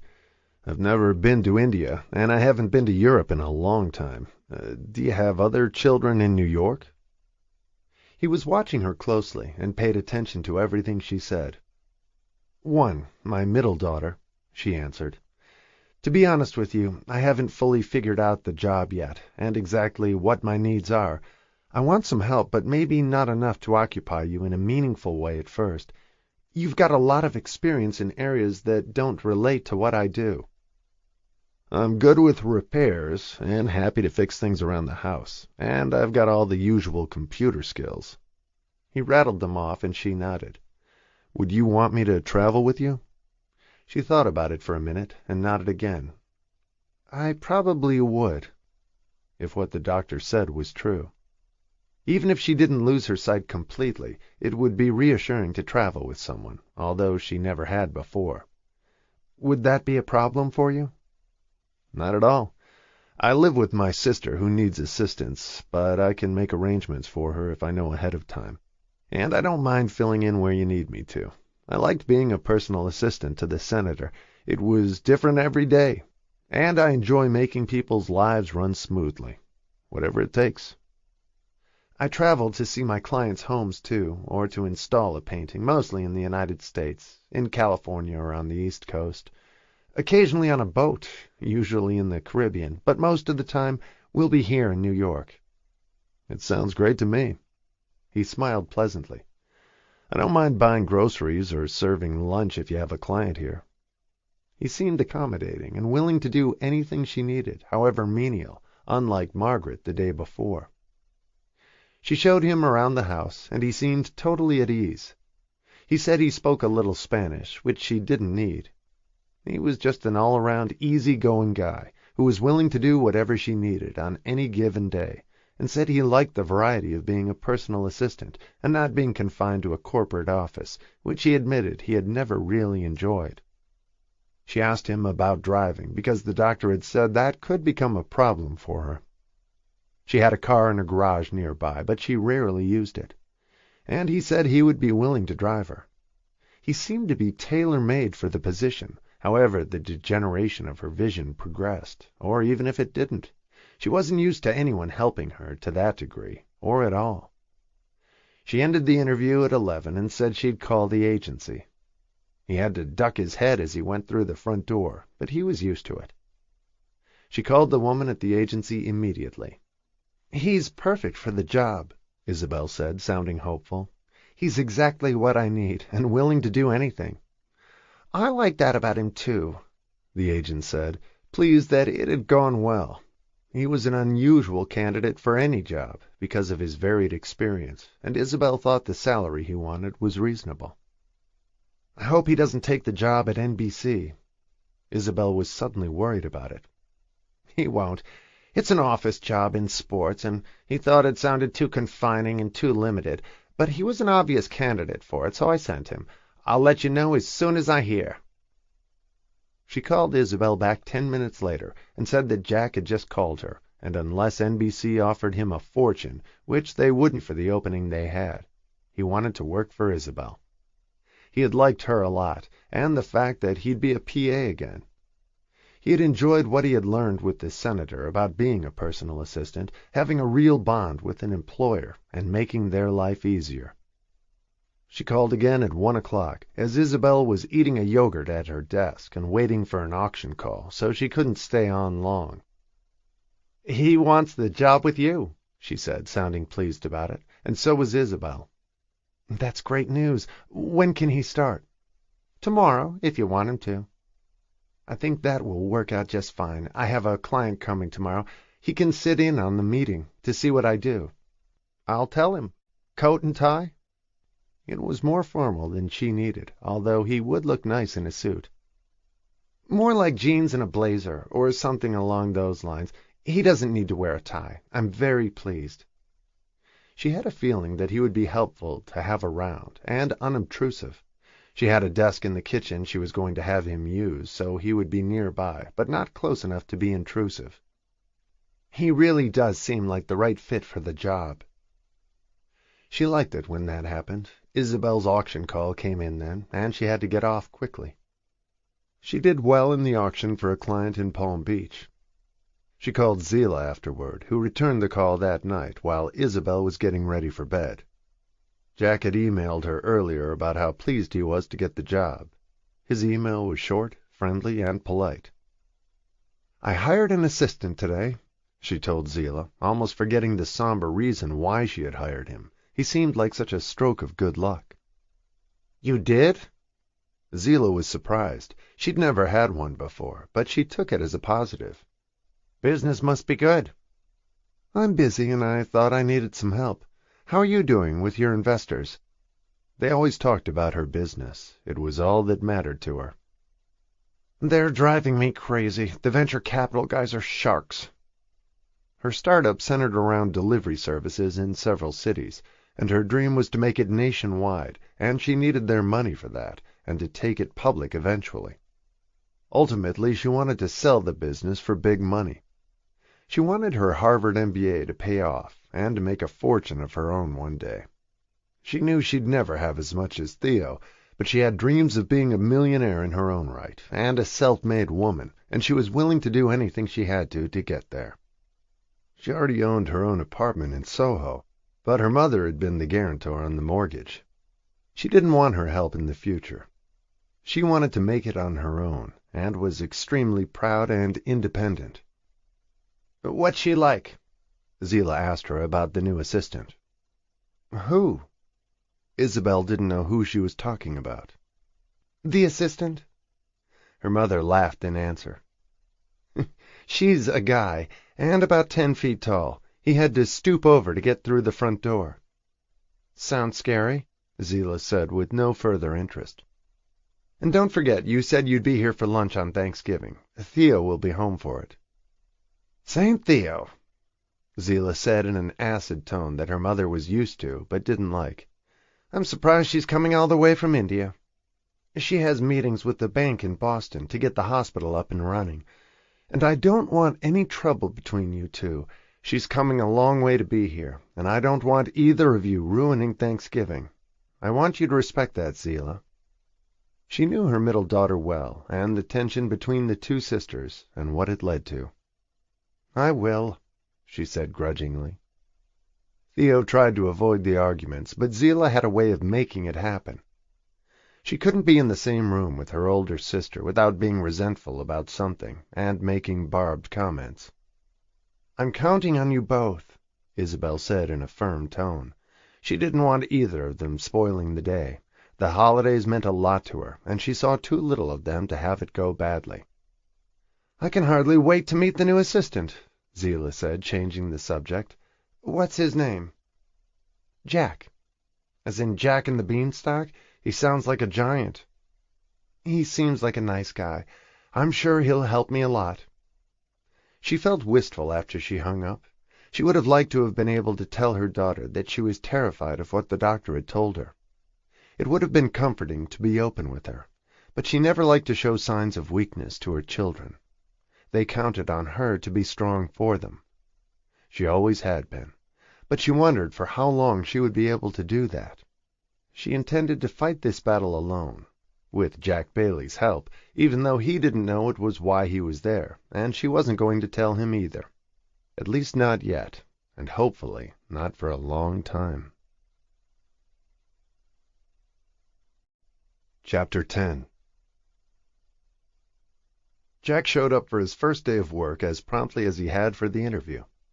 He had gotten up at 5 a.m. to get things ready for his sister, prepare food for her, and leave it in the refrigerator. He'd showered, shaved, and dressed carefully, and helped her to the couch where she liked to spend the day dozing and watching television. Her condition had worsened dramatically in the last year, which was why he had moved back from Washington. She could get around the apartment with the walker, and he took her out in a wheelchair on weekends. "Play nice at school," Sandy admonished him gently as she looked him over. She was 49 years old, had 2 children, and was divorced.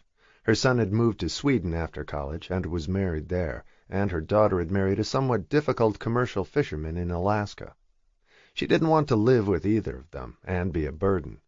She couldn't afford a nurse, and Jack had seen clearly how hard it was for her to manage. With great regret, he had given up the job in Washington and moved in with her. Living together reminded them both of their childhood in Seattle. Things hadn't turned out the way they had planned for either of them. Her husband had left her when her kids were very young, and she'd been struggling ever since, and lived on disability payments now. And Jack's romance with his high school sweetheart evaporated when his promising career ended in an instant, and several dead-end relationships left him childless and unmarried at 46. But he felt it had worked out for the best, since it left him able to take care of his sister, and he had always found good jobs he liked, which also allowed him to help her financially. He didn't like to think about what would happen when her condition worsened, which it would inevitably. She was starting to talk about moving to a nursing home, so she didn't become too big a burden on him.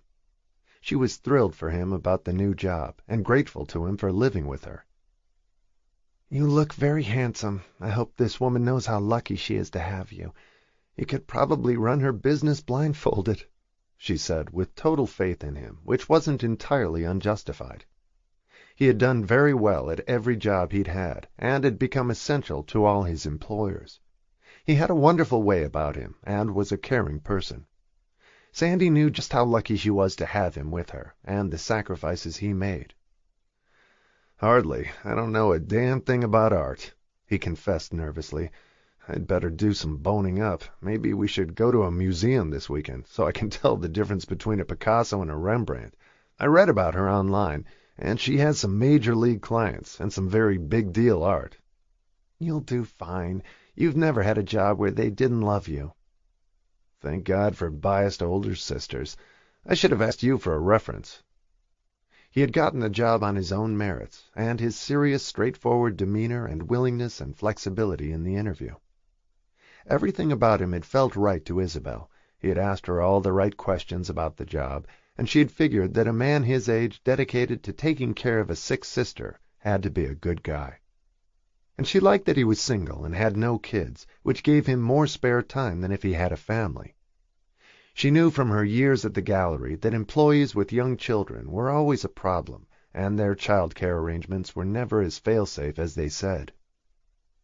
He took the subway to work from their apartment downtown near the Bowery.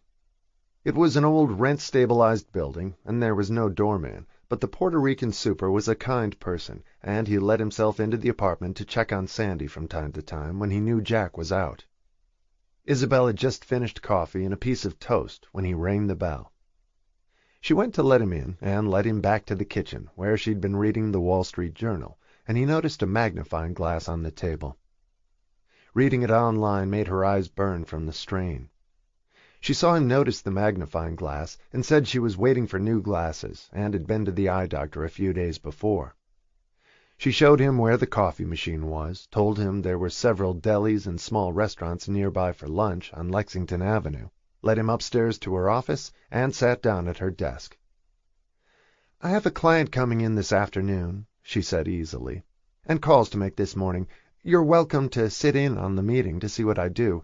We're going to go over photographs of Mary Cassatt paintings with the client. He wants to buy one for his wife for their anniversary, and we're trying to pick one from what's currently on the market, either at auction or in galleries here and in Europe." She took a book out of her bookcase then about Mary Cassatt and handed it to him. "She's an American impressionist and was a remarkable artist. She painted mostly women and children. Have you ever seen her work?" It was a straight question and not meant to embarrass him, and he answered honestly. "Not that I know of, unless she was in women's basketball. I don't know her." She laughed. "That's a little more recent than her body of work." He looked grateful for the book. He was willing to do homework to learn the job. "And I'm putting together a collection for a man from Tulsa who just bought a house here and has a yacht in Antigua. I got the first 2 pieces for him yesterday from a Christie's auction. We have a lot to buy for him." "You sound busy." But he still wasn't sure exactly how he fit in. Neither was she. "Will you want me to deal with clients?" he asked her, nervous about it since he knew nothing about the art world. "Not unless you're with me. Not on your own. But you can make notes during the meeting, and I'll need you to do research. I'm sure you're a lot better on the computer than I am. Just when I find what I want, I hit the wrong button, and it disappears." He smiled. "There are 2 spotlights burned out in the living room, if you don't mind replacing them. And I want to send some catalogs to the man we're doing the collection for." She pointed to a stack on her desk. "I have a FedEx account. Just call, and they'll pick up. The boxes are in the pantry closet." It all sounded easy so far, and interesting, and very different from the multitude of tasks he'd done for the senator. "What kind of paintings do you put on a yacht?" He was curious about it. "I suggested contemporary, but he wants old masters, and he fell in love with a Turner, and he loved some scenes of Venice by Félix Diem that I showed him." She stood up and handed him 2 more books. "Basically paintings with boats in them." She smiled at Jack. "Makes sense, even to me." He picked up the stack of catalogs, and then he turned to her. "Do you like sports? I still have some connections for tickets at the network where I worked." The senator had loved that, and was a huge baseball and football fan. Isabel smiled hesitantly at him. "I know as much about sports as you do about art. Maybe we can trade information sometime. My last husband died 26 years ago, and I have 3 daughters. I've been to the U.S. Open and Wimbledon, but that's about it. And that reminds me, if we have time later, I want to pull out the Thanksgiving decorations today. My daughter is coming home from India for a few days, and I want to get out the things for the table. They're on a high shelf I can't get to." "That's right up my alley." He grinned at her from his considerable height. "And thank you for lending me the books." He went to find the FedEx boxes for the catalogs, and Isabel spent the morning making calls about various paintings, while Jack read the books, sitting in the kitchen. He showed up with a cup of coffee for her on a tray with cream and sugar halfway through the morning. She smiled and nodded her thanks, while deep in conversation on the phone, and he discreetly disappeared again and let her know when he left for lunch. The morning had gone well. He was back in less than an hour, and had taken a brisk walk after he ate a turkey sandwich and a cup of soup at a deli. She showed him where the box of Thanksgiving ornaments was. He didn't need a ladder to get to them, which she would have, and they unpacked them together. There were some silver birds from Asbury in London, and a brightly colored porcelain turkey as the centerpiece, and some smaller things that would make the table look festive and autumnal, some of which were relics of when the kids were younger. She was holding a small ceramic turkey one of the girls had made at school, and Isabel smiled as she held it and set it down on the table. But she missed the surface by several inches, and it fell on the floor, but didn't break. She bent to pick it up and set it down in the center of the table then, as he watched her, having noticed that she had dropped it in mid-air, but he didn't comment. He volunteered to polish the silver pieces to cover the awkward moment, which had clearly upset her. She went back upstairs a few minutes later. He set out the decorations on the dining-room table after he polished the silver birds, and a little while later the client who wanted the Mary Cassatt for his wife arrived. He was a distinguished-looking man in his late 60s or early 70s, and Jack had had a few minutes to glance through the Cassatt book by then. He was quiet during the meeting, but the few comments he made were intelligent, and he made careful notes of what happened, typed them up on his computer afterward, and handed them to Isabel. She looked surprised. That was fast. She had just called the gallery that had the painting of a mother and child the client wanted. "It wasn't very complicated," Jack said, smiling at her as she looked at the pages he had handed her, and she paused for a moment. "Can I ask you a favor? Would you print these again just a little bit larger? The font is very small." It wasn't, but he didn't argue with her, and suspected she had a problem with her eyes, or was overdue for the glasses she was waiting for that she had mentioned earlier.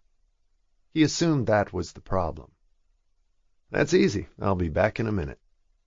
He had it in her hands 5 minutes later, and she was impressed when she read his notes. They were concise and clear, and listed the essence of the meeting with bullet points. "You do a great job, Jack," she said, praising him honestly. "I wasn't sure I needed an assistant. You've convinced me in a single day that I've been depriving myself." "What made you change your mind and decide to hire someone?" He had a feeling that there was some bigger reason behind his getting the job, but he could sense how private she was, and assumed she wouldn't tell him, and sooner or later he'd figure it out. "I can't do it all, and it's nice having some help. The woman I have to do my billing twice a month isn't enough. You're going to spoil me very quickly." The senator had said as much to him many times. "Will your daughter be staying here when she's in town? Do I need to make any arrangements for her?" he volunteered, assuming it was part of his job. He liked to think ahead, and Isabel noticed that too. Airport pickup, flowers in her room, hair appointment. He had done all that and more for the senator's wife. The airport pickup and flowers would be nice. No need for hair. Isabel was slightly in awe of him. He thought of everything. "I'll give you her flight details," she said, riffling through a stack of papers on her desk, and handed him a page. "She's coming in the night before Thanksgiving, and leaving for Boston on Monday morning." "Will she come back here after Boston?" he asked, being curious more than organized. "No, she won't. She's flying to London, and back to Delhi from there. She's meeting with a doctor in London who is putting a team together to visit the hospital she's trying to enlarge. She's a very enterprising young woman. Our very own Mother Teresa," she said proudly, but he could see sadness in her eyes too. He deduced easily that Isabel missed her and wondered if it was something more. For a woman with 3 children, she seemed very much alone. But so was his sister Sandy, with hers too. Children had a way of moving on. It was why he had never longed for any of his own. They were a part of your life for such a short time, it seemed very brief and ephemeral to him, but he didn't say that to her. "I'll order a car for her for Wednesday when she arrives, and Monday." "She may balk at the one on Monday. She believes in living a very Spartan life. She's not given to extravagances," Isabel said, and he nodded. "And just a small bouquet of flowers in her room. Nothing lavish. She has lived with poverty and its ravages for 16 years. She doesn't approve of the way any of us live." "That's interesting," he said thoughtfully. "Are the others that way?" "Not at all. They're all different. My daughter Zila, who lives here, has an MBA and has established a struggling startup she wants to make into a nationwide success. She is the embodiment of capitalism and the American dream. My youngest daughter, Una, is married to an Italian count from a very old family and lives on a farm in Tuscany. She grows her own vegetables, but has a comfortable lifestyle. She has 3 children, soon to be 5. She's expecting twins. She's 26. Theo, who lives in India, is very ethereal and removed from the world we live in. Her father was like that, too.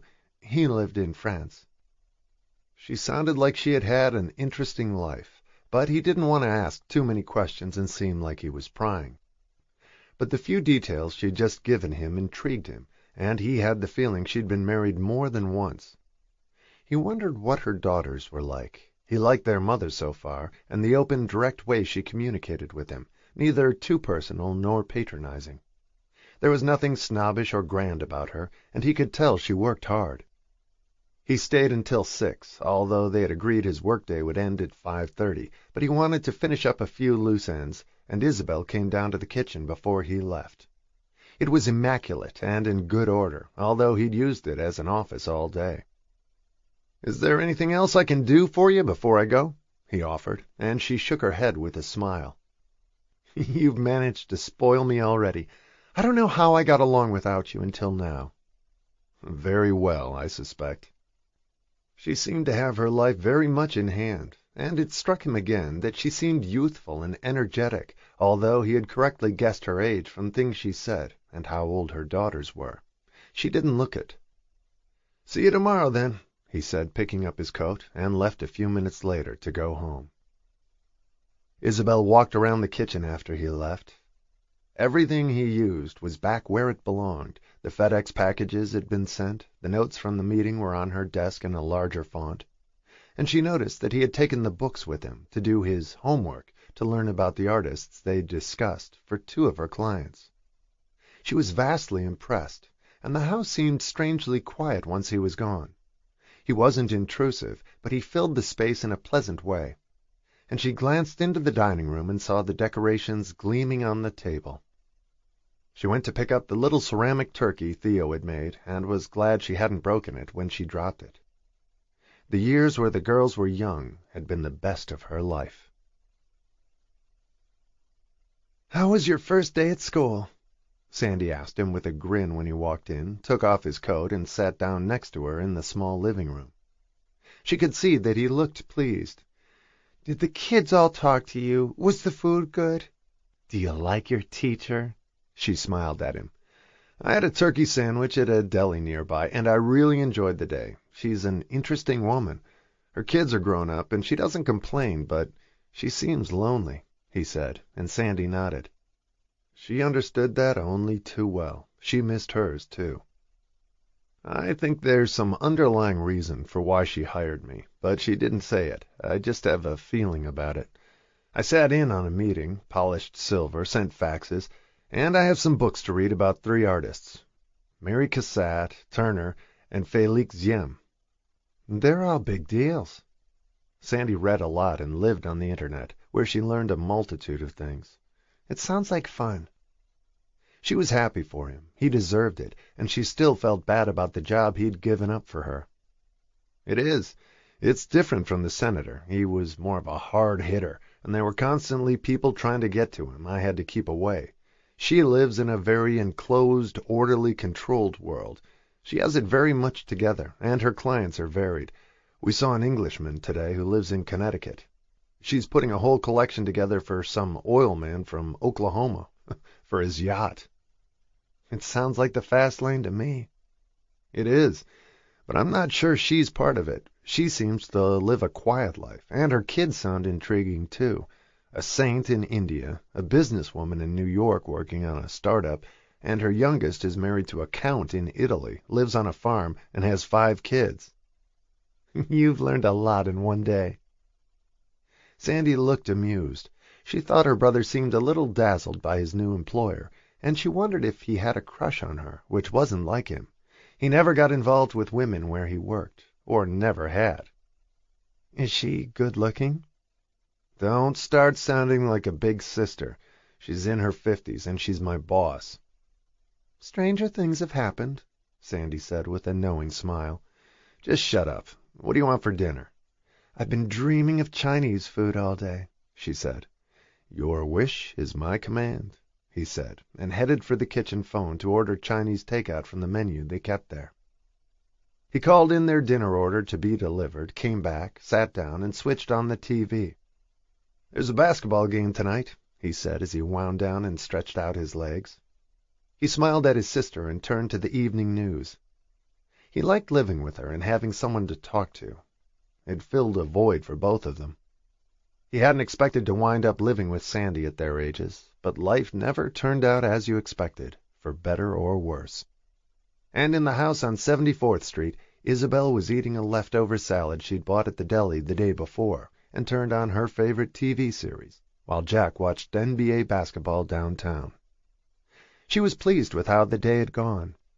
Having an assistant was turning out to be a good idea, whatever the reason for it.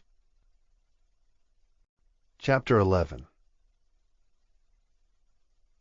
Isabel had had 2 injections in her eyes by Thanksgiving week, and it was traumatic more than painful. She was quiet when she got back from the treatments, and grateful for Jack's help. In a short time he was proving to be invaluable, with clients, in meetings, helping her organize things, and just doing small tasks and projects and repairs for her. And he frequently brought her a cup of tea or coffee, even before she asked for it. She was happy to have him, and he helped her set the Thanksgiving table with the things they had unpacked and the silver he had polished the evening Theo was due home, the day before Thanksgiving.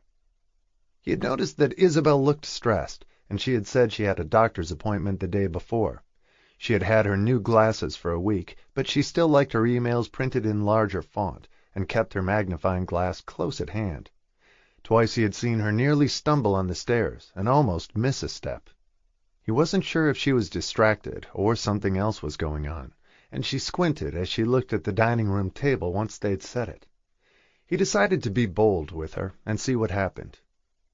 You seem nervous. Are you okay? She hesitated for a moment and nodded. I am nervous. Theo and Zila don't always get along. To be honest, they never do. It's been that way since Zila was old enough to talk. She has a knack for starting arguments with her sister, and I don't want that happening on Thanksgiving. Theo is only going to be here for 4 days. I hardly ever see her. She's a difficult person to get close to, geographically and emotionally. Her father was very reclusive, and she isolates herself in her own way, surrounding herself with strangers thousands of miles away while she does good deeds. And when she finally does come home and I can see her, Zila starts a fight with her. It doesn't make coming back here very appealing to her, and I miss her. Have you told them how you feel about it? This was all new to him, and he hadn't met either of them, but he could see how tense Isabel was about it, and had been for several days. For about 30 years, she answered his question. It doesn't stop either of them. Theo used to fight back when she was younger, although she always tried to be kind to her baby sister. But Zila isn't a baby anymore, and she hits hard, usually below the belt if she can arrange it. Theo just leaves and flies away again. She's out of reach now, which drives Zila crazy. Families are never as easy as they appear from the outside. Sandy and I tried to kill each other as children. It wasn't until after our parents died that we realized we really needed each other. And then she got sick, which brought us closer, too. I couldn't let her go through that alone after her husband left her. Were any of your girls close to each other at all as kids? He asked, still curious about her. There was something faintly mysterious about Isabel, truths that he knew she wasn't revealing. Sometimes. They both loved Una. She's the easy one, the peacemaker. They both consider her their baby, and she gets along with everyone. She could be best friends with Godzilla and Frankenstein. She's an intrinsically happy person. She makes it all look easy, even her macho Italian husband, whom Isabel knew she would have strangled in 2 minutes, and his family, who were involved in everything Una and Gregorio did. They told Una how to cook the meals, treat her husband, and bring up the children, and she turned a deaf ear to their criticism and went on her merry way, happy and not even resentful. It's amazing how kids can grow up in the same house with the same parents and come away so different, he said as he helped her set the table. That's the thing, she said, looking at him. They didn't. Same mother, different fathers. They each have a different father, and genetics are a powerful force. They all have a lot of their fathers in them. You were married 3 times? He looked surprised and cautiously asked the question. Twice, she corrected him, which raised another question, but he didn't ask it, since she had already said that the 3 girls each had a different father, and he didn't want to offend her. You've had an interesting life. She nodded and didn't comment. Theo was arriving at the house at 6, and Jack was leaving early. She wanted to be alone with her that night, before they added Zila to the mix the next day.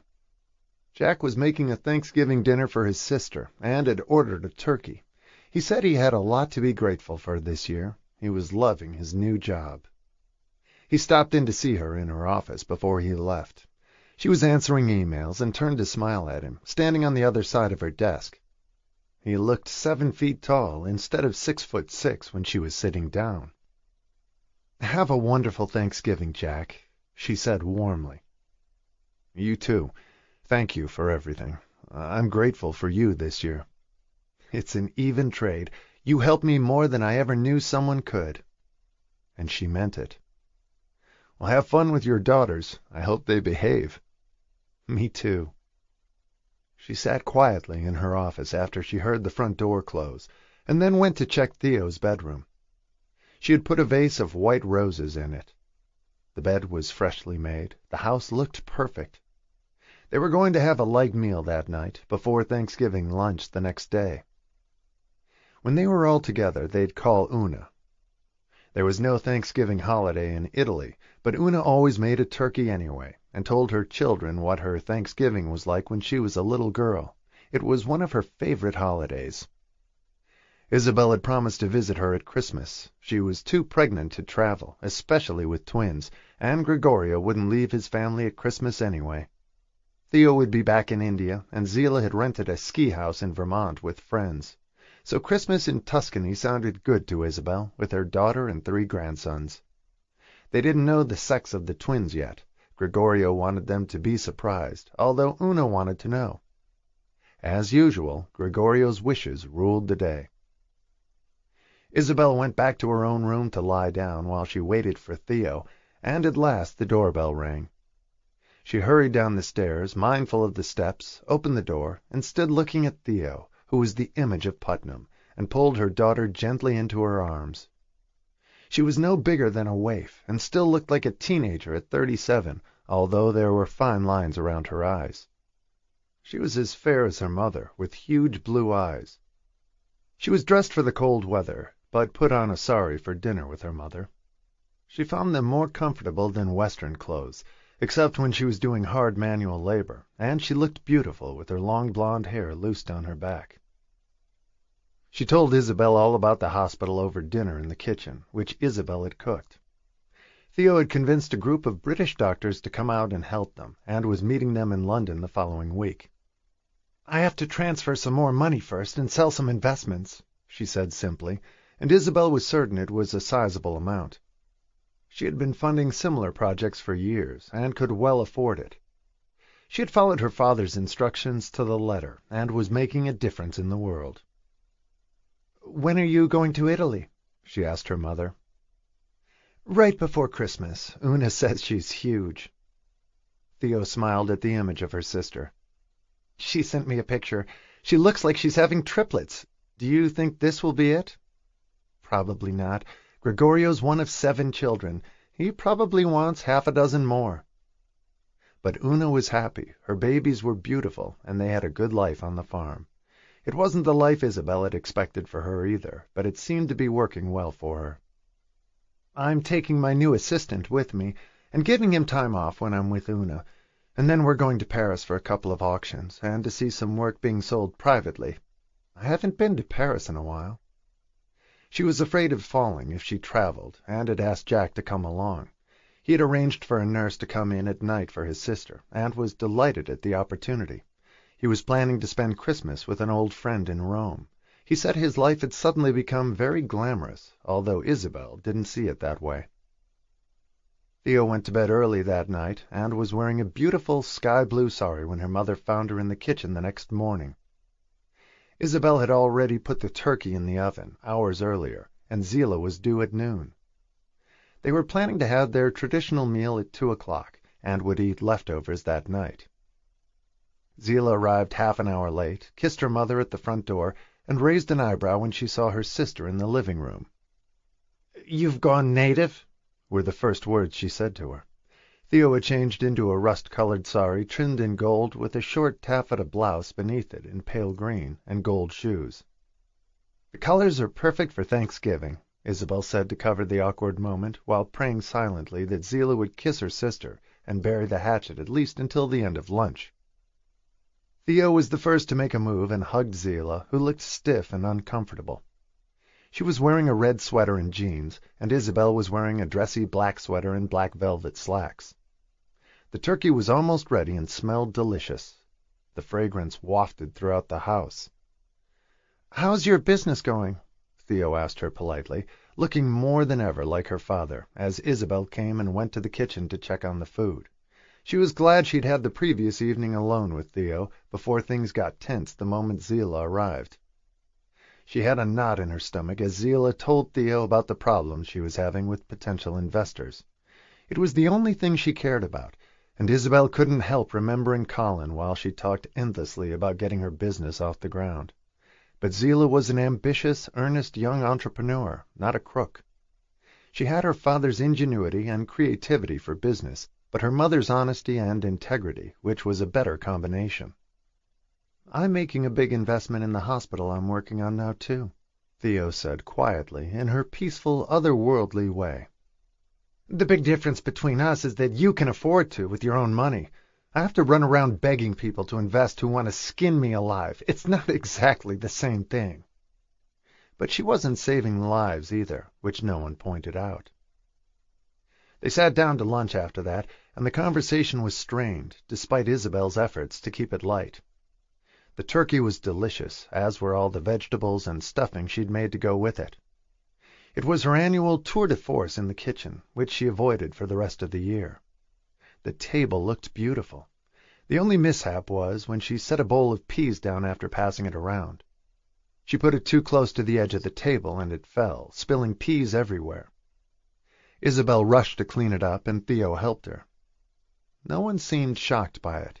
It seemed like an ordinary accident to them. "Sorry I wasn't paying attention," Isabel said, looking embarrassed, and neither of her daughters read it as a sign that something was wrong with their mother. They had begun to relax by then, and talked about how enormous Una was, and how incredible it was to think she was going to have 5 children soon, and was turning 27 shortly. "It couldn't happen to me," Zillah said, sounding sarcastic about Una. "I don't have time for men and babies. I want to get this startup going and make some real money," Zillah said single-mindedly, and then looked cynically at her older sister. "And you're too busy saving the world to have kids. It'll probably take you your whole life to give it all away." Her jealousy came through her pores, and Theo didn't answer for a minute, and then answered her sister with a small smile. "There's still enough left," she said, sufficiently irked by her to rub it in intentionally. The temptation was hard to resist, although Theo rarely reacted to her sister, but she knew what annoyed her. "I'll bet there is," Zillah said tartly. She resented Theo for never offering to invest in her business. Theo had no interest in commercial ventures, only philanthropic ones. "You are definitely the #1 member of the Lucky Sperm Club. If Mom hadn't had an affair with your father when she was practically a kid, you'd be working your ass off like me on less noble projects, or have a job you hate like the rest of the world. It drove her crazy that Theo was exempt from the stresses she lived with, and could rise above it all. "Girls," Isabel said sharply, looking straight at Zila, "it's Thanksgiving. Let's be grateful for what we have, not angry because of what someone else has. And by the way, I don't hate my job." "Neither do I," Zila said. "I just want to make a heap of money out of it so I can play saint like Theo." "I don't play saint, Zila. I love what I do," Theo stated quietly. "Just like you do. You would hate what I do every day." "Damn right I would. Sick babies and starving people are not my thing." "Have you met Mom's new assistant?" Theo asked her, changing the subject. She could see how uncomfortable their mother was at the turn the conversation had taken. "He's not here at night when I come by. He sounds like the boy wonder," Zila said about Jack, irritable about him too. "He certainly is," Isabel added, grateful they had moved on to a more neutral topic. "He's learning very quickly." "What did he do before he worked for you?" Theo asked her, to be polite. "He worked for a senator in Washington as a personal assistant, and on sports radio and TV, and in PR before that." "That's quite a leap to art, isn't it?" Zila asked skeptically. "He's supporting a sick sister who has MS." "Oh, God, not another saint." Zila rolled her eyes as she said it, and Theo didn't comment. The conversation limped along until they had tried all the pies, with ice cream and homemade whipped cream. She always bought their favorites, pumpkin, apple, and mince, so they could have a thin slice of each, and pecan, which was Una's preference, although she wasn't there. They had coffee in the living room. Isabel almost spilled Zila's when she set it down, and she looked at her mother with a raised eyebrow. "You've got the dropsies, Mom. You need more practice than just cooking once a year." "I suppose I do." It never dawned on Zila, or even Theo, with their altruistic nature, that there might be another reason for it. They both lived in their own worlds, totally absorbed in their own doings, and no one else's, with no concern for their mother, whom they considered competent in the extreme. She had been the role model for all of them, and Una was just as capable at being a wife and mother as they were in their jobs. They were 4 superwomen, each in her own way. It was hard for Isabel to remember now what it had been like to cook for children and a husband.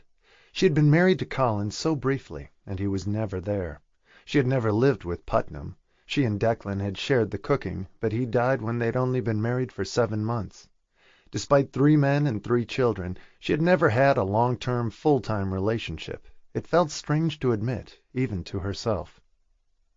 "I guess none of us are good at relationships," Zila said later in the conversation, referring to herself, her mother, and her older sister, and they all knew she wasn't entirely wrong. "I've been doing other things that are more important to me right now," Theo defended herself. "I can't help what happened to your father, Zila," Isabel said quietly. Colin had never tried to contact his daughter, and when Zila had researched him later on, she discovered that he had gone to prison again after the first time, and for all she knew, he was still there. She no longer wanted to know. "And Declan died before Una was even born. I didn't kill him," she said sadly. He was the only normal relationship she'd ever had. "But you never tried again either," Zila reminded her. "I didn't have time," Isabel said coolly. "And by the time you all grew up, I was too old." "You were 50 when Una left for college, Mom," Zila persisted. "That's not too old, and you're not too old now. You just don't want a man in your life. Neither do Theo and I. We have bigger plans." "You can have your careers and a man," her mother pointed out. "I'm not so sure," Zila said. "I work 18-hour days." "I work 24 hours sometimes," Theo added. "Besides, I never meet anyone where I am, no one I'd want to marry or even date, and that's not what I'm there for." "No cute doctors?" Zila challenged her. "I'll bet there are some." But Isabel knew how much Theo was like her father. She could only focus on one thing at a time, and her life in India was her way of not engaging in the world, just as Putnam hadn't. They were emotionally frightened people, and in her own way, Zillah was too. She hid behind her startup so she didn't have to meet a man. Isabel wondered if she was afraid to fail at both. Well, maybe I set a bad example for you all by being alone for so long. Most of the men I met weren't eager to take on 3 children, and I was more interested in being with you than running around dating. She had ended up alone as a result. She didn't regret it. She had known true love at least twice, with Putnam and Declan. She didn't count Colin, since everything that had happened with him had been a fraud, except for Zillah, who was all too real. "Well, we're all doing fine," Zillah confirmed. "I have my business, St. Theo has her hospital, Una has Gregorio and her 7 million children, and you seem happy to me, Mom." "I am," she said peacefully. "And now you have your assistant to help with the practical stuff. You don't need a man." Zillah had it all figured out for everyone. She tossed a few more barbs at her sister, and at 7 o'clock she left, having spent the whole afternoon with them. Isabel was grateful there had been no major explosions, and Theo looked exhausted as her sister left. They had hugged at the front door, and Zillah was going away for the weekend with friends the next day. There was snow in New Hampshire, and they were going to check it out and hope to do some skiing.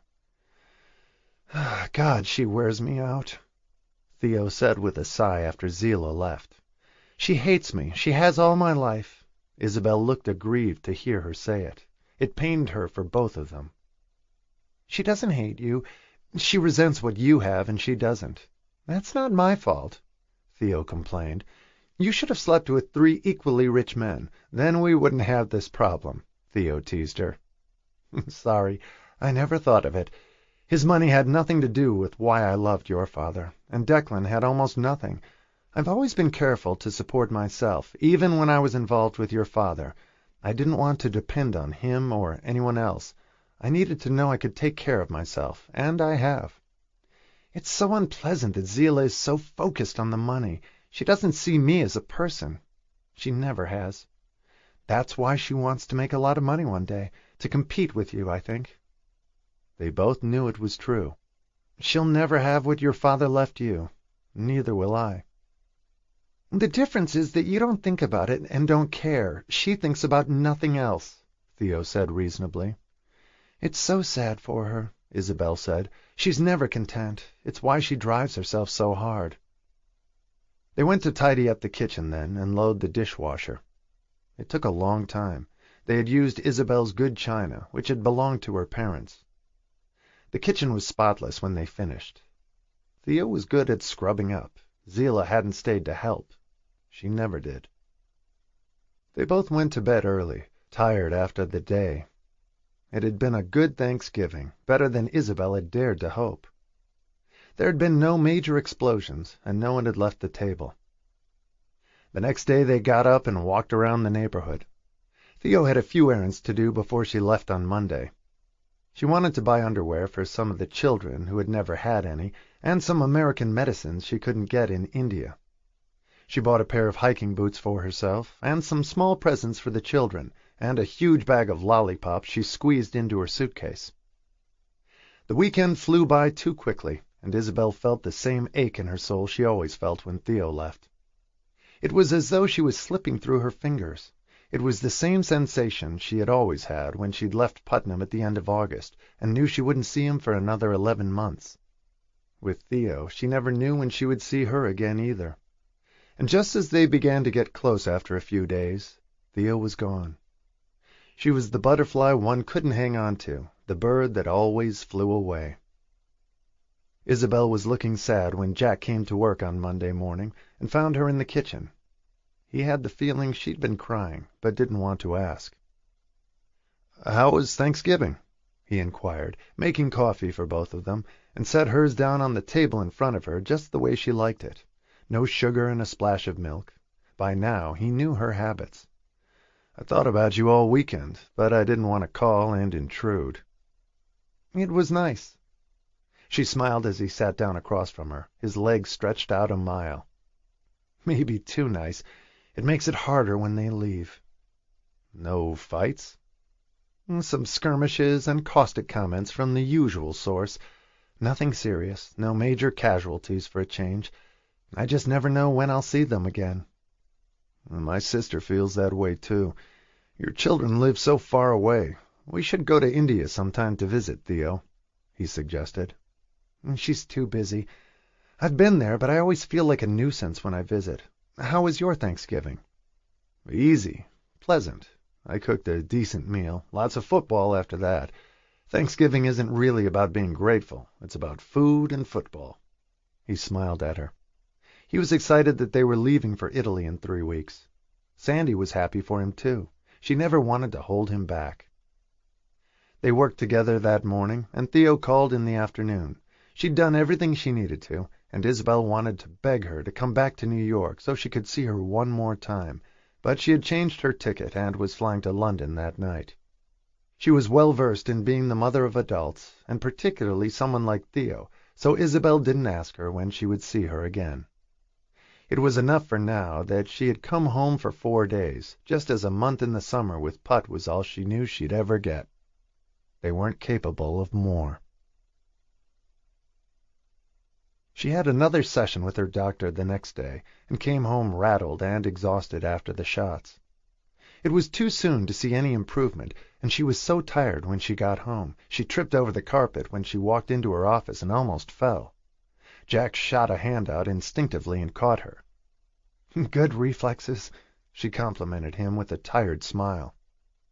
The corner of the rug had been folded back, and she hadn't seen it. "You do that a lot, don't you?" he asked hesitantly, out of concern, not curiosity. "Not really. Just clumsy and distracted." He didn't comment, but not for the first time. He wondered if she had MS, like Sandy. She fell a lot in the beginning, too, but she wound up flat on the ground when she lost her balance. Isabel bumped into things she didn't see, or misjudged distances. He never pressed her about it, but had kept her from falling several times. Sometimes he wondered if that was why he was there. But she was involving him in her business, too. She introduced him to clients, let him sit in on meetings, and lent him more books in order to educate him in her field. He enjoyed what he was learning, and told his sister about it at night. "Maybe you'll be an art dealer when you grow up," she teased him. "Not likely. I blew it when I gave up being a DJ. They make a fortune these days. They didn't then, or I might have stuck with it." "You can always do that at night." She smiled. She liked seeing him look happy and enjoying his job. Coming to New York for her had worked out well for both of them, and had been a blessing in disguise when he got the job with Isabel. "Just don't meet the love of your life in Italy and never come back," she warned him, and he laughed. "Not going to happen. You're stuck with me." "You'll meet the right girl one of these days," she said. "I'm not looking for it. I like my life the way it is now. I think I missed the boat, and I don't mind at all." She almost believed him, but not quite. She knew him better than that, despite his brave words, and she saw through him. There was a lonely man behind the smile. Chapter 12. Jack and Isabel flew from New York to Paris 5 days before Christmas, had a 3-hour layover at Charles de Gaulle Airport to switch planes, and then flew to Florence. They had both slept for most of the overnight flight from New York. Normally she would have put him in business class, but with her new concerns about her sight, she got him a seat in first with her. "What have I done to deserve this?" he asked her when they got to the airport and he saw the tickets. He hadn't flown first class in 20 years, and under circumstances very different from this. "I thought it would be a nice kick-off to the trip." She didn't want to tell him the real reason, but if her eyes failed her or tricked her, she didn't want to fall flat on her face on the plane. She was still surprised that her daughters hadn't reacted when she had dropped the bowl of peas on Thanksgiving. He thanked her again when they settled in their seats and had a midnight supper that was luxurious and very French, with a 4-course meal that included caviar and foie gras. And then he watched a movie while she slept, and eventually went to sleep himself with a comforter, a mattress, and a pillow. They spent the time between flights in Paris in the first-class lounge, and the plane to Florence left on time. "Where exactly do they live?" he asked as the flight took off. It would take just over an hour. She lives about an hour south of Florence in Tuscany, near a little town called Castellina in Chianti, north of Siena. They have a fantastic horse race in Siena twice every summer. It's called the Palio. The jockeys ride bareback and race right around the Piazza del Campo in the center of town. But the little village close to the farm is sleepy and picturesque. Gregorio bought the property before they got married. He's kind of a gentleman farmer, but he takes the farm very seriously, and their vineyards. A nobleman in love with his land. I never thought she'd turn into a country girl after growing up in New York, but she loves it, and it's a great place for their 3 little boys. Jack was going to take her there with the car and driver that picked them up. He had been directed to wait and take Jack back to Florence for the night, and in the morning he was going to Rome to meet up with his friend and come back for her in 2 weeks. They were both looking forward to the trip. "I'd have asked you to stay, but you'd die of boredom." And she wanted to be alone with her family. There would be enough people around. Gregorio's family had been established in Florence for centuries, and he had several sisters and brothers nearby. They were constantly in and out of the house, and his parents visited on weekends. It would be hard to get 5 minutes alone with Una. Gregorio always had some project for her, or something he needed her to see at the far end of the property. He was as demanding as the children, who were 18 months old, 3 and 4, and now the twins. They found the driver easily at the Florence airport, and he spoke perfect English. Jack oversaw all their bags. He had brought 1 small rolling bag for his trip to Rome, and Isabel had 2 big suitcases for her clothes, and a 3rd one full of Christmas gifts for the children, Una, Gregorio, and a handsome silver box for his parents. They would be at the farm for Christmas, too. His mother was a charming, aristocratic woman, and his father always followed Isabel around with lust in his eyes, and a roaming hand that found her bottom or a breast at every opportunity. She did her best to avoid him, though not always successfully. He was persistent, and had pursued her with Italian perseverance for the past 5 years, since Una had married Gregorio. All Isabel hoped was that Gregorio didn't turn into his father as he got older. Gregorio made it obvious to everyone that he ran the show, which irritated Isabel and seemed disrespectful, although he loved Una. They drove for an hour in the Tuscan countryside in a light rain, as Jack admired the scenery, and Isabel dozed for a few minutes.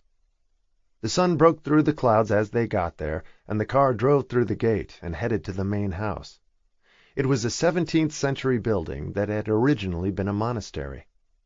There were ancient trees bordering the driveway, pastures, a barn where they kept horses, and another larger one that housed their dairy facilities, and there were vineyards on the gently rolling hills.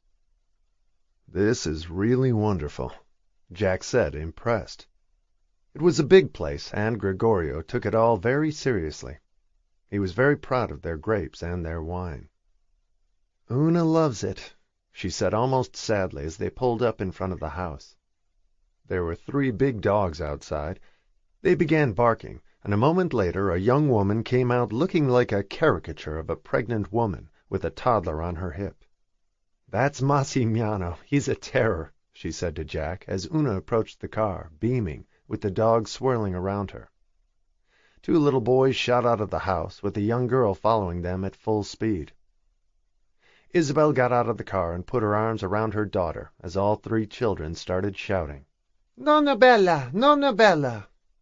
She kissed each of them as Jack smiled at the scene. It was total chaos, but of the very best kind. He was startled by how beautiful Una was, and he guessed that Isabel must have looked just like her at the same age. Her hair was a shade closer to red than her mother's, with a strawberry blonde tint to it, and 2 of her sons were redheads. Massimiliano on her hip had white blonde hair like his mother and grandmother as children. She took him from Una, who lumbered after the 2 other boys, and a minute later all 3 of them greeted Jack politely and made little bows and shook his hand. He was enchanted by them, and then followed them all into the house, which had an enormous living room, filled with stylish modern furniture and contemporary paintings. The place was fabulous and had 20-foot ceilings. It looked like something in a magazine. They went to the kitchen afterward, where Una pulled out platters of sausages and cheeses she had prepared for them. "Gregorio will be home in a few minutes. He had to go to the village." She offered her mother and Jack wine, which they both declined, still having jet lag, and gave them apple cider from the farm instead, and a cup of espresso each. The boys scampered off to play after chattering to their grandmother in Italian, and Una translated easily and rattled off something in Italian to them.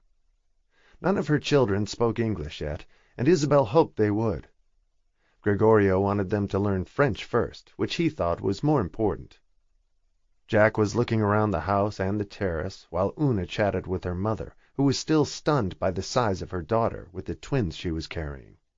"Are you supposed to be walking around? Shouldn't you be in bed with twins?" Una laughed at the idea. "Of course not. I haven't had any problems. They're not due for another 2 months at the end of February. I was out on the tractor yesterday. Do you want your assistant to stay here tonight, Mom?" she offered. "That's sweet of you. He's going back to Florence tonight and to Rome tomorrow while I'm here. Then we're going to Paris for some auctions." He had met up with the boys by then, and was having a lengthy conversation with them in pantomime. He was laughing as hard as they were. "He seems nice. Are you that busy that you needed someone?" She had always been so averse to having anyone work for her that Una was surprised when Zillah told her their mother had hired him. "He's actually turned out to be very good," Isabel said casually. "What does he do for you?" "A little bit of everything, from changing light bulbs to sending packages, meeting clients with me. It's been a pleasant surprise, and it really works." Una smiled, and they went back outside after a young man they had working for them carried Isabel's bags to her room. She stood smiling as she watched her grandsons climb all over Jack. They loved how tall he was. And while they were watching, a devastatingly handsome man appeared with dark hair, green eyes, broad shoulders, long legs, and a black turtleneck sweater, jeans, and riding boots. He was fatally sexy looking, and Una looked as though she would melt as soon as she saw him. She was as in love with her husband as she had been the day they'd met. "Ciao, Gregorio," Isabel said warmly as he came to hug her with a broad smile. "Ciao, mamma." He greeted her and kissed her cheek, and then held out a hand to Jack. "Don't let my sons abuse you," he warned him. "Their mother allows them to be very badly behaved." He gave Una a scolding look, and corrected the boys in rapid Italian, and they calmed down a little. "Their mother lets them do anything." "That's not true," she said, looking adoringly at her husband, who put an arm around her and pulled her close and then rubbed a hand across her belly. "How do you like our gemelli?" he asked, referring to the twins. He spoke flawless English, and had taught Una Italian himself. "We're hoping for 2 more boys. You need men on a farm." He laughed and showed perfect teeth. He looked like a movie star or a model, and together they made a striking couple. "You're hoping for 2 more boys," his wife corrected him. "We need some girls around here." "Next time," he said confidently, with the self-assurance that always got on his mother-in-law's nerves. He didn't doubt for an instant that he was master of the ship and his wishes were supreme. And his comment told her what they had wondered on Thanksgiving, and Isabel suspected, that he wanted more children. It seemed like a lot for Una to deal with, but she didn't seem to mind, and her figure always bounced back the moment she had them. When she wasn't pregnant, she was lithe and as thin as her sister Theo, and until now she had gotten pregnant every time very quickly, with ease. Gregorio believed in her nursing them until she got pregnant again. He was a very old-fashioned man, and very Italian. Independent, free-thinking women were not part of his life experience, and he and Zillah had not gotten along the few times she had visited them. And he thought both of Una's sisters odd not to be married at 32 and 37. He had married Una at 21, and was 10 years older than she. He showed Jack around after that and walked him to the barn, showed him their dairy operation, and then took him to the horse barn, which was impeccable. "You should stay for a few days," he encouraged him, and Jack looked embarrassed. He was an employee, after all. "I don't want to intrude on the family," he said discreetly. "On the way back, then, before you leave, I insist." How Isabel might feel about it was immaterial to Gregorio. He liked Jack's look and style, and could see he was intelligent and interesting. "I'll take you to the vineyards and our winery when you come back," he said proudly. "I'd like that," Jack said politely, and wondered when he should leave. He walked over to Isabel, who was talking to her daughter, and spoke to her quietly. "Do you want me to get your computer set up?" "I'd like that a lot." She smiled at him and showed him to her room. "This is a fantastic place," he said, getting her laptop computer out of her briefcase. "I know. It's just so far away. I feel like she lives on another planet sometimes," she said softly, and sat down on the bed. "Like Theo. They both live 1,000,000 miles from New York, and have such full lives where they are. I'm happy for them, but I miss them so much. I try to come here 2 or 3 times a year so I can bond with the kids, but I don't speak much Italian, and they see Gregorio's mother several times a week. It's hard to compete with that." "You don't have to," Jack said quietly, connecting her computer. He had gotten the Wi-Fi code from Gregorio. "You just have to be you. I'm sure you're much more glamorous than their other grandmother." "She's quite something," Isabel said admiringly. "And proximity counts for a lot with kids their age. Out of sight, out of mind." He felt sorry for her, and she looked tired.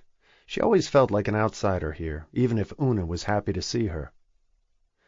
"I'm going to miss you when you're in Rome, Jack."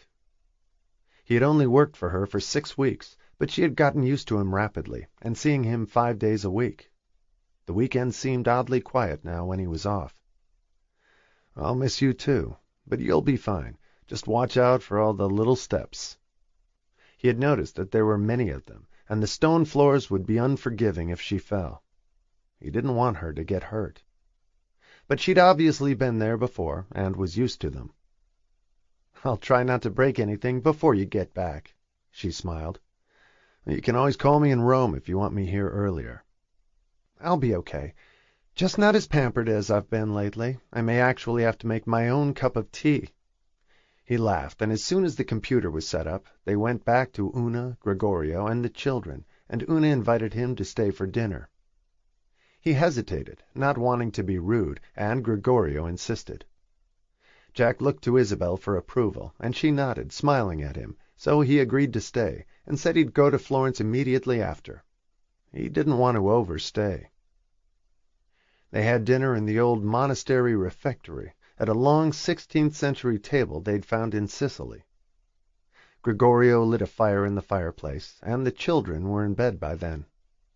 It was a warm, cozy scene as the 4 of them had dinner like old friends. And after an unforgettable tiramisu Una made from her mother-in-law's recipe, though not quite as well as his mother, Gregorio said. Jack got up to leave. By then he had understood what bothered Isabel about her son-in-law. He always had a little negative comment to make about his wife, while seeming to praise her. She never did anything quite well enough. He obviously loved her, but put her down either openly or subliminally, and Jack thought she was a spectacular woman. Gregorio was lord and master, and Una was his willing slave. It annoyed Jack for her, too, but she seemed totally oblivious to it. "He's a handful, isn't he?" Jack said to Isabel in a low voice, as she walked him to the car, after he thanked Gregorio and Una for dinner. "You noticed." "I like him, but he must be the most macho guy I've ever met." And Una lapped it up, which was the troubling part. "And a huge narcissist," Isabel added softly. "It makes me want to slap him sometimes for the things he says to her, or her for putting up with it. She never dishes it back to him." "It doesn't seem to bother her," Jack commented, as they stood by the car and the driver waited. The kitchen staff had given him dinner, so he was content. "Take good care of yourself, and have fun here, and Merry Christmas," Jack said, smiling at her. He had helped wrap the presents she'd brought with her, and given her a beautiful book on Renaissance art he had noticed she didn't have. She had given him a warm cashmere muffler he said he loved, and Sandy had exclaimed over. He waved to her as they drove away, and she went back into the house, feeling lonely without him for a minute. He was good company, and Gregorio raised an eyebrow as soon as she got back. "A new lover, perhaps, Mamma?" he asked her lasciviously, and she was instantly irritated by him. "Hardly, but a very good assistant," she said dryly. "I'm glad he's nice to you, Mom," Una said sweetly. "Someone needs to take care of you." "You should marry him," Gregorio said, sipping an espresso with the brandy near at hand. "A younger man is always good for a woman your age. It will keep you young." Isabel didn't bother to comment, and a few minutes later Una went to their room. It had been a long day for her, and Isabel was grateful to go to hers, have a bath, and climb into bed. She had an email from Jack thanking her again for bringing him on the trip. She was touched by how grateful he always was. She checked some other emails, and a few minutes later she went to sleep. And at 6 o'clock the next morning 2 little boys woke her up jumping on her bed, and she pulled them sleepily into bed with her. They chatted to her and each other a while in Italian, and then she went down to breakfast with them. Their babysitter was already in the kitchen with Massimiano, and Antonio and Marcello sat next to him and helped feed him. "2 more babies are coming to live here soon," Marcello told him solemnly in Italian, and Una translated for Isabel. "They'll be very noisy at first. We hope they won't be girls. Girls make even more noise." Isabel could imagine Gregorio saying it to them. She and Una went on long walks together and had some good time to talk. She had no secrets from her mother, and she was totally content with her Tuscan life and domineering husband. She thought the sun rose and set on him. His parents came from Florence 2 days after she arrived and stayed for dinner, and as always, Umberto, Gregorio's father, kissed her on both cheeks, and his hand barely grazed her breast as he did. Nothing had changed. And he did it right in front of his still quite lovely wife, who paid no attention to his flirting with Isabel. She was used to it. They entertained the entire family on Christmas Eve, some of whom lived nearby, and others who came from Florence. The refectory table was crowded with relatives, parents, and children, and Isabel always felt a little bit lost among them, but Una introduced her to everyone and explained who they were. Isabel had seen most of them before, with a few new additions and half a dozen added infants since her last trip 6 months before. She was planning to come back in March this time, after the twins were born. She wanted to let Una settle in with them for a few weeks first, although she would have loved to be there when they arrived. They had all liked the presents Isabel had brought, and the days sped by like minutes. Isabel could see how much more tired her daughter was only 2 weeks later. She still had 6 weeks left, but the doctor had warned her that twins often came early. And Isabel had a feeling they would.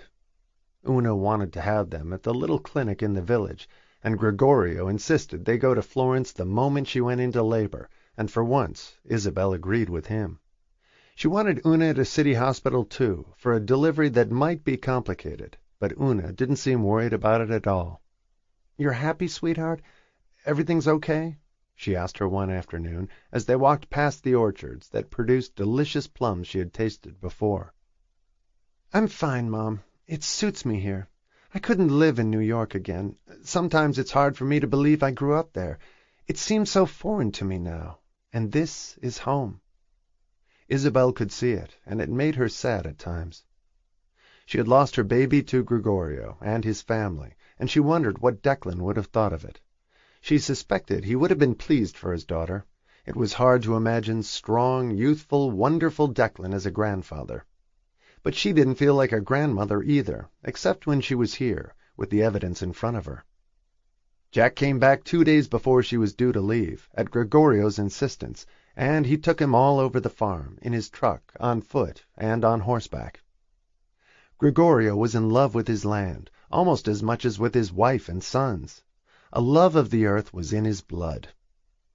Isabel was sad to leave. She hated to be away from Una when she had the babies. She had been there for the first one, but not the 2 others. And Una and the children stood and waved, lined up outside the house, as they drove away. Isabel's eyes were filled with tears, and instinctively Jack reached over and touched her hand. "You'll be back soon," he whispered, and she nodded. "I miss her so much sometimes," she said softly. "She's the sweetest of my children. I hope he appreciates her." "I'm sure he does. He just comes from a very male-dominated world. His brothers and fathers are the same way." She nodded agreement, wishing that Una had fallen in love with an American and lived closer to home.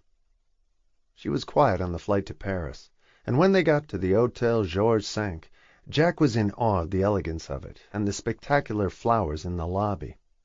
He'd had a wonderful time in Rome, too, though on a much smaller scale, and had stayed at his friend's apartment off the Piazza Navona.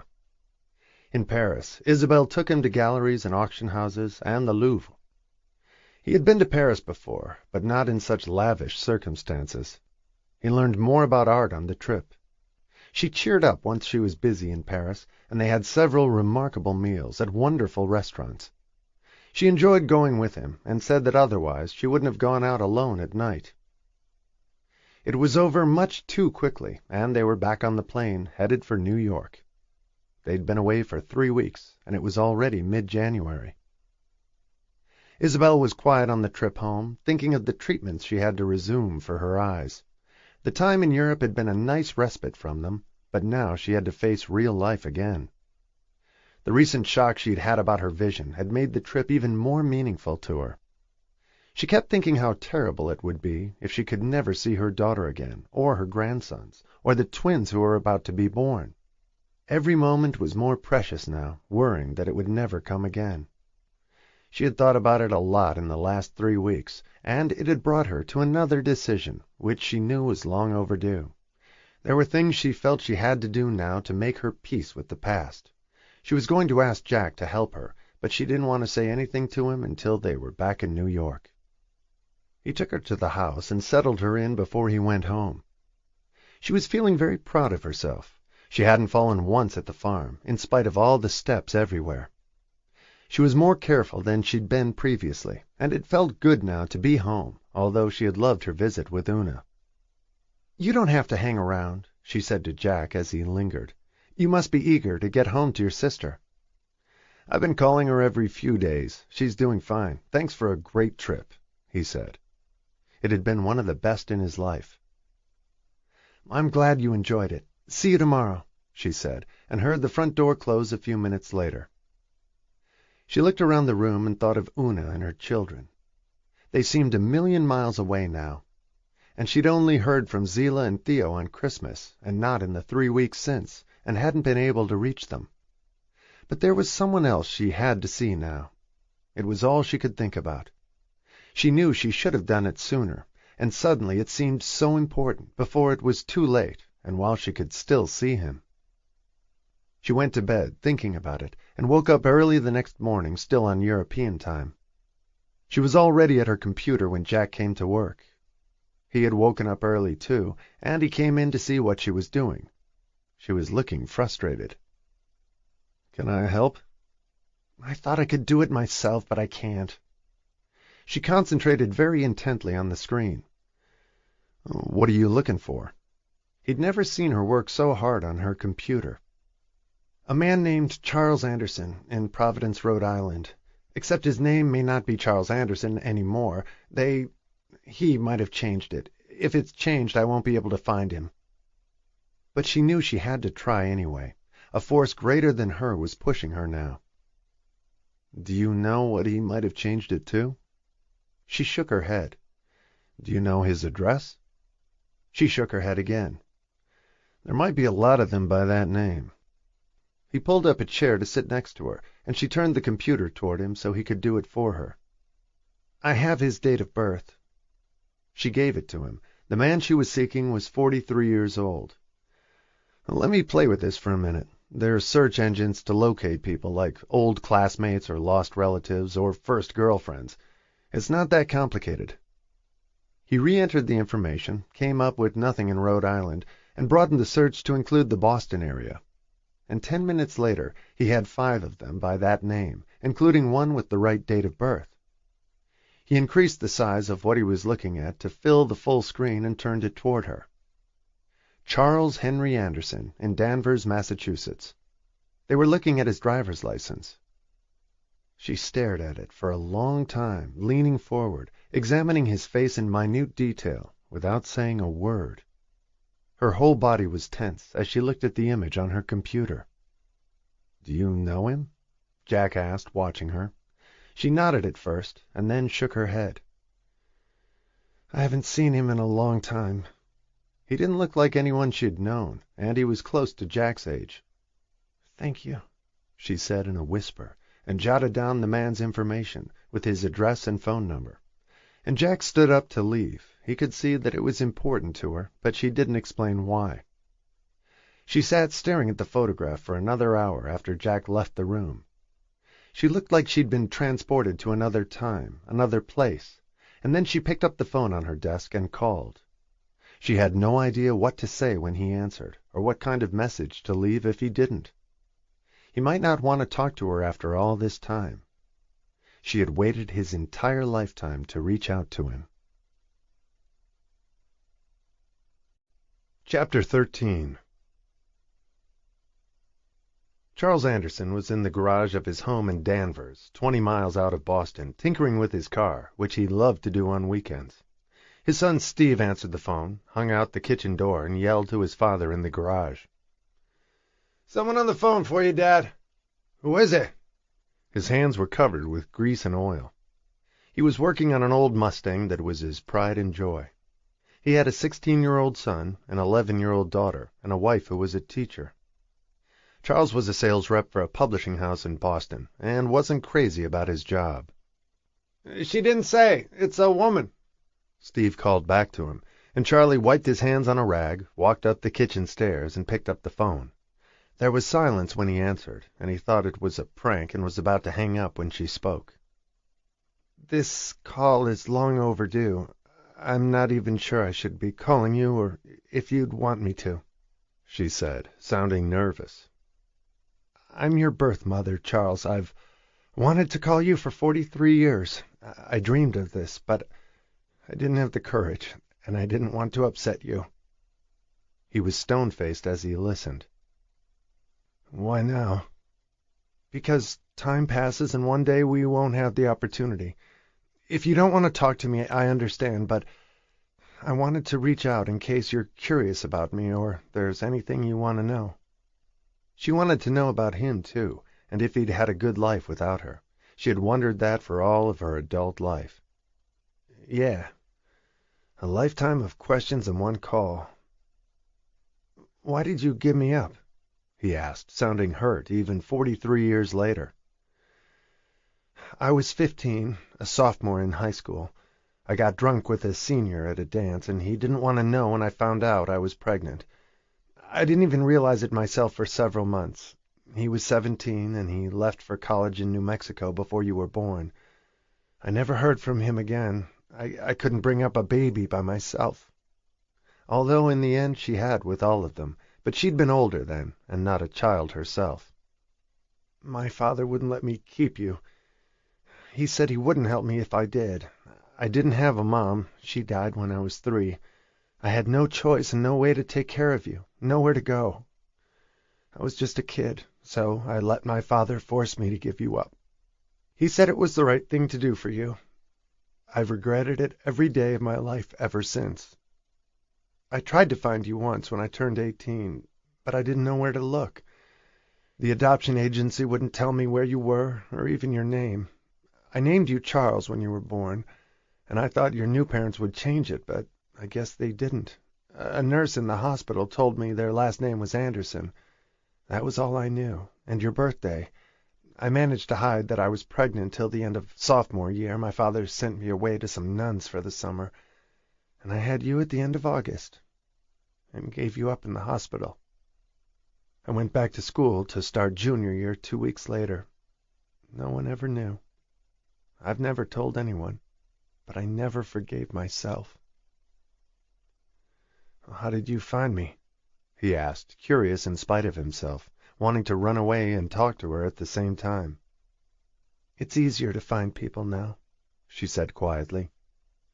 "Your driver's license, and it turns out your name is the same, which I didn't think was possible.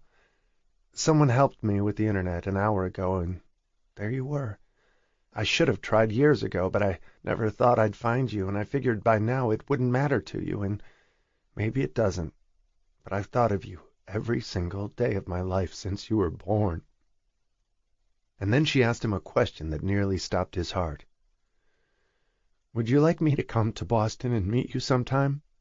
I live in New York." There was no easy answer to that after all this time. "Maybe. I need to think about it." He was angry and excited all at once. Even all these years later, he felt shaken by hearing her, but had always wanted to, and fantasized about it all his life, that one day she would just show up. And now she had. She gave him her phone number and told him to call whenever he wanted to, if he wanted to. "I know I have no right to walk into your life now, and it took me a long time to feel ready to find you. I never forgot about you. I was afraid you hated me, but I thought about you every single day." It had the ring of truth to it. "I did hate you for a long time," he said honestly. "I didn't know you were that young. My birth certificate has my adoptive parents on it and nothing about you. I have a 16-year-old son and an 11-year-old daughter. I can't imagine either of them with a child of 15. He said fairly, and then wondered something. "Do you have other kids?" She almost hated to admit it to him. It seemed like such a betrayal after giving him up. 3 girls. She had had Theo because of him. She couldn't bring herself to give another baby away or have an abortion. She knew she would have abandoning him on her conscience forever. One was enough. "Do they know about me?" "No, they don't. No one does. But I'd like to tell them now. They have as much right to know they have a half-brother as you do to know about them. And meet them if you want." "I'll have to think about that, too." "And I'd like to meet your children, too," she said gently. "If you'll let me." She had 2 more grandchildren. He was still shocked by her call when he went back to the garage, picked up the grease-stained rag, threw it against the wall, and burst into tears. Isabel thought about her call to him all night.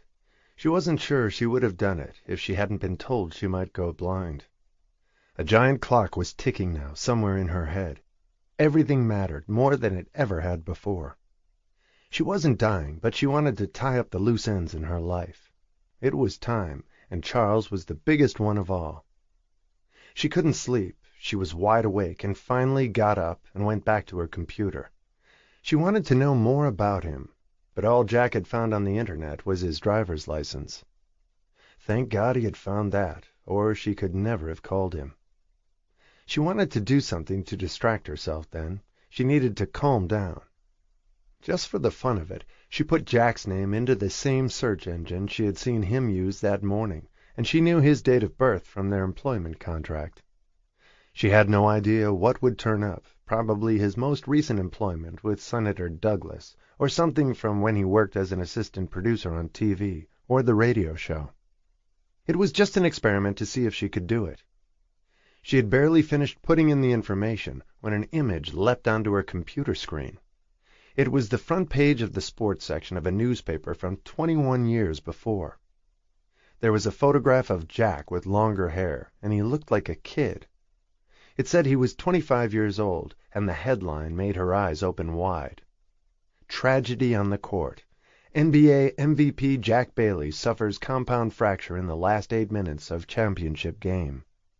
She read on past that to the descriptions of the accident when another player collided with him, hit him at just the wrong angle with his full weight, and the article said that fans were standing on seats crying as they took him away.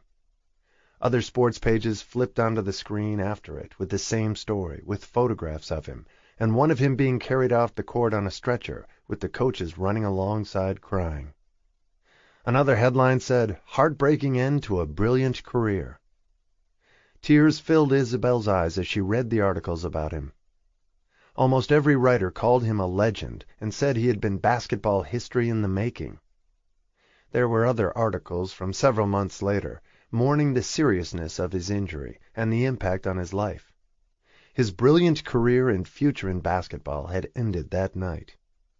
There was an article 10 years later, one of those grim "Where is he now?" pieces that followed his career path since, as sports radio show announcer, his assistant producer job in sports on TV.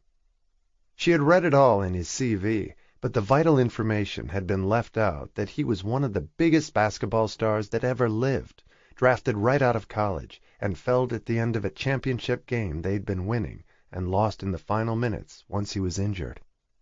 His teammates had been too devastated to focus. The article lost track of him in his days as a DJ. She felt sick as she read the articles about him, and, unable to stop herself, she pressed the arrow for the video that actually showed the hideous accident. The bone was exposed in his shattered leg as he lay there, and they estimated the speed at which the other player had hit him. She felt like throwing up as she watched. She was crying when the video ended, like the people who had seen it happen. And he had never told her he played in the NBA. It explained his height and passion for sports. She wondered if he was bitter about it, or resentful, or still cried about it. He'd been a boy then, and was a man now, but his life had never been the same again. What would it have been like if he'd been able to continue playing until he retired? She was shocked when she finally walked away from her computer and stood staring out the window. She wondered how he had managed to get through it, get over it, and been able to go on, knowing what he had been, and could have been, if fate hadn't turned against him. It made her wonder about the cruelties of life, with his leg being shattered, and her facing the possibility now that she'd go blind. It made her want to tell him how sorry she was, but she knew she couldn't. He had never said a word to her about it, and he obviously didn't want to talk about it, nor want her to know. He was a brave, proud man, and didn't want her pity. After reading all the articles, she felt as though it had just happened, and the video made her feel as though she'd been there. She wanted to put her arms around him and comfort him, but she couldn't. She wondered who had been there for him, a girlfriend, his sister, the one he was taking care of now. Her heart ached for him as she went back to bed, heartbroken over what had happened to him. If she'd been a sports fan, she might have recognized his name when he came for the interview. But she wasn't. And the woman at the agency hadn't said anything either. 21 years was a long time, and maybe people had forgotten. She didn't fall asleep until the sun came up, and when she woke up 4 hours later, she was groggy and instantly remembered what she'd seen and read the night before. She could hear Jack downstairs in the kitchen, hammering something, and she didn't know what to say to him now. She felt hung over from the sorrow she had read of the night before, and wished she could tell him she was sorry. He didn't deserve that. No one did, to have all their dreams shattered in an instant. She remembered the sickening injury on the video. She looked somber when she went downstairs half an hour later and walked into the kitchen, and Jack noticed it immediately. "Are you okay? Did something happen last night?" She looked terrible and wanted to say, "No, it happened 21 years ago, and I'm sick for you about it." But she just shook her head. "I'm just jet-lagged," she said vaguely, and took a sip of the coffee he set down in front of her. "Did you call that guy we looked up on the internet yesterday? Did he threaten you in some way? He'd looked a little rough in the photo, but most driver's license photos looked like mug shots." Jack thought his own did, too. No, nothing like that," she reassured him. "I called him, and he was fine. How's your sister?" "She did okay while I was gone.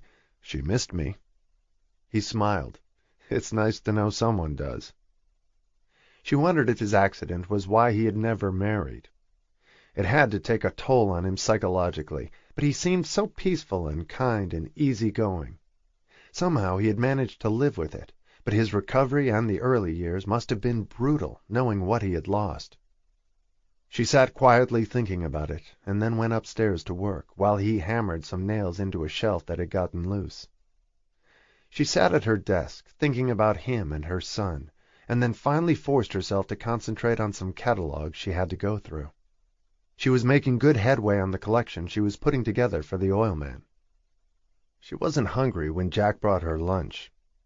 She felt completely out of whack and off-kilter, and she had to go to her eye doctor that afternoon. She called and postponed it until the next day. She couldn't face it after the revelations of the past 24 hours. She needed time to absorb it, talking to her son and finding out about Jack's history. And it was odd that she learned about both on the same day. She had just finished the sandwich she'd made her when he buzzed from downstairs to tell her Zillah was on the phone. She hadn't spoken to her since she got home. "Thank God you're back. I wasn't sure. I need to see you." She was speaking in staccato bursts as though she was breathless. "Is something wrong?" Isabel had never heard her sound like that. "Did something happen with your investors?" Nothing but a major business disaster could have shaken Zillah to that extent. "No, it's something else. Can I come over tonight?" "Of course. Do you want to come now?" Isabel was anxious to know what was going on. "I can't. I have meetings all afternoon. I'll come over when I finish." She sounded like she'd been crying. "I'll be there around 7. Thank you, Mom." She was choked up and emotional, and then she got off the line, and Isabel was worried about her for the rest of the afternoon. Jack looked calm when he picked up the tray, and she realized that she had only found out about his accident and ruined career the night before, so it was fresh for her.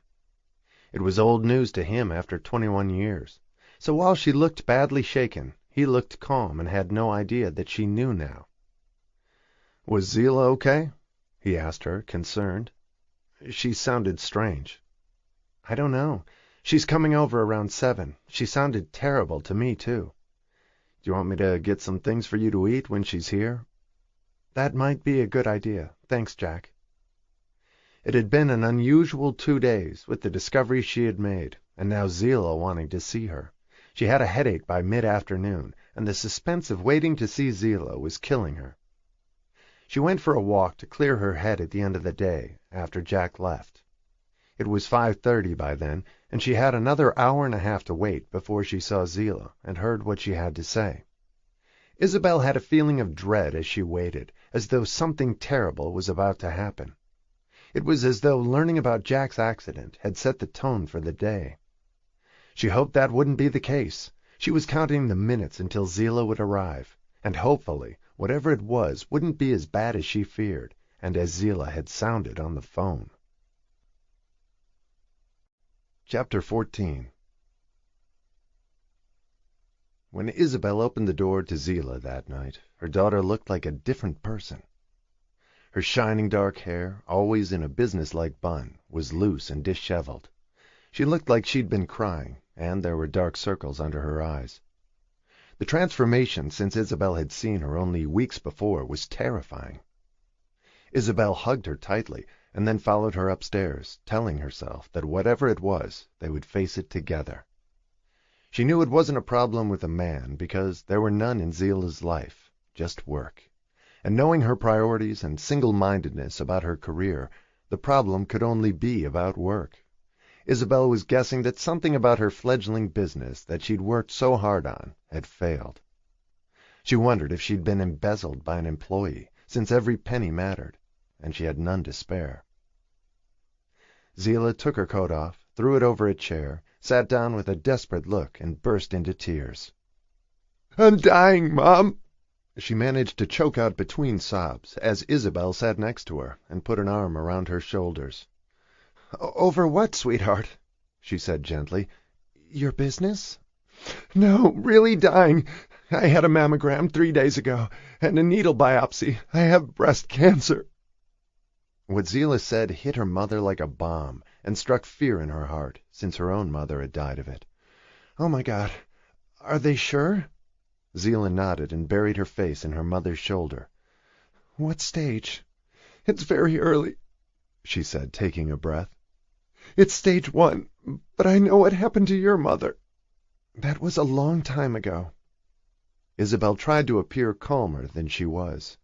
She was shaking like a leaf inside. This couldn't be happening, not to her child. It was devastating for both of them. "Treatments are much better now. What did they say?" "That we caught it early. I could have a mastectomy, even a double one, as a preventative measure, because of our family history. But that's so extreme. They suggested a lumpectomy and a brief course of radiation, probably for a month. They won't be sure till after the surgery, but not chemo for now." Isabel tried to gather her wits about her and not panic. Zillah needed her to have a clear head and be strong. "Well, that sounds reasonable and conservative, and not too radical." But what if that doesn't cure it? We'll face that if it happens. Both Zillah and Theo had been having mammograms since they turned 30, given their history, and Isabel had been having them for years, with no problem. Now lightning had struck again, and had skipped a generation. Even Una had been planning to start having mammograms, despite her youth, but she had been pregnant or nursing for the last 5 years. She had told her mother that she would have one after she stopped nursing the twins, which wouldn't be for at least a year. The women in Gregorio's family nursed for 2 years or even 3, and he expected her to do the same. When do they want you to start? Isabel asked her, feeling her heart pound in her chest. They want to do the lumpectomy tomorrow morning at 7. I have to be at the hospital at 6. They did the pre-op lab work today. She cried harder as she said it. They have to decide what kind of radiation to do after they get the results of the biopsies, but it could be very mild radiation for a short time. They said I'd be exhausted. Hopefully, I'll be fine after that, but I'm so scared, Mom. She buried her face in her mother's shoulder as Isabel stroked her hair. We just have to know that it will work, and you have to be diligent about checkups after this. I am. I'll have to have one every 3 months at first, and twice a year after that if there's no recurrence. There won't be, she said firmly.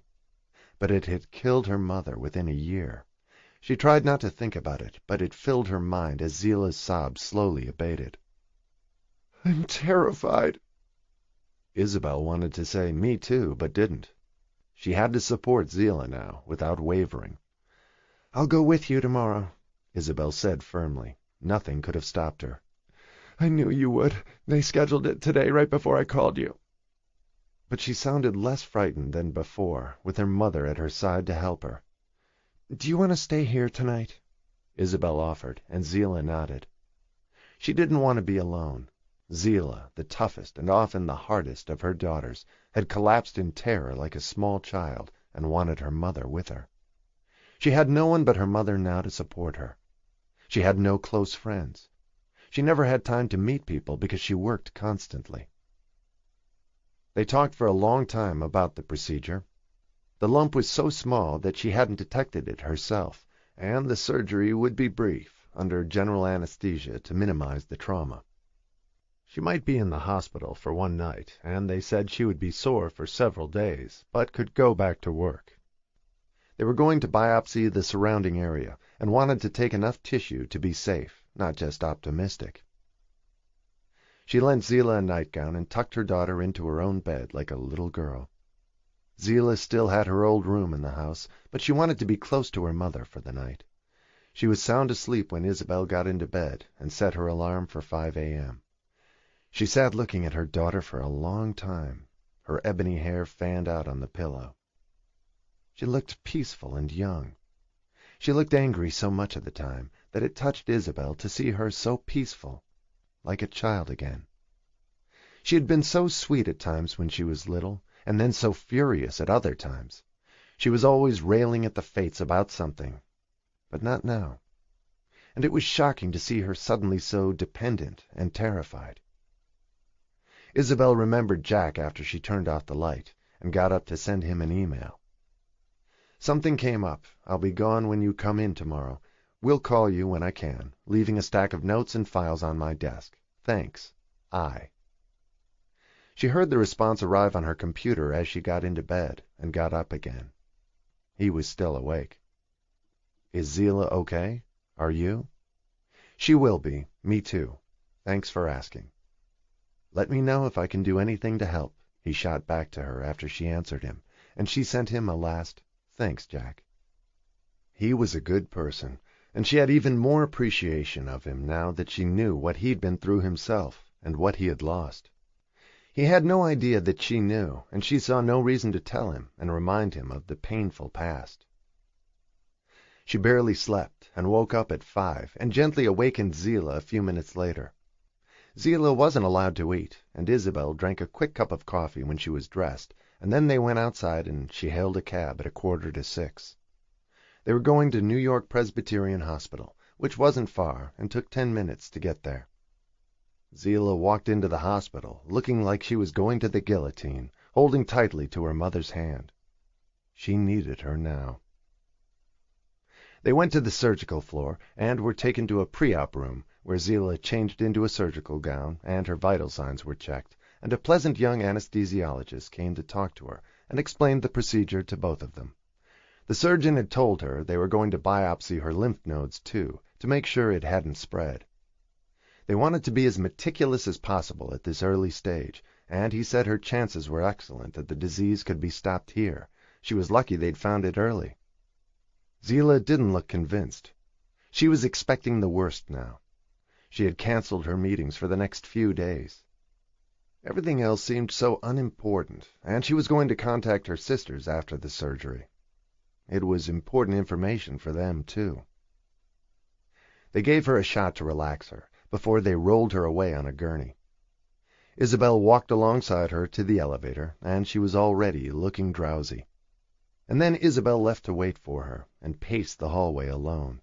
She had no one to talk to or to tell or to lean on and reassure her, and the tears of worry and fear rolled down her cheeks once Zila left.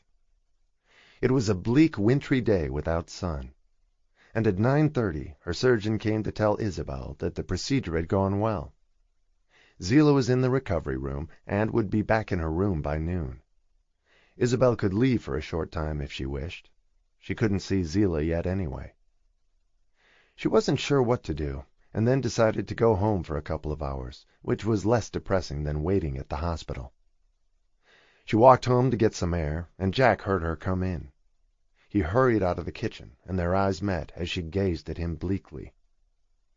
"Everything okay?" "More or less. I've been better." She wasn't going to tell him, out of respect for Zila, but as she sat in the kitchen, feeling like she'd been beaten, she needed someone to talk to, and he was a sympathetic ear. She told him what had happened, and he looked shocked and reached out and held her hand. She was grateful to have him there. "I felt like that when they told Sandy she had MS. "A lot of women survive breast cancer now," she said, more to reassure herself than him. "But why did Zila have to get it? My mother died of it." He nodded and listened. "Catching it early, I'm sure she'll be okay, but I'm sorry anyway." He could see how hard it was on her. No matter how old her daughters were, how tough or independent, they would always be her children. His sister had said that many times about hers. He didn't understand it viscerally, but it made sense to him, and he loved his sister as much as he would have his own child. He didn't want anything to happen to her. "Why don't you lie down for a while?" he suggested gently. She looked terrible and stumbled on the first step. He wasn't sure if it was fatigue, her eyes, or her balance. "I canceled my doctor's appointment for today, by the way." Zila was her priority now. She wanted to take care of her first. Jack still didn't know what the appointments were for, and she didn't intend to tell him or the girls. "Do you want me to make another one for you?" he offered. "I'll do it in a few days. I want to be around for Zila." And her own treatments upset her and were painful.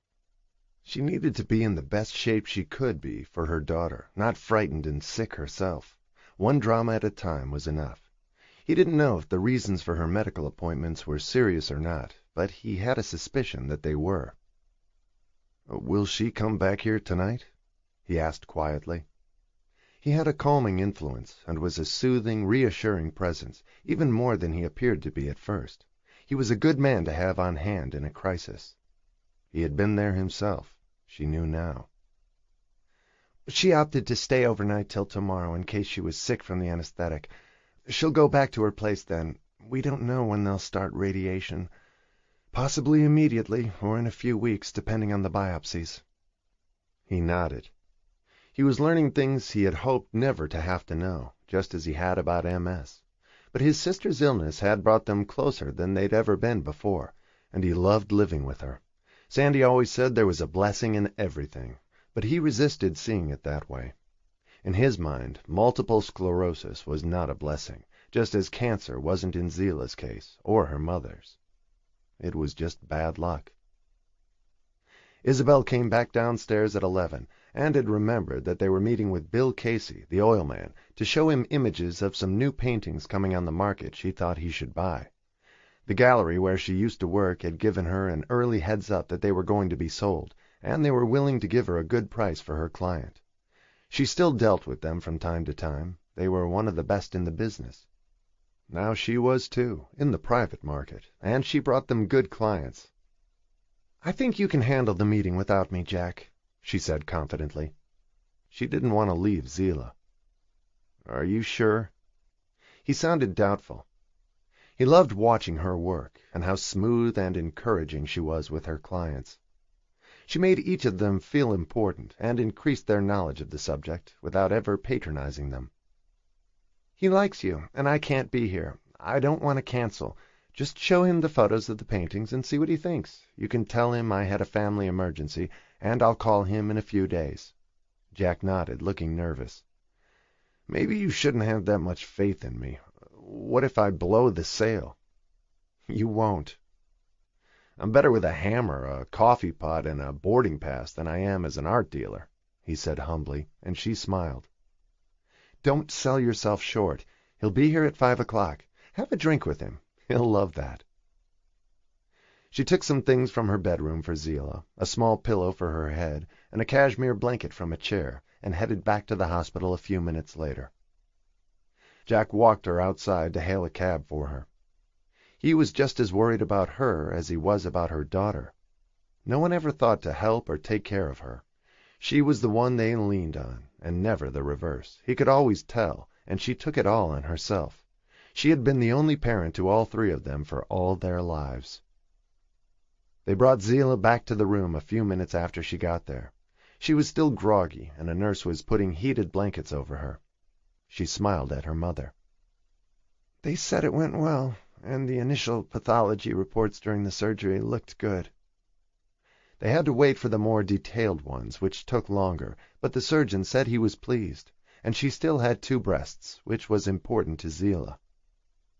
She slept for most of the day, and felt nauseous from the anesthetic. Isabel sat quietly at her bedside all day, and didn't go home until they'd given Zillah a sleeping pill that night.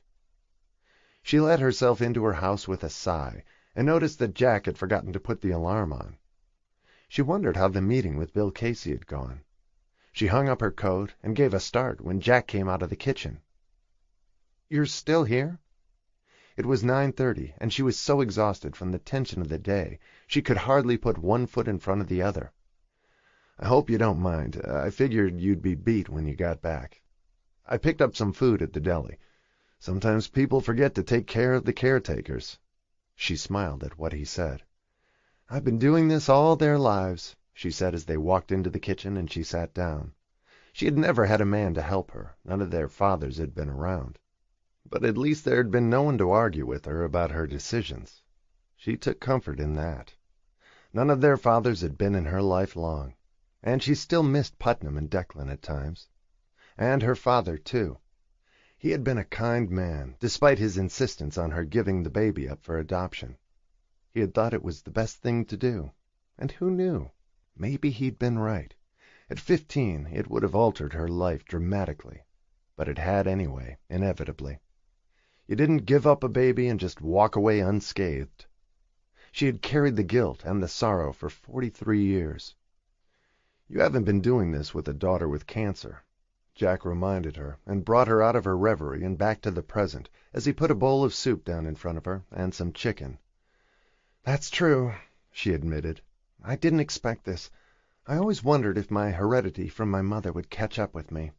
I didn't think it would hit them. I thought I would be the buffer between generations, and instead it missed me and got Zillah. It's so unfair." "It is, but something good may come of this. You never know. It may be a wake-up call to her about how she wants to live her life. She seems very intense about her work. Maybe she'll rethink that." Isabel smiled at what he said. "Knowing Zillah, she'll probably just work harder. That's how she copes. She stays away from emotional commitment and hides in her work. So does Theo." "So do you," he said, daring to be honest with her and afraid to overstep. They got along well as employee and employer, and he didn't want to spoil it. I didn't used to. I used to leap into the complicated emotional commitments, whatever the cost. I finally stopped after Una's father died. 3 tries and you're out. I couldn't do it again. And I haven't. We were really happy. I figured I could never duplicate that. So I didn't try. But before that, I took some big risks in my early life and had heavy losses. You're never out in matters of the heart, or you don't have to be. What about you? You never married. I came close. He smiled ruefully, if that counts. He hesitated for a moment before he went on, and she took a bite of the chicken he'd put on a plate. I had some fairly big career prospects at an early age, and a girlfriend I was crazy about who claimed she loved me. She knew he was talking about his career as a basketball star in the NBA, but didn't let on that she knew. My prospects came to a sudden end, and so did the relationship. She moved on to another guy, just like me. I was a player in the NBA, and she married him 6 months later, when my career was shot. It was a hell of a blow, but I dodged a bullet. They got divorced 5 years later, and I think he's still paying alimony. She got everything he had. There's some bad people out there, and good ones, too. And after that you married a wonderful woman, had 10 children, and lived happily ever after. She teased him to lighten the moment for both of them. No. After that I was bitter and angry and scared shitless about my future for a long time. I finally got over it and stopped feeling sorry for myself. I had 2 long-term relationships with women who didn't want to marry me, and I didn't want to marry them in the end, but I learned a lot from both. My job hopping for a long time didn't make me too appealing to some women. It's not a career profile that inspires marriage. It was sad to think that it came down to that, but frequently it did. Some women were looking for security more than love. And now? Isabel asked him gently. She was touched that he had admitted his history with the NBA. I'm taking a time out while I take care of my sister. I'll get back in the romantic sweepstakes one of these days. He looked peaceful as he said it, and she admired his courage. I'm too old to get back in the ring in that sense, she said with certainty. I've had my moments of glory. I just want to see my kids happy now. Una is, and has everything she wants. Theo and Zila haven't figured it out yet, and sometimes I'm afraid they never will. They're both scared to death of commitment and relationships for different reasons. I think it's genetic in Theo's case. Her father was just like her, and she's like him. And she has a mission in life which fulfills her. Zila has her own issues, and I guess I haven't been a shining example to them of emotional courage, but I was too busy to have a man in my life, or maybe too scared. I made some pretty glaring mistakes until Una's father. Well, at least you kept trying. Maybe you gave up too soon. Maybe he was just the conduit to the next chapter. Some people are just there as guides to the next person or the next phase of our lives. They're not meant to be the whole story. And in any case, at your age or any age, the story isn't over yet. What makes you so wise? She asked, looking at him seriously. I've made my own share of mistakes and had some hard knocks. If they don't kill you, they teach you a lot. I lost everything for a while, everything I'd ever cared about, a career I loved, a woman to go with it. Now I love what I have, and am grateful for it. A good job, a good life, good people, my sister. It's enough. The other stuff, the fireworks, don't last. They're pretty in the sky for a minute, but dust at your feet in the end. He looked at her after he said it, curious about something. Who was the guy you had me track down on the internet the other day? Good guy or bad guy? She hesitated for a moment before she answered. She trusted him, and they were becoming friends. I don't know if he's a good guy or a bad guy yet. He's my son. I had him at 15 and gave him up for adoption when he was born. I've never told anyone that before. My father pressured me into it. He thought it was best for me at that age, and for the baby, and maybe he was right. It has haunted me for 43 years. He's why I had Theo. I had a wild, passionate affair in France and fell in love with a man 27 years older than I was. 3 months later, after I got back to the States from my senior year at NYU, I found out I was pregnant, And he wasn't ever going to marry me, and told me that in the beginning. He was honest with me, but I decided to keep the baby. I couldn't do otherwise, after having given one up 5 years before. I couldn't have done it again." "And you just found him for the first time?" She nodded. He was as impressed by her courage as she was with his. Hers hadn't included a compound fracture that ended a brilliant basketball career and stardom. She had just been a young girl having a baby out of wedlock, which took guts, but not like him. And she imagined he had a long road to recovery physically. She was surprised he didn't limp. "Are you going to see him?" Jack asked her. "I'd like to. I don't know how he feels. He's thinking about it. He has a right to do that after I dumped him more than 40 years ago." "You didn't dump him. I'm sure he was adopted by respectable people who loved him. I don't think your father was wrong. It would have ruined your life at 15. It almost did anyway. I never forgave myself for it. I still haven't, and never will." "You're a harsh judge of yourself. What would you have done if it happened to one of your girls at 15? "Killed them," she said, and he laughed. "My father was pretty good about it, and I know he was disappointed in me when it happened again with Theo. I should have known better by then." "And you married Zila's and Una's fathers?" She nodded. "Sometimes that's a mistake, too, although it hadn't been with Declan. Are you going to tell the girls about your son?" "I want to. I have to. I've been thinking about it. They have a right to know they have a brother, even if he doesn't want to meet us. And they have a right to know about my mistakes, too. I can't pretend to be so perfect and hide my flaws from them. I want a clean slate now.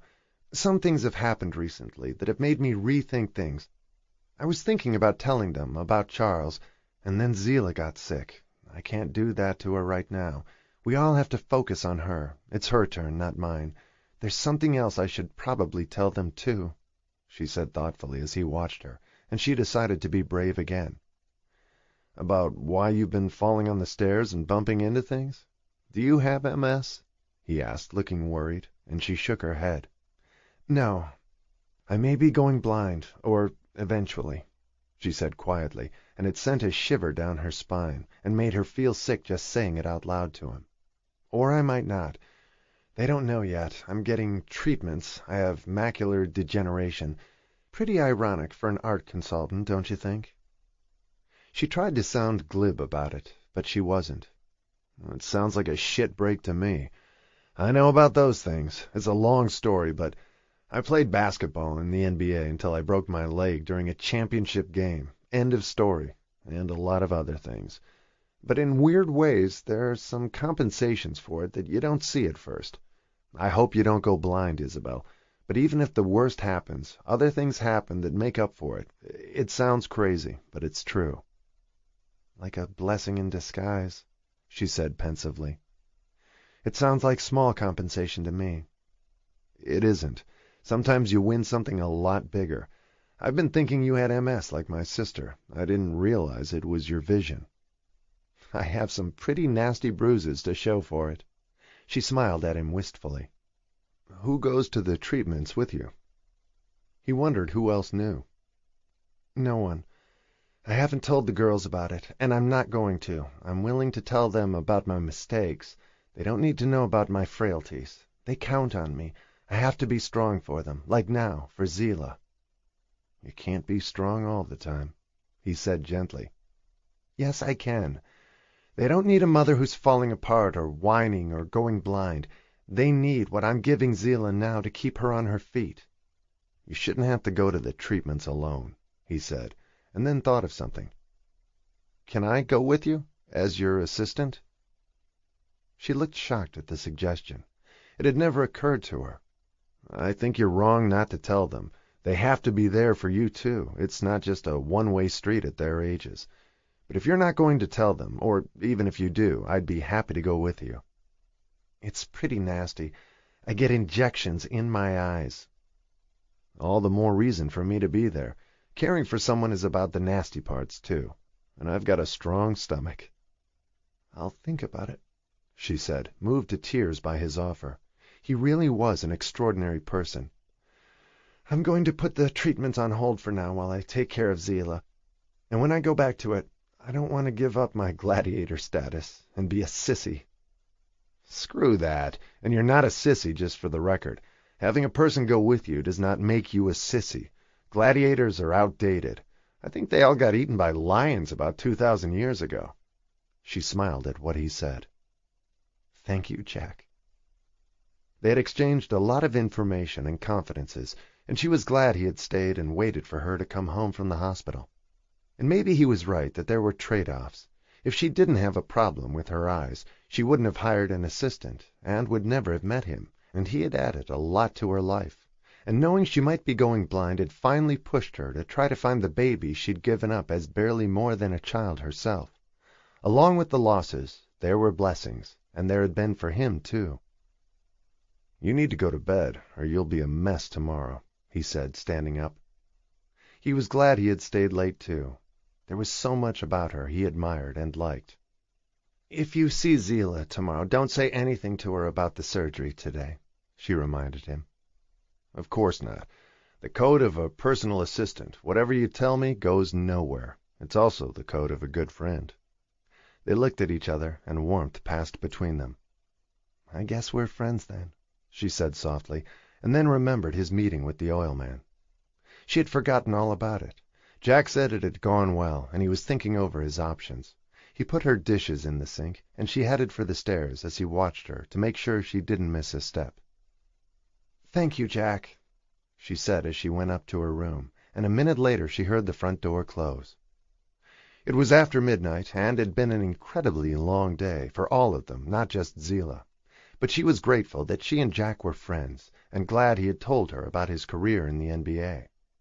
It brought them that much closer, and it was a relief to confide in him and lean on him while she gathered her strength. Chapter 15. Zila decided to go back to her own apartment after the surgery. She was feeling a little less frightened now that it was behind her. She still had radiation ahead of her, but she was trying not to think about it while she was recovering, and Isabel went to visit her every day. Zila had 2 computers sitting on her bed and a stack of work to do at home while she stayed in constant contact with her assistants.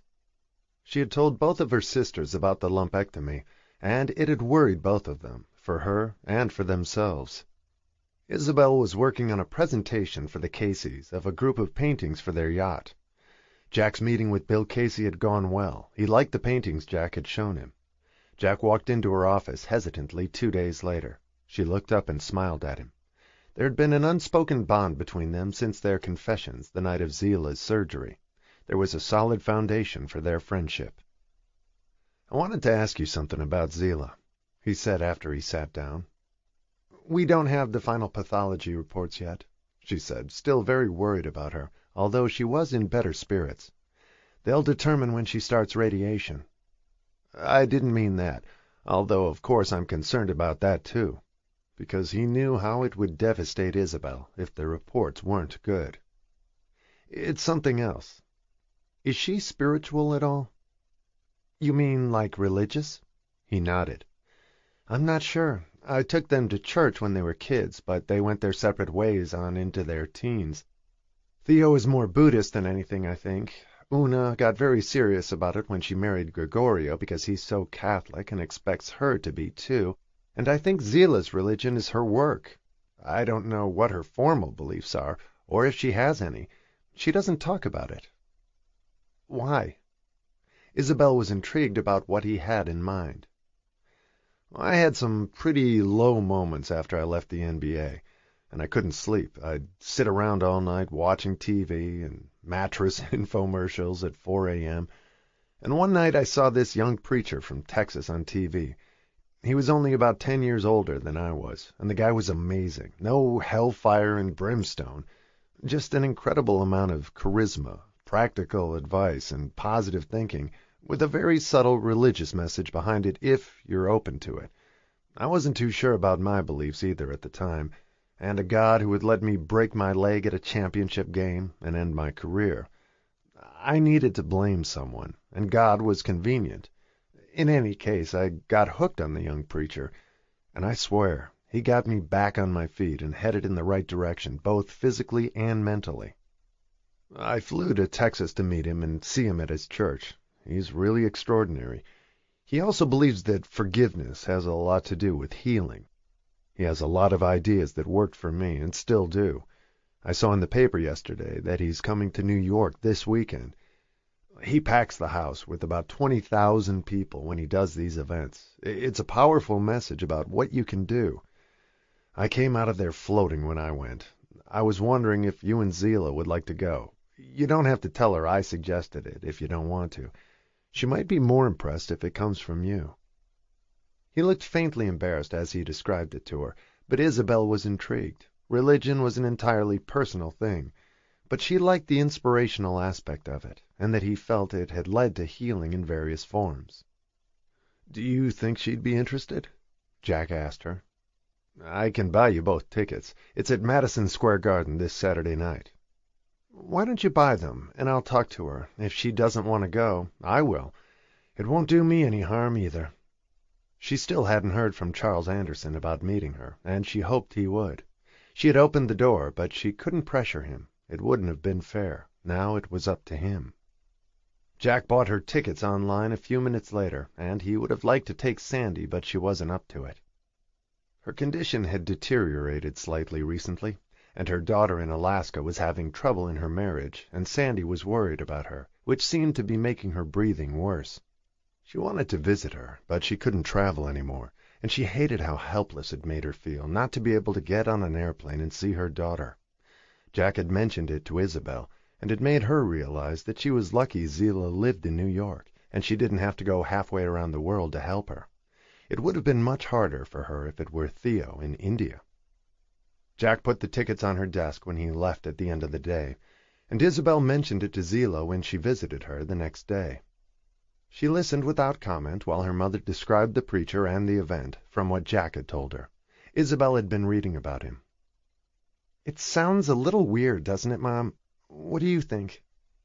Zila wasn't violently opposed, just mildly skeptical, but she didn't refuse. "Well, to be honest, I think whatever works is a good idea. I think the body and the mind are very closely linked and affect each other, whatever one's religious beliefs.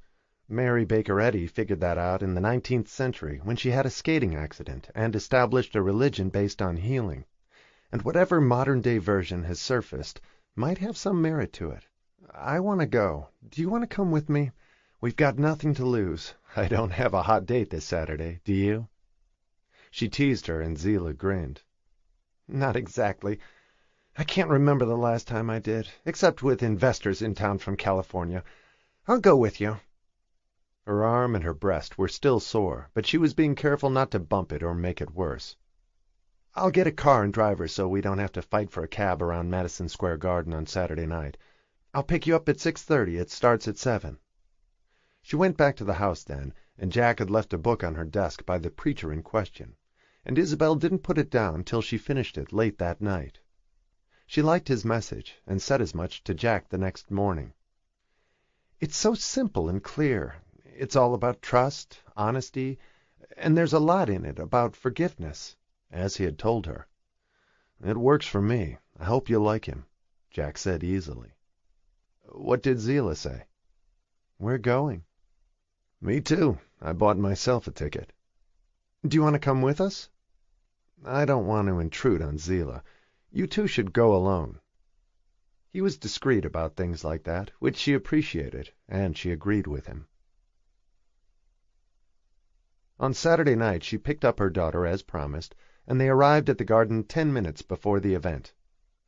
Thousands of people were filing into the building in orderly fashion, looking good-humored and excited. Once they were seated, Isabel looked around and noticed that most of the crowd looked like them. She saw an attorney she knew 10 rows down from their seats, and a congresswoman she admired. The crowd wasn't made up of freaks or religious fanatics, and she hoped they wouldn't be disappointed. The lights dimmed after a few minutes, and a slight man with an energetic step and a handsome, youthful look in a well-cut suit walked onto the stage and smiled at them. "I'm so glad you're here," he said, and she realized that he could be a well-rehearsed showman, but everything about him gave her the sensation that he was sincere. She was glad to be there. She reached over and held Zila's hand, and they smiled at each other. People were smiling all around the huge auditorium. He told funny stories and talked about incidents from his own life, his family, and friends, all situations that happened to everyone. People laughed, and you could feel them relax and enjoy the moment. He became more somber with time, and talked about more serious issues and illnesses. God was threaded into the conversation with a light touch, and never in an oppressive way. You could either embrace the idea of God, or simply the positive message he was offering, that you could hang in, you could prevail, you could get better, your marriage could improve, and if it didn't, you could find a way to leave it. Your job, your finances, your relationship with your kids. His message applied to everything and every problem you were facing. With the right attitude, you could be healed, even of serious illnesses. Anything was possible, and you began to feel that way as you listened to him. The burdens that you had brought with you seemed to lift like they do in an evening spent with a good friend who offers great advice and believes in it. There were tears in Isabel's eyes as she listened, and when she turned, there were tears rolling down Zila's cheeks. In the gentlest way, he had lightened the load for the people there.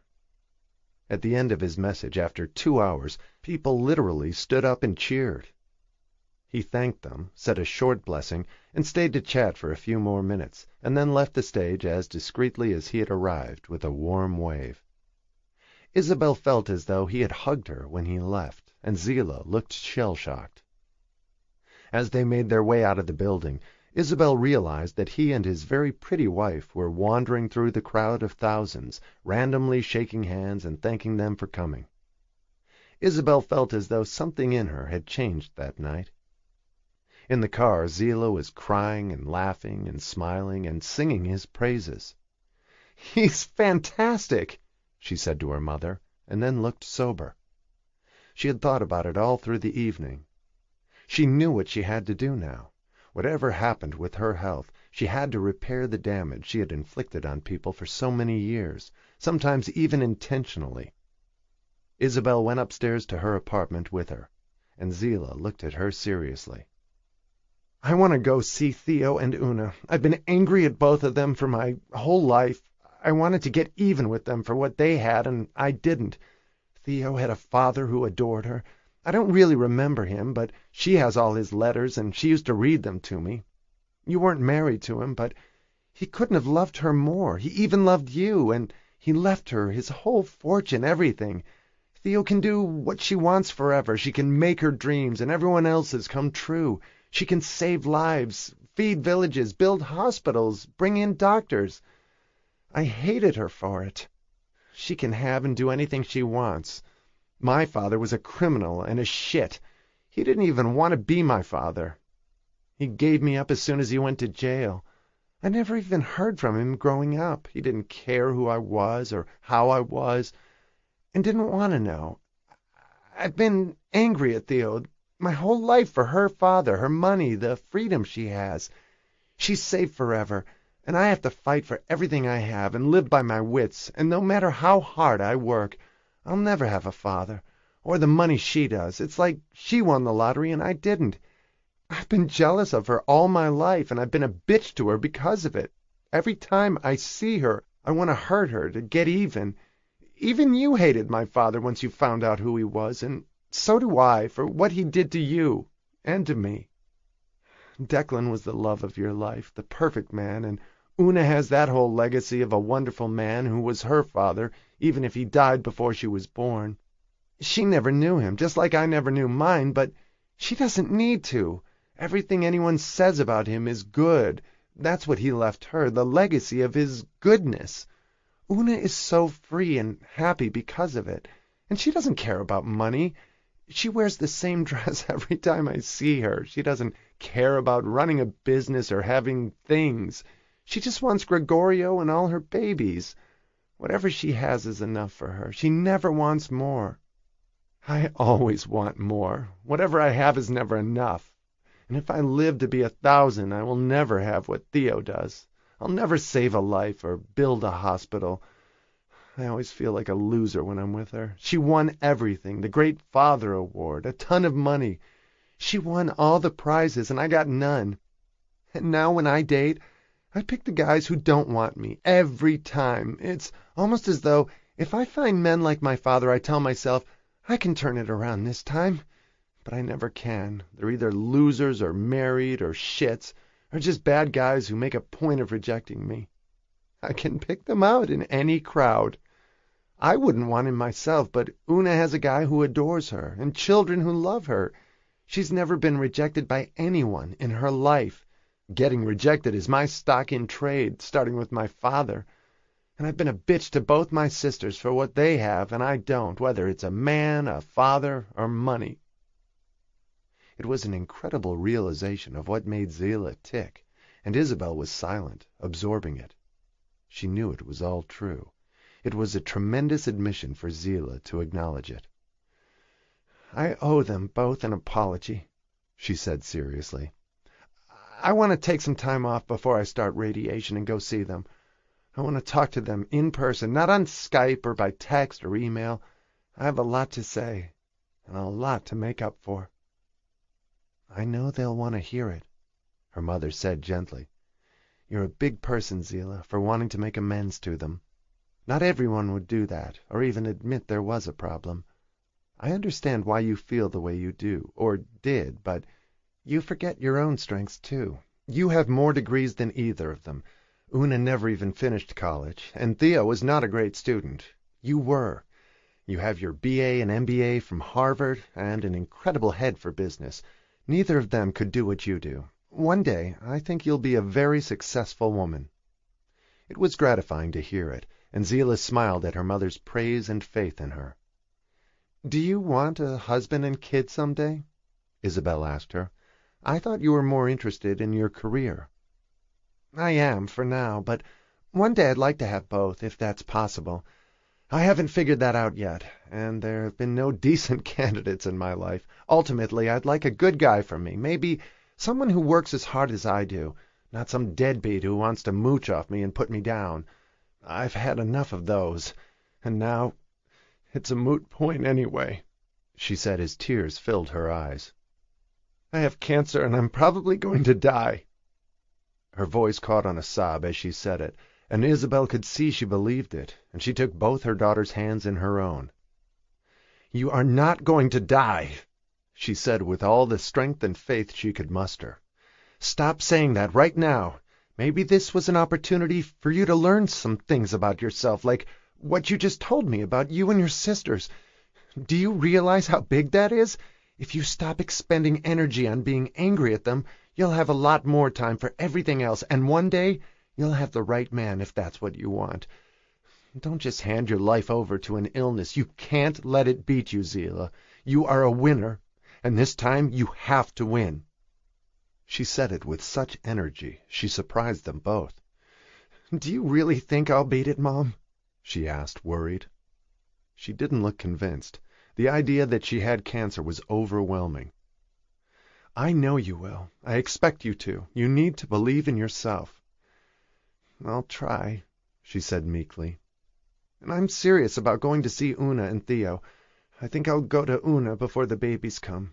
She'll be crazed after that, and she won't have time to talk. She nursed her other 3 babies all the time, and always had a breast in their mouth. Zillah couldn't imagine what it would be like with 2 at once. It would have been the perfect night for Isabel's own confessions about the baby she had given up at 15, but she wanted all 3 of her daughters together in one place when she told them. She hadn't figured out yet when they'd all get together, and probably not for a long time. Her secret had waited 43 years to be told, so it could wait a little longer if it had to. And Isabel still hadn't heard back from Charles about whether or not he would see her. She was still hoping he would, and preferably soon. She and Zillah both felt transformed by the evening they had experienced, and Zillah's confessions had astounded her mother. She just hoped that she would continue to feel that way, and would be able to make a lasting peace with her sisters. It was important to her, too. Isabel told Jack how much they had enjoyed the evening, and the preacher, when he came to work on Monday morning, and how much it had helped them both and moved them profoundly. "It changed our lives," Isabel said with eyes that sparkled. "Zillah is going on a pilgrimage to see her sisters and apologize to them." "Wow," he said, impressed. "That's a shocker, but not really. He had the same effect on me when I first saw him. He got me back on my feet, literally. I'd been moping around and bitter until then. He changed everything, my whole outlook about life. I don't think I could have done it without him." "I hope he has the same impact on Zillah," Isabel said seriously. "She's never been a happy person, even as a little kid. But now she sees it. And it wouldn't hurt Theo to listen to this man either. She's been looking for something all her life that she's never found. She doesn't realize it has to be within her. It's not external. Theo's a seeker. She does a lot of good along the way, but I don't think she's truly happy. Her father was like that. He was a tortured soul." Theo wasn't tormented as he had been, but Isabel knew she felt empty and could never fill the deep need within her, no matter what she did. Zillah called her mother's 2 days later to say goodbye. She'd gotten clearance from her doctor to go on the trip. "I'm leaving for Florence in the morning." She sounded cheerful and happy and energetic. "And I'm going from there to Delhi. I'm taking some time off, Mom." "You're leaving already? That was fast," Isabel said, impressed. "Have a fantastic time, and kiss Una for me when you get there. Maybe you'll be there when the twins come." "That sounds scary. I hope not," she said, and her mother laughed. "It might be good practice for you," her mother teased her. "Don't even say that. I'm not ready, and I'll never be ready for twins. One at a time would be fine. Or maybe just one child. I'm not a baby factory like my sister." She promised to call her mother from Italy, and they both knew she had to be back in time for radiation in 3 or 4 weeks. But in the meantime, she was on a mission. For the first time in her life, as the plane took off from New York, Zillah couldn't wait to see her sisters and spend some time with them and make amends for her past bad behavior. The preacher from Texas had done his job well. Chapter 16. Una had sent one of their farm workers to pick Zillah up at the airport. She thought it was the least she could do. She was touched that her sister was coming. She had 2 weeks left in her pregnancy, and she never said it to Gregorio, but she was homesick for her mother and sisters, and nervous about giving birth to twins. Gregorio acted as though he were doubly virile for having produced them, but the reality of delivering 2 infants fell to her, and it sounded terrifying. Her mother never wanted to intrude on them, and thought it was a moment she and her husband should share. She always came a few weeks later, when things had settled down, the nursing was going smoothly, and the baby had adjusted. And Gregorio's family was overwhelming. There were so many of them, with so many opinions and loud voices, and they were always telling her what to do and expecting her to follow their advice, and Gregorio got angry with her when she didn't and had her own ideas. He was certain that only Italians knew how to do anything right, and his family had their directions straight from God. It left no room for Una to speak up at all or disagree, and she hardly ever did. And she never complained about it. She would have really liked it if Theo had been there, since she had assisted with many deliveries in Africa and India, but she was even happy to see Zillah, and hoped she wouldn't pick any fights with Gregorio. He thought that Theo was strange, and said openly that Zillah was a bitch, and she was to him. Una ran out of the house when she heard the truck coming, and threw herself into Zillah's arms when she got out. "Thank you for coming," she said gratefully, and Zillah was touched. She looked so off-kilter and vulnerable, and Zillah could see that she was tired. The twins were huge, the 3 little boys were active, and her in-laws were underfoot all the time and made themselves right at home. And with such an obviously pregnant wife as the evidence of his masculinity, Gregorio was strutting and crowing like a rooster. He acted as though Una had had little to do with it, and was nothing more than the delivery truck for his offspring, which he assumed would both be boys again, as further evidence of his prowess. Zillah managed to appear bland and almost docile when she said hello to him, which was unlike her. Una was grateful for that, too. They sat down and chatted in the living room for a few minutes after Zila arrived. The two sisters hadn't seen each other in a year, and Una asked politely about her business. "It's coming along. I think we're close to getting some venture capital money. I'm trying not to stress about it right now." Una knew about her recent brush with breast cancer and asked how she was feeling. "I'm fine. I have to have radiation when I go back, and I hope that will be the end of it. They caught it very early, and the pathology reports are good. The perimeter was clean, and my lymph nodes aren't involved. But it scared the hell out of me when I found out, because of our grandmother." "I know. It scares me, too," Una admitted. "How are you feeling? More to the point. I'm sorry to come right before you have the babies, but I had kind of an epiphany after the surgery, and I wanted to share it with you, in person."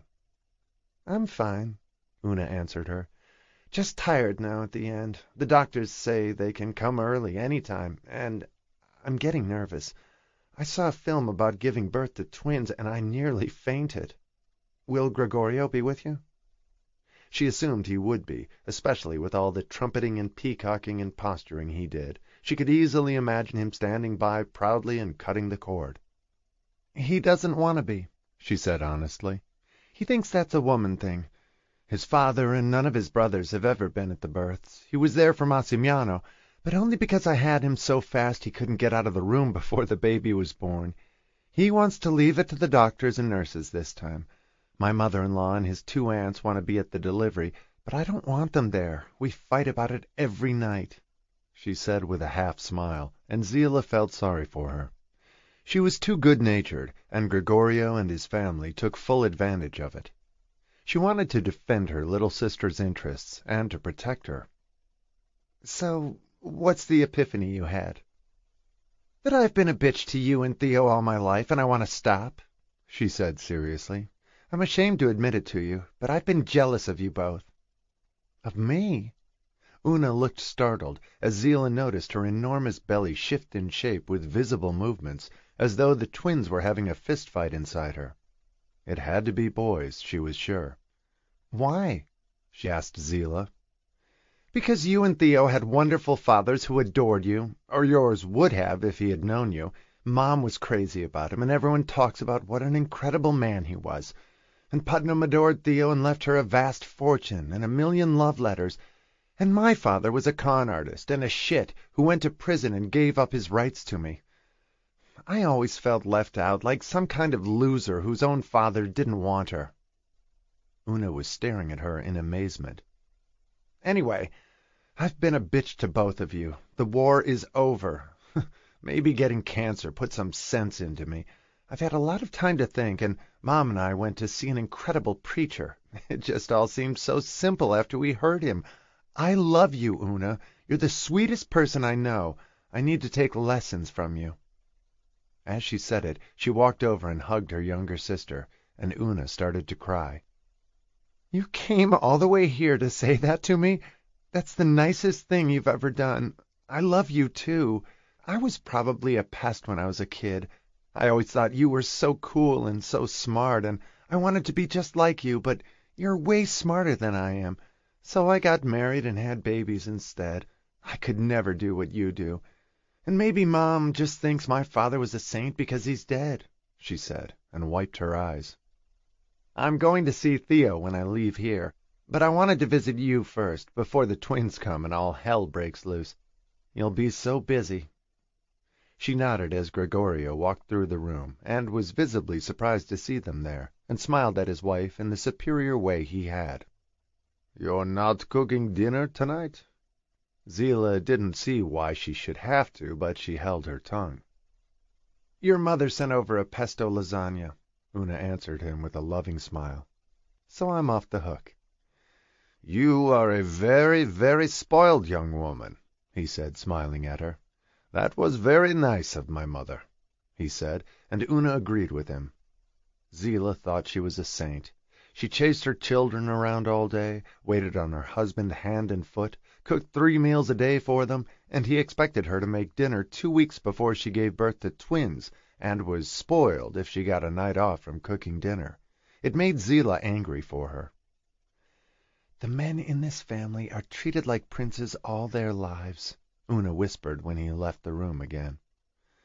"I'm not sure I'm cut out for marriage, in this country anyway," Zillah said, smiling. "I love our family life, though. Families here stick together. We're so spread out, it must be kind of sad to be in New York as the only one now. And I'm sure it's lonely for Mom. In Italy, families stay together forever, maybe a little too much so, but I like it. There's a mother and a father, sisters and brothers, uncles and aunts and cousins. I missed that growing up."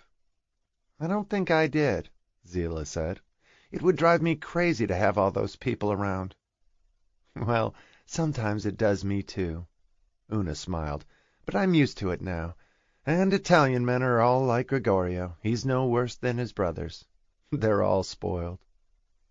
They chatted for a while, and Zillah followed Una into the kitchen and helped her set the table, and a little while later the boys came in with the babysitter, and Gregorio appeared and offered Zillah some wine from their vineyards. They sat down together, and his mother's lasagna was delicious. They had salad and cheese with it, vegetables from their gardens, and fruit salad for dessert. It was a perfect evening meal, and afterward Una put the boys to bed, and Zillah went to her room to unpack. Una came to visit her afterward and thanked her for what she had said earlier. She felt like she had a new sister. The cancer had definitely changed her, and had shaken Zillah severely and woken her up. And as long as it didn't get worse, it almost seemed like a good thing. They all went to bed early, and the next morning Una looked more tired than she had the day before. She got the two older boys off to school after she cooked breakfast, went out to the dairy to ask about some of their cheeses, checked on something in the barn, got the meal started for when Gregorio and the boys came home for lunch. She was constantly in motion, and Zillah was exhausted just watching her. "Don't you ever stop?" "Not till I go to bed at night," she said happily. "And we go to parties in Florence and Siena sometimes when I'm not this pregnant. It's a little late now." She cooked dinner herself that night, a leg of lamb from a French cookbook, and Gregorio didn't like it, so she made him something else. He expected pasta at every meal, although it didn't show. He was very trim and athletic. After dinner he went to visit one of his brothers. Una sank down on the couch in the living room, then stood up to get something, and as she did, she suddenly found herself standing in the middle of a lake with a startled expression. "What is that?" Zillah said quickly, looking around for what had spilled or sprung a leak. It was her sister. "My water just broke. We'd better call Gregorio. He wants me to have the twins in Florence, and all the others came very fast." Zillah looked panicked, and Una called her husband, and he came home 20 minutes later. Una's bag was packed, and she was ready to go. "Will you come with me?" she asked Zillah, who nodded, not sure what else to say. She was much more nervous than her baby sister about the birth, having never seen one, and Una had been through it 3 times, though never with twins.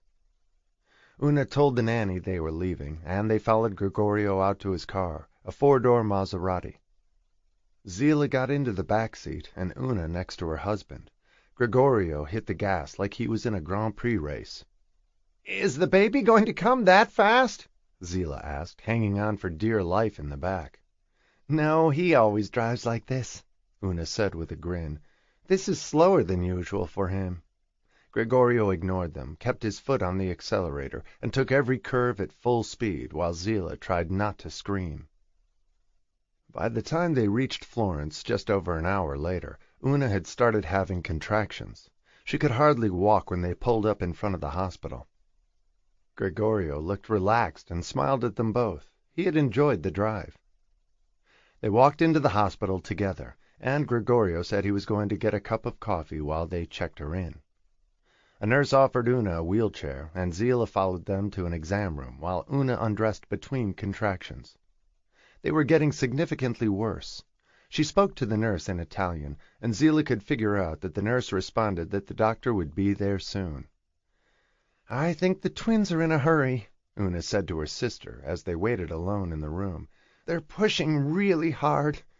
But they had gotten quiet, and weren't battling with each other at last. Una looked pale then, hobbled to the bathroom, and threw up. "Should I ring for a nurse?" Zillah asked, panicked and feeling useless. "No, I'm okay," she said, and Zillah helped her back to bed, wondering when Gregorio would return. It was a lot more dramatic than Zillah was used to, but Una was a practiced hand at this. The only thing that frightened her was delivering twins. Zillah watched her as the contractions continued to get worse at a rapid rate, and she was visibly in agony when the nurse came in to check her, and Una asked for the doctor again. The nurse told her that he was at dinner, but would be back shortly, and Una gave a little scream when the nurse checked her. "She doesn't believe me, but I swear I'm having them now," she said to Zillah through clenched teeth. "Please don't," Zillah begged her. "Wait for the doctor. I don't know how to do this. I've never even had puppies." Una laughed despite the pain and then grimaced. And with that Gregorio walked in, looking like the cover of a men's fashion magazine. Zillah always forgot how handsome he was. He made a face as he looked around.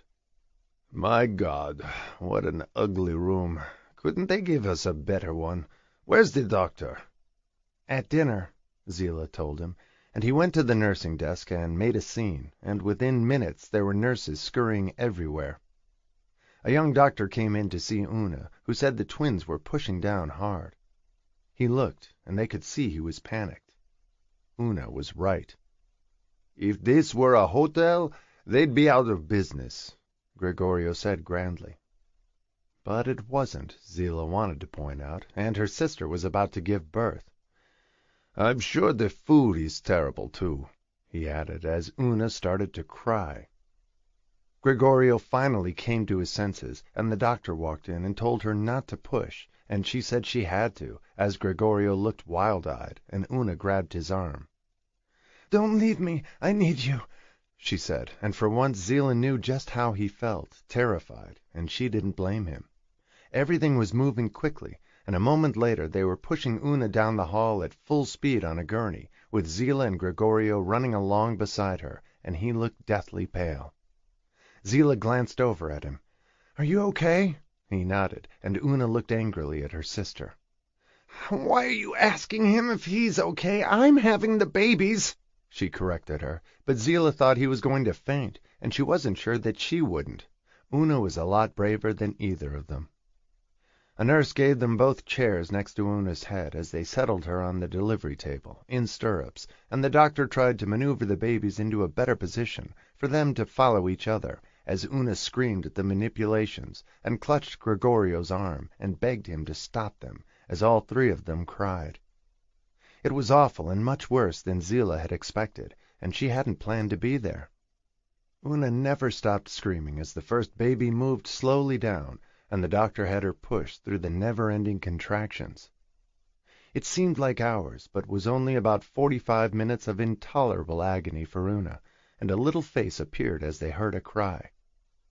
The doctor held the baby up, tapped him gently on the back, and it was easy to see it was a boy, as Gregorio swelled with pride and bent to kiss his wife.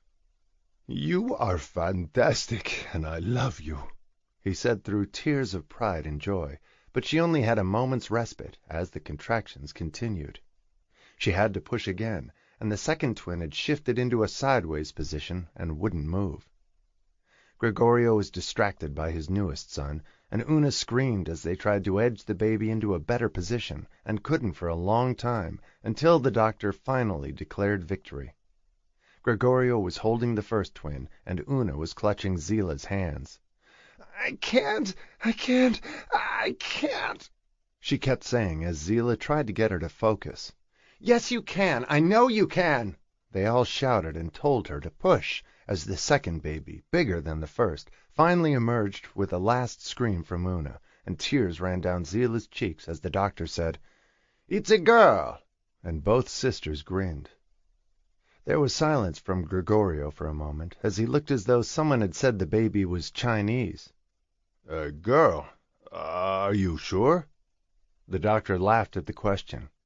"Quite sure." They cleaned her up, put her in a pink blanket, and handed her to her mother. Each parent was holding one of the twins, a boy and a girl. They had arrived at the hospital 2 hours earlier, and labor had barely started when they left Castellina in Chianti.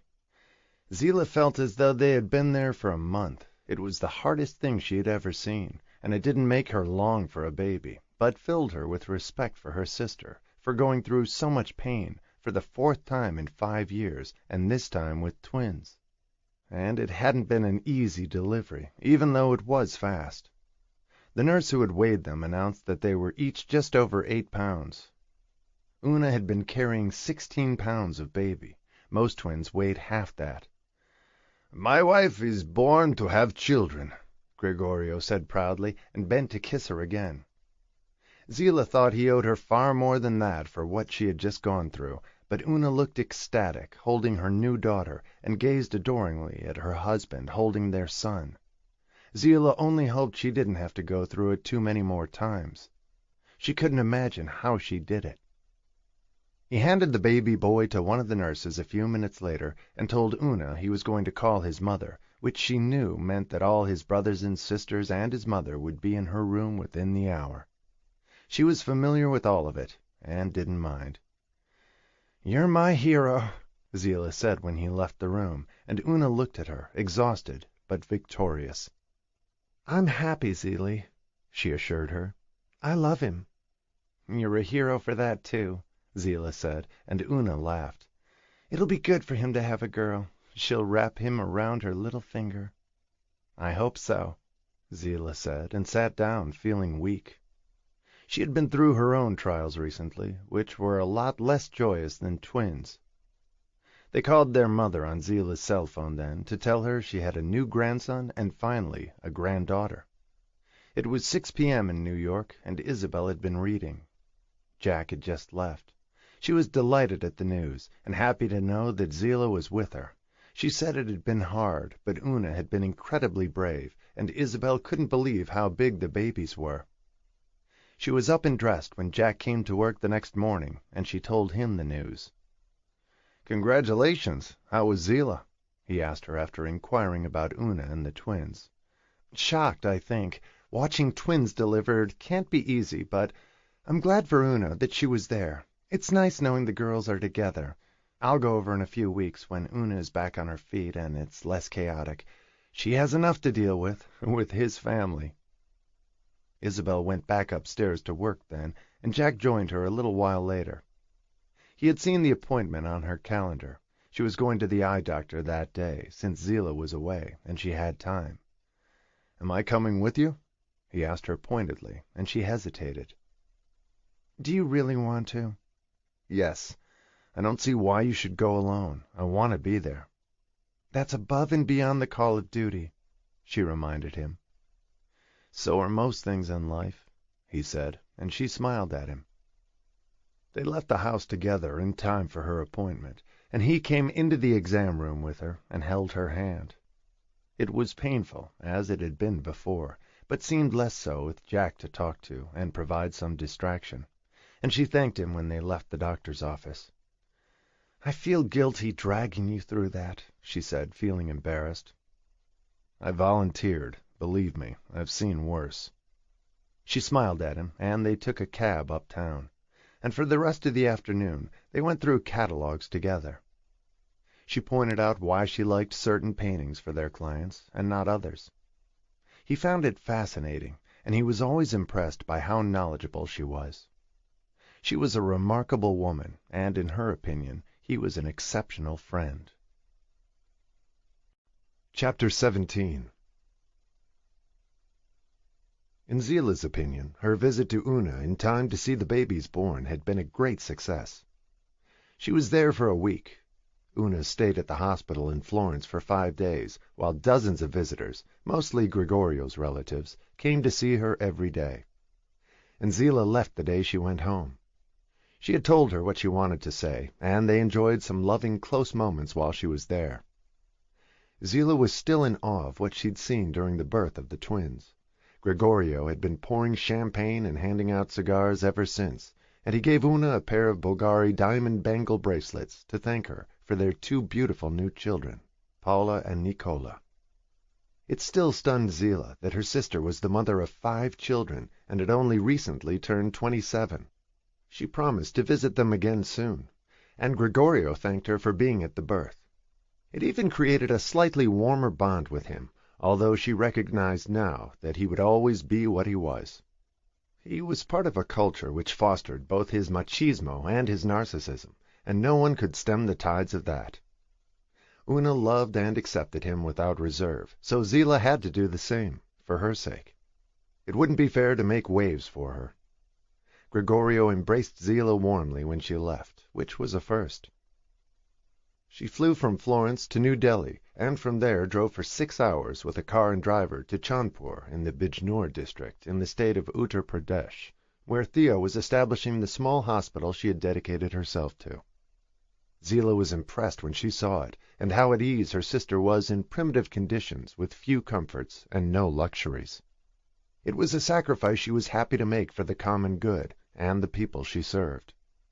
There was a commissary tent where they served free meals to the locals, who were indigent and in desperate need of medicine and food. She had warned Theo that she was coming, and Theo was startled that she was coming so soon after her surgery. She was afraid that it meant Zillah was sicker than their mother admitted, or even knew. She was terrified she had come to say goodbye. They didn't get along, but they were still sisters, and Theo didn't want to lose her. "What really brought you all the way here?" Theo questioned her with a look of concern the day after she arrived, and she said the same to her that she had to Una, except that she owed Theo more of an apology, and told her why. "I've been cruel and unkind to you all my life, consumed with jealousy of who you are and what you have."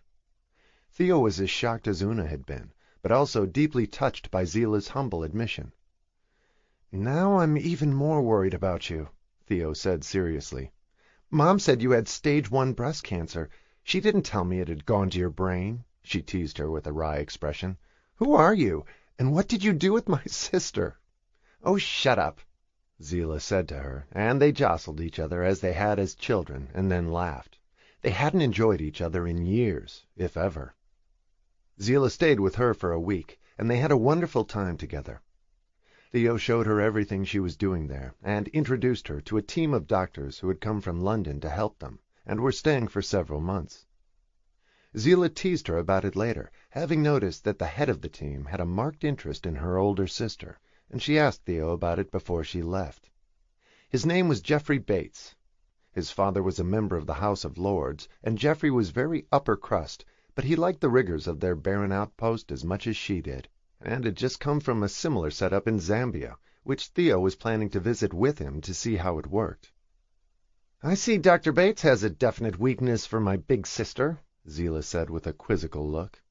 "We're just colleagues," she insisted, "and interested in the same things." "That's how it starts," Zillah warned her. "I always thought you wanted to be a nun when you grew up, like Mother Teresa. If you fall in love with Dr. Bates, it's going to spoil everything if you turn out to be human." "No worries. I'm not going to fall in love at 37, Theo said firmly. "I'm not the sort." "Why not?" Zillah questioned her further. "You're not ancient, and you'd be gorgeous if you'd ever comb your hair and get out of hiking boots." The two sisters exchanged a grin and held each other close for a long moment before Zillah left for the airport. She had crossed half the world to apologize to her sister, and she had to go back to New York for radiation treatments now. "Take care of yourself," Theo said with tears in her eyes. "I love you," she whispered softly, and Zillah turned to hug her again. If anything happened to her, she didn't want there to be any doubt in Theo's mind about how she felt about her, and how sorry she was for how mean she'd been in the past. "I love you too, don't forget that, even if I've been an asshole for most of your life." But she wasn't any more. They had grown closer than ever before during Zillah's visit, and had shared confidences and a new relationship that they both cherished and had vowed to continue in future. They waved to each other as the car set out for the long trip to New Delhi, and Zillah hung out the window waving until she couldn't see Theo any more. It had been a good trip, even a great one, to see both of her sisters, and now she had to face the music in New York. She was thinking about it on the plane from London to New York, and what lay ahead for her. She had heard that radiation could be rough. Her mother had promised to go with her, but she was nervous about it anyway, and glad she didn't have to go alone. She felt especially pleased that she had spent the last 3 weeks visiting Theo and Una, and had made amends for the past.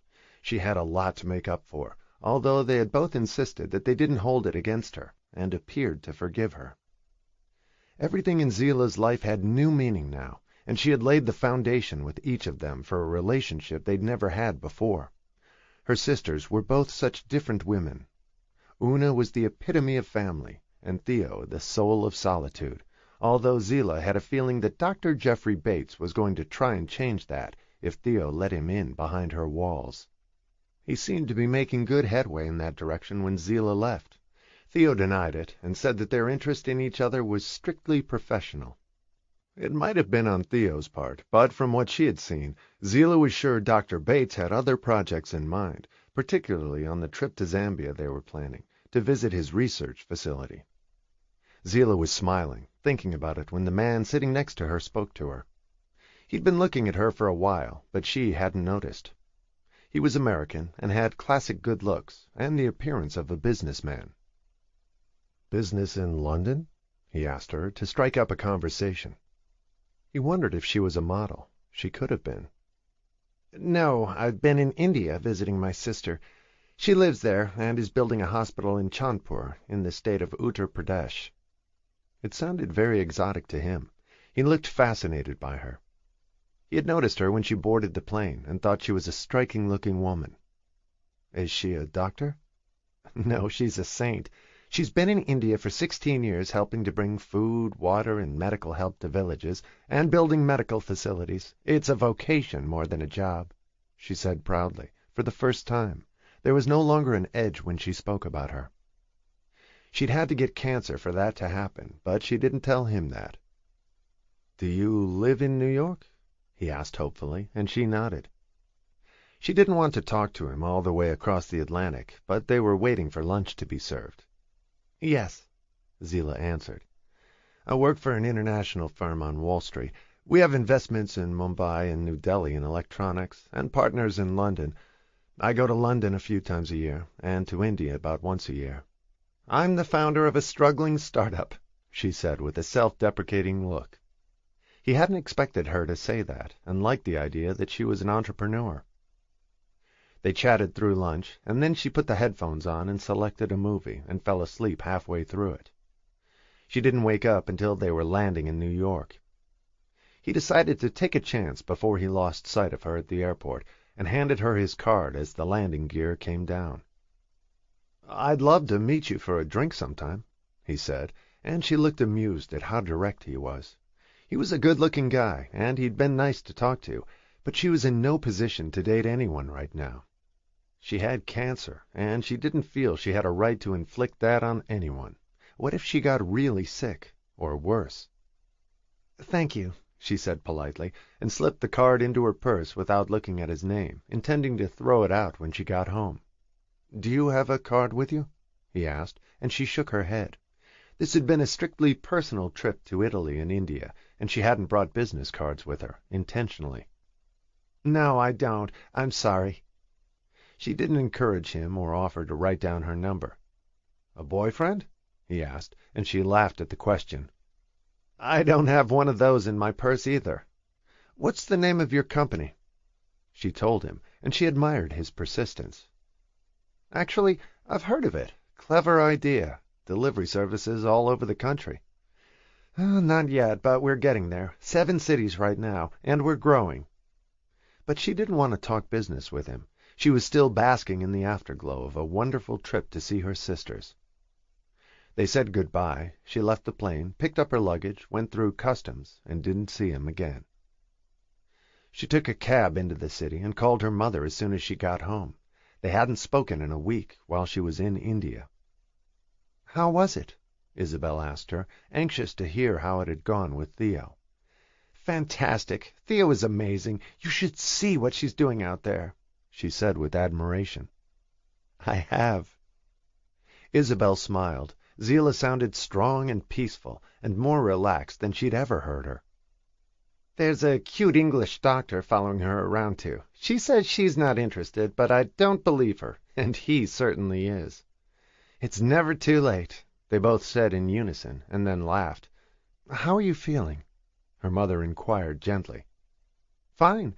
I hate the idea of starting radiation in a couple of weeks, but I guess I have to. It wasn't a cheering thought, and brought reality into sharp focus again. Let me know when you plan to start, Isabel said seriously. They talked for a few more minutes. Zila was tired and was going to bed, and they hung up. The phone rang again 5 minutes later, and Isabel assumed it was Zila with something else to tell her. She didn't get many calls at night, but the voice on the other end was male and unfamiliar until he said his name. It was Charles Anderson in Boston, her son. Hello, he said awkwardly. I don't know what to call you. Mom seems a little weird by now. She laughed nervously when he said it, and was happy to hear his voice. She had given up hoping for his call, and thought he had decided not to see her or contact her again. You can call me Isabel if you like. That'll work. There was a long silence then for a minute, and she waited. I want to see you, he said in a low voice. Could I bring my wife and kids? I'd love that. I want to meet them too. Should I come to Boston? Would you mind? I don't get to New York very often, like once every 5 or 10 years. That surprised her. He obviously led a simple, somewhat unsophisticated life. That's fine. It's an easy hop for me. They agreed to meet at the Bristol bar at the Four Seasons on Boylston Street at 5 o'clock on the following Saturday. She was nervous thinking about it. I can't wait to meet you, Charles, she said breathlessly. You can call me Charlie, and I can't wait to meet you too. Isabel was shaking when she hung up, and so was Charlie. It was an important moment for both of them. He had dreamed of it all his life. Chapter 18. Isabel asked Jack if he'd mind going to Boston with her on Saturday. She didn't like to ask him to work after hours or on weekends and intrude on his personal life, but she was nervous about going to Boston by herself. It was a short flight, but she had to deal with the airport, the plane, and she was nervous about the meeting with Charlie. Jack agreed to go with her, and didn't ask until the day before who they were meeting, and assumed it was a client. He asked casually, and she gave him an anxious look when she answered. My son. Wow, that's a big deal. He was quiet for a moment. Yes, it is. He took a while to decide if he wanted to see me, and I don't blame him. He's bringing his kids and his wife. We're meeting at the Four Seasons. I'm not sure what to expect, and he probably isn't either. What do you say to a mother or a child you've never met or seen since the day he was born? Hello is always a good start, he said, trying to lighten the moment. He could see how anxious she was. They took a morning flight on Saturday. They were in Boston before noon. She didn't want to be late or risk a delay, so they had lunch and walked around Boston before going to the Four Seasons. It was March and blustery outside. When it started to drizzle, they walked into the lobby 20 minutes early, and she sat quietly talking to Jack about nothing in particular. He was trying to distract her, so she'd calm down. She looked stressed and went to the ladies' room to comb her hair and put on fresh lipstick before the meeting, which felt silly even to her. She had abandoned Charles as an infant, and now she had resurfaced more than 40 years later, and she was worried about her lipstick and her hair. You look great, Jack said to reassure her, and wished he could give her a hug to bolster her, but he didn't think it was appropriate, particularly in a public place. He wasn't coming to the meeting with her, and he was going to wait in the lobby when she went to the bar. She had made a reservation and asked for a quiet table so they could talk. Jack was just along for the ride. At 2 minutes to 5, she left Jack, and she walked into the Bristol, where they had reserved a seating group with leather couches and chairs around a table. She saw a couple with 2 children the right ages sitting on the couches, and she approached them hesitantly. She had worn gray slacks and flat shoes and a short black coat.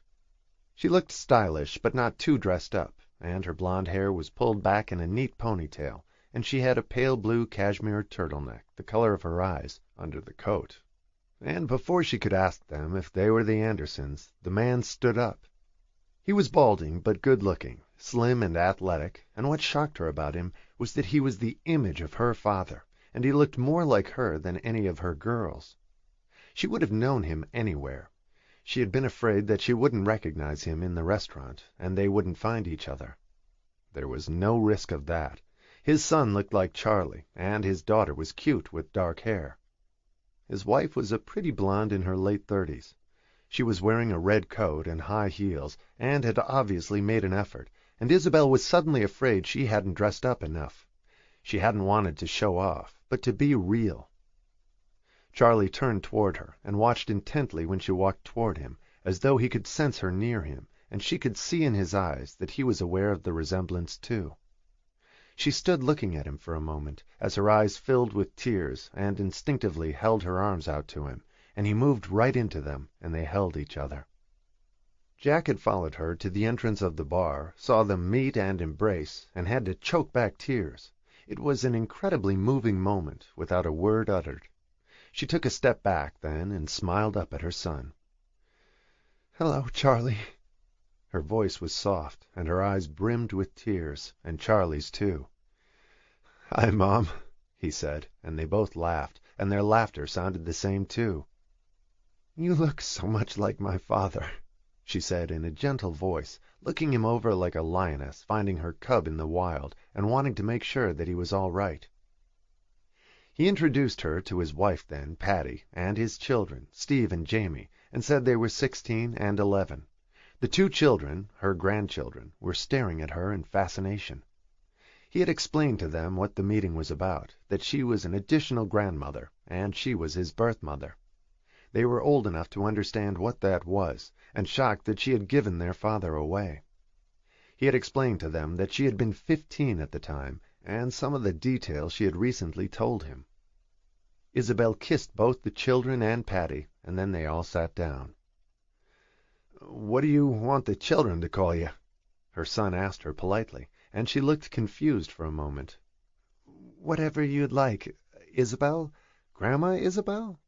She wasn't sure. "Granny Izzy!" Jamie burst out, and they all laughed. There was a mischievous light in her eye. It put it into perspective for her when Charlie pointed out that Isabel had been a year younger than Steve, who was 16 but looked 13 when she gave birth to him. It had helped him to better understand it, too. He wished he had known that all his life. The two women ordered tea, Charlie a beer, and the two kids sodas, as Charlie commented that she looked a lot younger than he had expected. She was of an age when she could have looked grandmotherly, but she didn't. She told him that her youngest daughter, his half-sister, had just given birth to twins, his niece and nephew. "How many children do you have?" He had asked her on the phone, but was so nervous he didn't remember. "3 daughters. Theo is 37. She lives in India, helping indigent starving people there. She's lived there for 16 years, isn't married, and has no children. Zila is turning 32, struggling as an entrepreneur in New York. She's single too and no kids. And Una is 27, has been married for 5 years, lives in Italy and has 5 children, including the twins I just mentioned." "She makes up for the others," he joked with her, trying to remember the different locations, names, and details. But the essential thing was that he now knew he had 3 sisters. She had brought photographs to show him, and he passed them around after she handed them to him. He looked at the girls' faces with interest, studying them intently. "Same father?" he wanted to know. He had noticed how different their appearances were, and none of them looked like him, and they didn't look much like her either, except possibly Theo, who was fair, but really looked more like Putt. "3 different fathers," she said, slightly embarrassed to admit it. 2 of them died, 1 went to jail.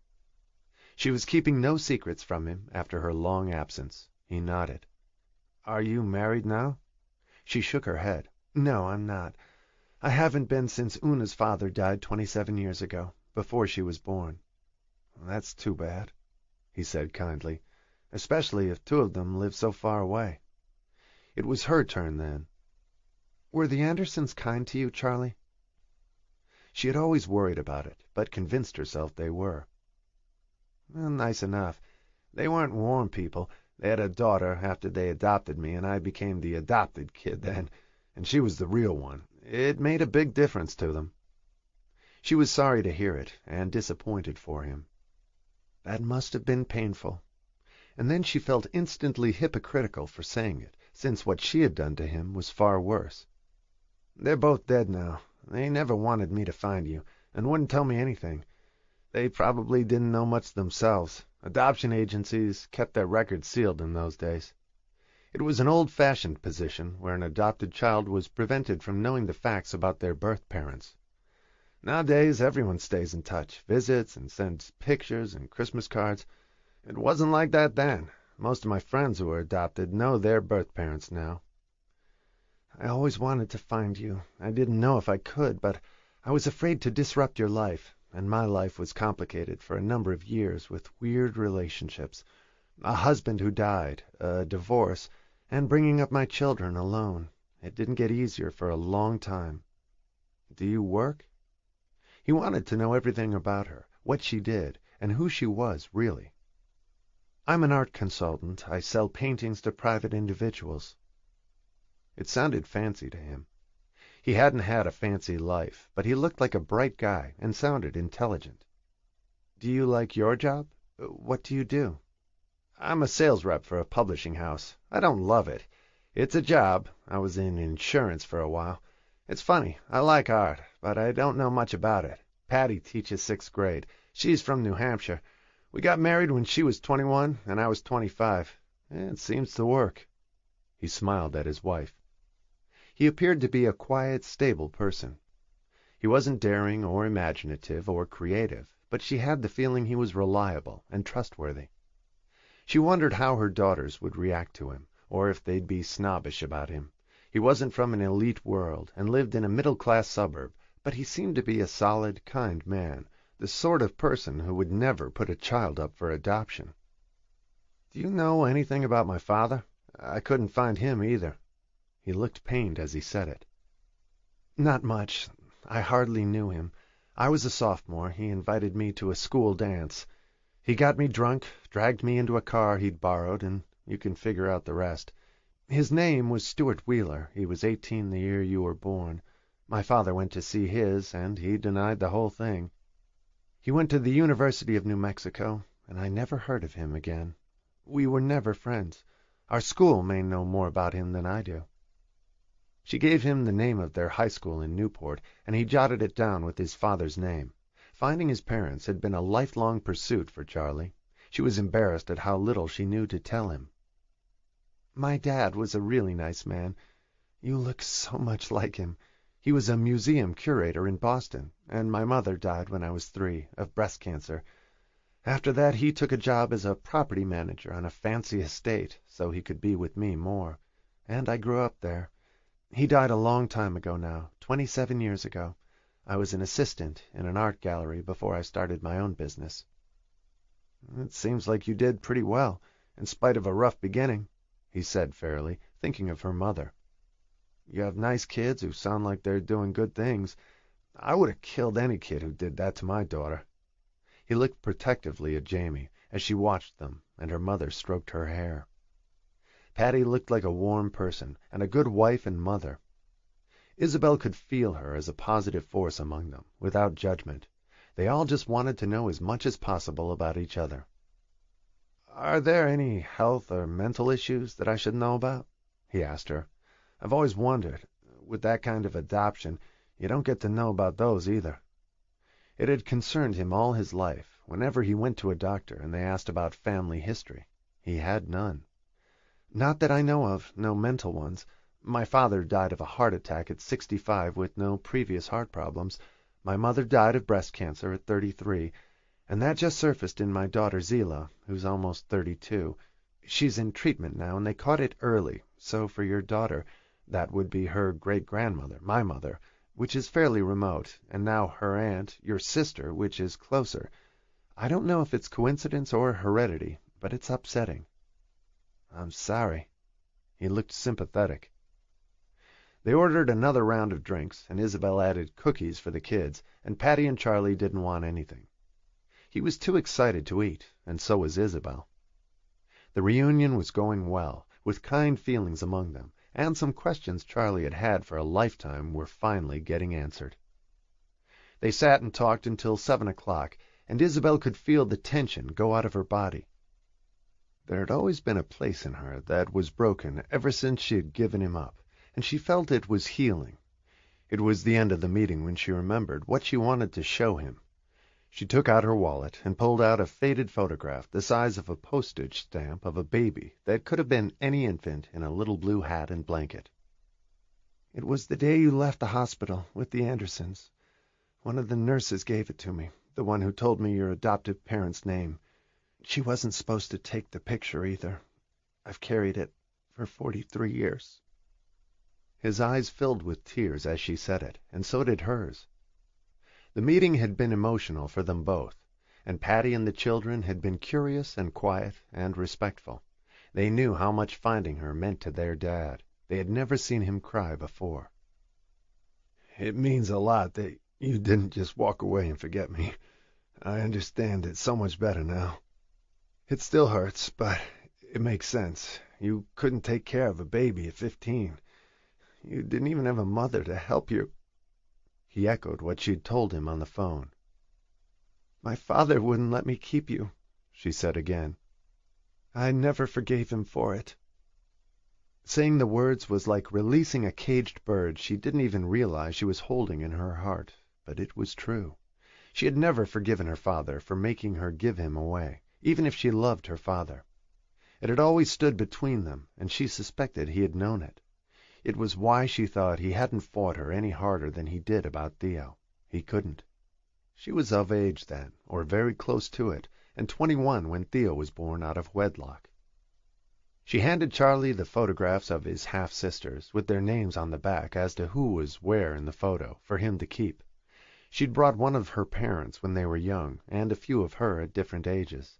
One of her at 15, right before she got pregnant. She looked like no more than a child. One when she was studying in France with the Eiffel Tower behind her, and a few taken over the years, and a recent one Jack had taken at her desk for an article about her in Art News.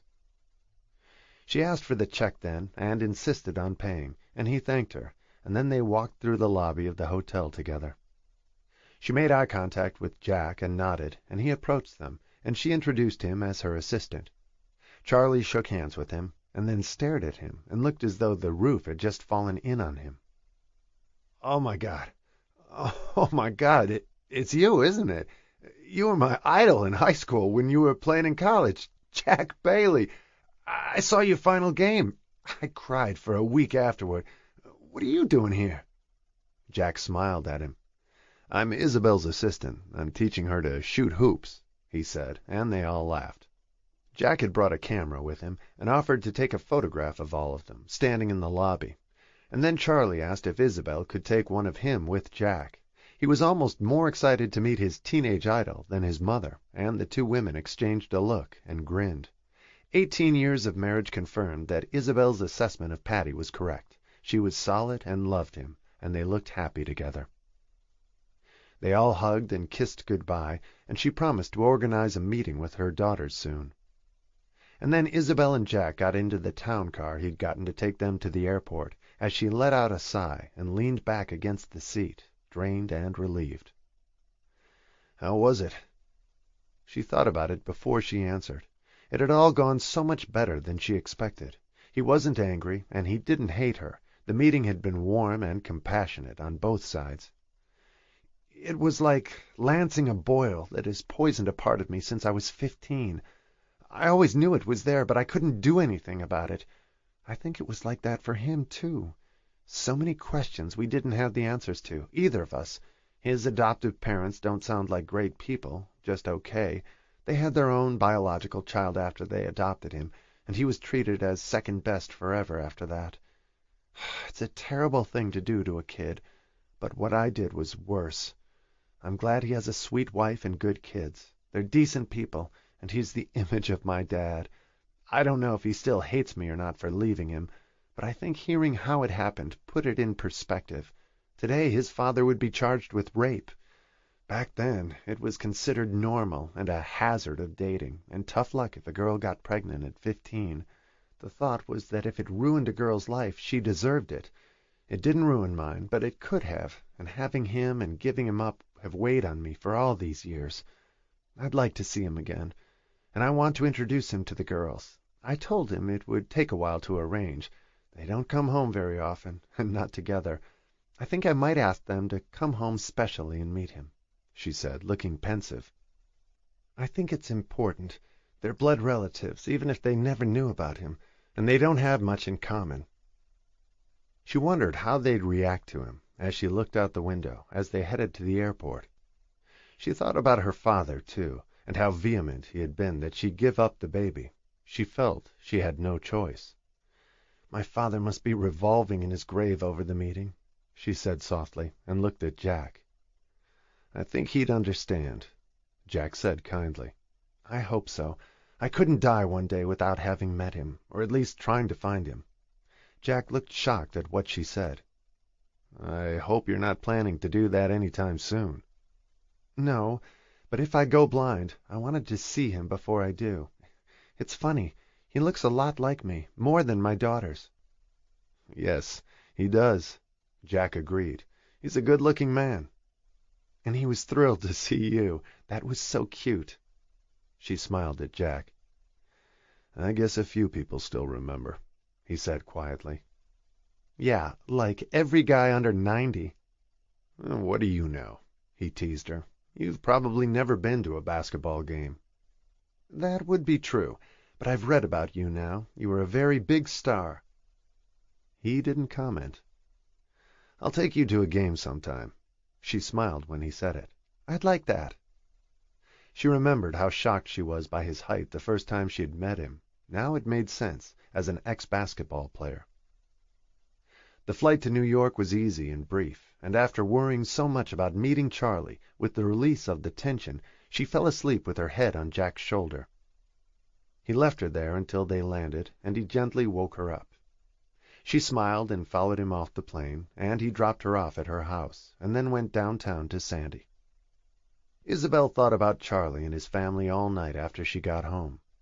At least he hadn't had a bad home, even if he didn't have warm parents. They hadn't beaten him or starved him. She had worried about it in her worst nightmares all her life, and her father refused to let her talk about it, even to reassure her. He felt the subject should be closed and forgotten, and never spoken of again. She got up at 3 a.m. and wrote an email to her girls. It was hard to find the right way to say it, and she didn't want to worry them all unduly, or at all. She changed the wording several times. Darling Theo, Zila, and Una. She always listed them in order of age. This is one of those strange motherly requests that you won't understand until later, but it is important to me, very important. There is someone I would like you to meet from my past, someone you should know. I think it will be meaningful to you, and for him too. I would like all 3 of you to come home in the next month or 2, and indulge me on this. My treat, of course. Let's find a date that works for all 3 of you. With all my love and gratitude, Mom. She didn't want to tell them why, or who he was, and Una was the first one to call the next morning, since it was 6 hours later in Italy. "Are you in love? Did you run into an old boyfriend? Are you getting married? Are you tricking us into coming home for the wedding?" It hadn't dawned on her that they'd think it was romantic. "No, I'm not in love, I don't have a boyfriend, and I'm not getting married. It's a relative of mine you've never met. That's all I'll say. I want you to humor me on this." "That won't be easy, Mom," she said seriously. "Gregorio doesn't want me to go anywhere without him, and I'll be nursing for the next year or 2. She felt like a milk cow nursing 2 of them, but Gregorio insisted. Any time one of their children caught a cold, he accused her of having stopped nursing too soon, after a year, which she thought was long enough, but he didn't. "I'm not waiting 2 years for you to come home. I'll pay for the trip. Bring the twins, and I'll pay for the nanny's ticket too. We'll take turns helping you with them. You don't need to stay for more than a few days, although I'd love to see you. And if he wants, Gregorio can come too. He hates leaving Italy. He'll complain the whole time. I'd rather come alone and bring the babies. Thank you for paying for my ticket and the nannies. I can get them passports at the consulate in Florence. You make it very tempting. I'll see what I can do." Theo sent an email asking the same questions, and her mother gave her the same answers. They all thought it was a surprise wedding. They could think of no other reason for her to bring them home, to meet a mystery stranger from her past. They couldn't imagine who it was, despite a flurry of emails between them. And when Isabel took Zillah to radiation, she grilled her on it too. She had already been given tiny tattoos to target the radiation with infinite precision. "I won't say until you're all here," Isabel said in answer to her questions, and was definite about it. "I think you're in love," Zillah insisted, and then told her mother about the man she'd met on the plane. "He sounds interesting. You should call him," Isabel encouraged her. "I have cancer, Mom. I'm not going to do that to some poor guy and turn him into a nurse if I get sicker. That would be irresponsible and cruel." "And if you don't get sicker, which you won't," Isabel said with determination, "you'll have missed an opportunity." "I'm not going to call him," Zillah said stubbornly, and Isabel didn't argue with her. The radiation proved to be as draining as they said it would be. It was brutal for her for 4 weeks, but then at least it was over. She had let her own treatments for her eyes go during the whole month. She couldn't do them and take care of Zillah, too. She went to radiation with her every day. "Should you be doing that, skipping a whole month of your shots?" Jack questioned her. "I can't do both. I'll go back as soon as Zillah is finished." Isabel made it plain that she didn't want to be nagged about it, so he backed off. He was her assistant, not her husband. But the day after Zillah finished her radiation treatments, Isabel was in a hurry, ran to catch a cab, didn't see the curb, and fell in the street. She skinned her knees badly and sprained her wrist, and she was mortally embarrassed when pedestrians stopped to help her. She limped home and tried to get through the front door without Jack seeing her, but he heard her come in and came to say hello, and was shocked when he saw blood running down her legs, and her wrist was already the size of a small football by then. "Oh, my God, what happened to you?" He rushed to help her. "Did you get mugged?" He went to get ice packs and clean wet towels for her legs and wrist, as she walked into the kitchen and sat down. "I'm fine," she insisted. "I just feel stupid. I didn't see the curb." And the wrist hurt more than she wanted to admit. It felt broken. "You have to go back to the eye doctor. Is it getting worse?"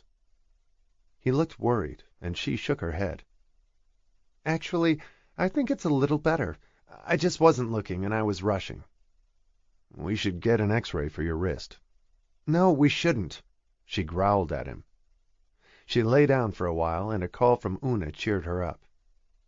"I can come in a week. My sister-in-law said she'll keep an eye on things for me. My nanny's cousin will come with me. And I told Gregorio that you want to discuss our inheritance, so he couldn't argue with me. He gave me 3 days." "That's fantastic." Isabel was thrilled. "What about Theo? Have you talked to her?" She wanted all of them there at the same time. "She sent me an email. She has to go to London around the same time. That British doctor helping her has to present a paper at the Academy of Royal Medical Colleges, which will help them get donations. She's meeting him there, and she said she can fly through New York if you really insist." "I do," Isabel said firmly. All she had to do was tell Charlie and hope he and his family could make it too. She called him as soon as they hung up, and he said he could, and she said she was treating him and his family to the hotel and airfare, and he was embarrassed but grateful. They clearly didn't have much money.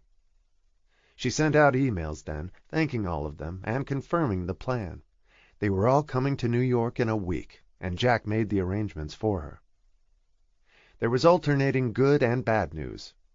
Her wrist continued to be agonizing despite the ice she put on it, and Jack made her go to the ER, where they x-rayed it and told her it was broken, and she had to wear a cast for 4 weeks. She hated to see her children that way, but there was nothing she could do about it. She went back to the eye doctor after that, and he thought there was some slight improvement. She could hardly wait for her family to be there for the meeting. The girls were arriving on Friday. Charlie and his family were coming to the house on Saturday morning, and had agreed to have lunch with her. She hired a cook, since she was useless with her broken wrist, and Theo and Una, the nanny, and the babies were all staying with her. It was total chaos once they arrived. Jack had rented every possible kind of baby equipment, 2 cribs, high chairs, and a swing. The girls arrived on Friday on schedule, and Zila came to dinner the night they arrived. They ate pasta in the kitchen, and Zila and Theo were horrified by how often Una had to nurse. She constantly had one baby or the other on her breast, and sometimes both. "Don't they ever stop eating?" Zila was shocked. "They're little vampires." "I know. I feel like a cow. It never stops with twins. And I have so much milk, I feel like I should walk around with my boobs out all day and offer them to strangers." "Why don't you just stop?" Theo suggested.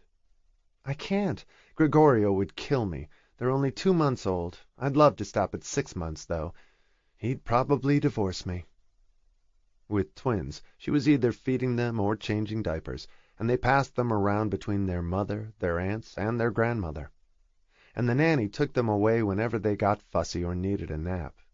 Someone was always holding one of them to give Una a break. "I can't nurse them for you, though, Una. My boobs are fried at the moment." Zila made a joke of it. But she was in good spirits. She had just had a PET scan and a blood panel, and she was cancer-free. They celebrated that at dinner with champagne when she told them, and Isabel looked ecstatic. She had all 3 of her daughters home, got to meet the twins, and Zila was cancer-free. It didn't get any better than that. There was lots of guessing about who the mystery guest the next day was going to be, but no one could even remotely imagine who it would be. "Someone who wants to give us each $1 million?" Zila teased, but she didn't mean it, and they all laughed. "If they do, I'm getting a breast lift," Una announced. "By the time I stop nursing, they'll be on my knees." "Just don't get pregnant again right away," Theo said wisely, and Una sighed. She knew her husband better than that, and he said he wanted 6, and possibly 8, to outdo his parents. She wasn't finished yet, if she wanted to keep him happy, which was her main goal in life. But at least she had come to New York, despite his grousing. He called her every 5 minutes to ask what she was doing. She didn't answer his call during their dinner on Friday, and he started texting her. He kept her on a very short leash. They grilled Theo about Jeffrey Bates then, and teased her about him. She insisted again that they were just colleagues, and her sisters hooted and jeered and didn't believe her. And she finally broke down and admitted that they had had dinner a few times, and then confessed they were going away for a weekend in Scotland. "I knew it!" Zila shrieked, and they all encouraged Theo. It was the first man they'd known about in Theo's life in years. The girls all stayed up late that night talking, and Zila spent the night with them. Breakfast on Saturday was as lively as dinner the night before, with the twins being handed around the table, except when Una had to nurse them, which she did with a shawl over her. There was an atmosphere of anticipation, waiting to meet the mystery guest that morning. The girls were still dressing when Charlie and his family arrived promptly at noon, and Isabel led them into the living room, offered them something to drink, and 5 minutes later all 3 girls walked into the room, with Theo and Zila each carrying one of the babies. Isabel introduced them all to each other and invited them to sit down. The girls were looking the Andersons over with curiosity. "I wanted all of you here," Isabel said seriously, "because I want to tell you about a piece of my history that I've never shared with you." Theo was staring intently at Charlie as her mother spoke. She'd never met him, but there was something so familiar about him that she couldn't stop looking at him. They were all smiling uncomfortably at each other, and Charlie looked extremely nervous, while Jamie played with one of the babies, and Steve looked bored. As they listened, Isabel told them about the school dance when she was barely 15, and what it had led to. Her father's decision, her own inability to do anything different or convince her father otherwise, and the baby she had given up that had marked her forever. As the story progressed, her daughters looked at her with amazement at this part of her life that they had never known anything about, no matter how well they thought they knew her. And then Theo understood before the others and realized how much Charlie looked like their mother. Isabel told them then that she had always wanted to find Charlie, and she had finally had the courage to look for him, and had found him 43 years later. and she said simply that he was their half-brother, and she thought they all deserved to meet. There was dead silence in the room as it sank in. Theo was the first to get up and embrace him. Una started to cry and went to kiss him, and Zila was next and told him that she had always wanted a brother because her sisters were such a pain in the ass when they were growing up, and everyone laughed. There were tears and kissing and hugging, and the girls talked to Patty and their niece and nephew. There were no recriminations or accusations. There was only compassion and sympathy for what both she and Charlie had been through. And they all took turns hugging their mother, and so did Charlie, and realized the courage it had taken for her to tell them. The noise level in the living room was enormous, and an hour later they all moved into the dining room for the lunch Isabel had ordered. She sat looking at all of them for a moment, and then Charlie turned to Isabel with a look of disappointment. "Where's Jack?" "Jack who?" the girls asked in unison. "My assistant," Isabel explained. And with that Charlie told them his whole story, what a big star he had been, and how it had all ended. It gave them a new perspective on him, and Isabel told Charlie that Jack didn't work on Saturdays. Zila leaned over to her mother then, and whispered that she had called the man from the plane, and they had had lunch, and were having dinner the following week. "We can just be friends in case I get sick again," she said cautiously. "What if he got sick? Would you run away?" "Of course not." She looked startled and offended. "Then why assume you will, and he'd run out on you?" "It's not that. I don't want to ruin his life, Mom." "You won't," Isabel said, observing something she thought she would never see in her lifetime, all four of her children at one table. Una showed the Andersons photographs of all her children, and the farm in Tuscany. Theo and Patty had an interesting conversation about the school she wanted to build adjacent to the hospital. Charlie talked to all of them. Jamie got to hold one of the twins. The Andersons stayed until 5 o'clock, and the girls and their mother sat in Isabel's office and discussed all of it after they left. "Why didn't you ever tell us, Mom?" Theo looked hurt that she hadn't. "I put it away as my darkest secret a long time ago. I never told anyone, not even your fathers. My father wouldn't let me talk about it either. It's not something I was proud of." "He's a nice person," Una said about her new brother. "We must be a little overwhelming for him. I thought he handled it very well." "So did I," Isabel said, proud of both branches of her family. "Are you planning to see a lot of him?" Theo asked her. "Probably not, but I want to stay in touch. Maybe I can be some kind of a mother figure to him now. He's my son. He's a little old to come back into the fold, but I don't want to lose him again." It sounded reasonable to them, and then Isabel braced herself to tell them another secret. She knew she had to. In simple terms, without making it sound too alarming, she told them about the problem with her eyes, and that it was improving for the time being. "That's why I hired an assistant," she explained. "I can't spend hours and hours on the computer, and that's how I broke my wrist. I tripped on the curb. I felt like an idiot." They were sympathetic and handled it rationally, but with concern for her. "This family is certainly full of secrets," Zila commented, and realized that they had been through some major challenges recently. Her breast cancer, her mother's eyes, the baby their mother had had at 15. "Does anyone else have something to confess?" Zila asked, and no one volunteered. "Well, I don't want to go home tomorrow, and that's not a secret," Una said, looking sad about it. "Why don't you stay a few more days?" they all suggested, but she didn't want Gregorio to get upset. "He'll survive it," Zila said. "You never come home, enjoy it, and it's so nice for Mom." "Maybe another day," she considered. And they talked her into leaving Tuesday, which would mean she had been in New York for 4 days, which was not overdoing it. She had lots of help at home for her other children.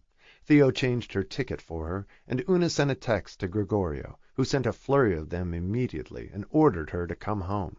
She said she couldn't leave her mother, who was having a problem with her vision and had broken her wrist. He couldn't argue with that. They had another boisterous dinner on Saturday night and went to the park together on Sunday. Isabel couldn't remember when she'd enjoyed her family so much, and Zilah's turning over a new leaf with her sisters made a big difference. She told them all about the preacher from Texas that Jack had introduced them to. "What really made a difference, though," she admitted to them, "was when they told me I had breast cancer. And then the preacher said that forgiveness changes things, and he was right. I was angry all my life until then, and having cancer woke me up. It's what the French call un mal pour un bien," Isabel said gently. "A bad thing happens which leads to a good thing, but the good thing would never have happened without the bad thing first." "A blessing in disguise," Una said, and they all nodded. Jack called her on Sunday night to ask her how it had gone. She told him it had been perfect and thanked him for everything he'd done to help set it up and make the arrangements. Theo left for London on Monday with considerable teasing about Geoffrey Bates, and Una went back to Italy on Tuesday, and the house was deadly quiet after that. Isabel was sitting in the kitchen looking depressed the day after Una left with the twins, and Jack found her there when he got to work. "Why don't you go visit them?" She'd been planning to go to Italy anyway, and had postponed it to go to Zilah's radiation treatments with her, and now they were over. "There's an art fair in Venice in about a month, and another one in Bologna. You could visit Una, see the fairs, and stop in Paris on the way back. You love it there." He thought she needed some distraction and fun.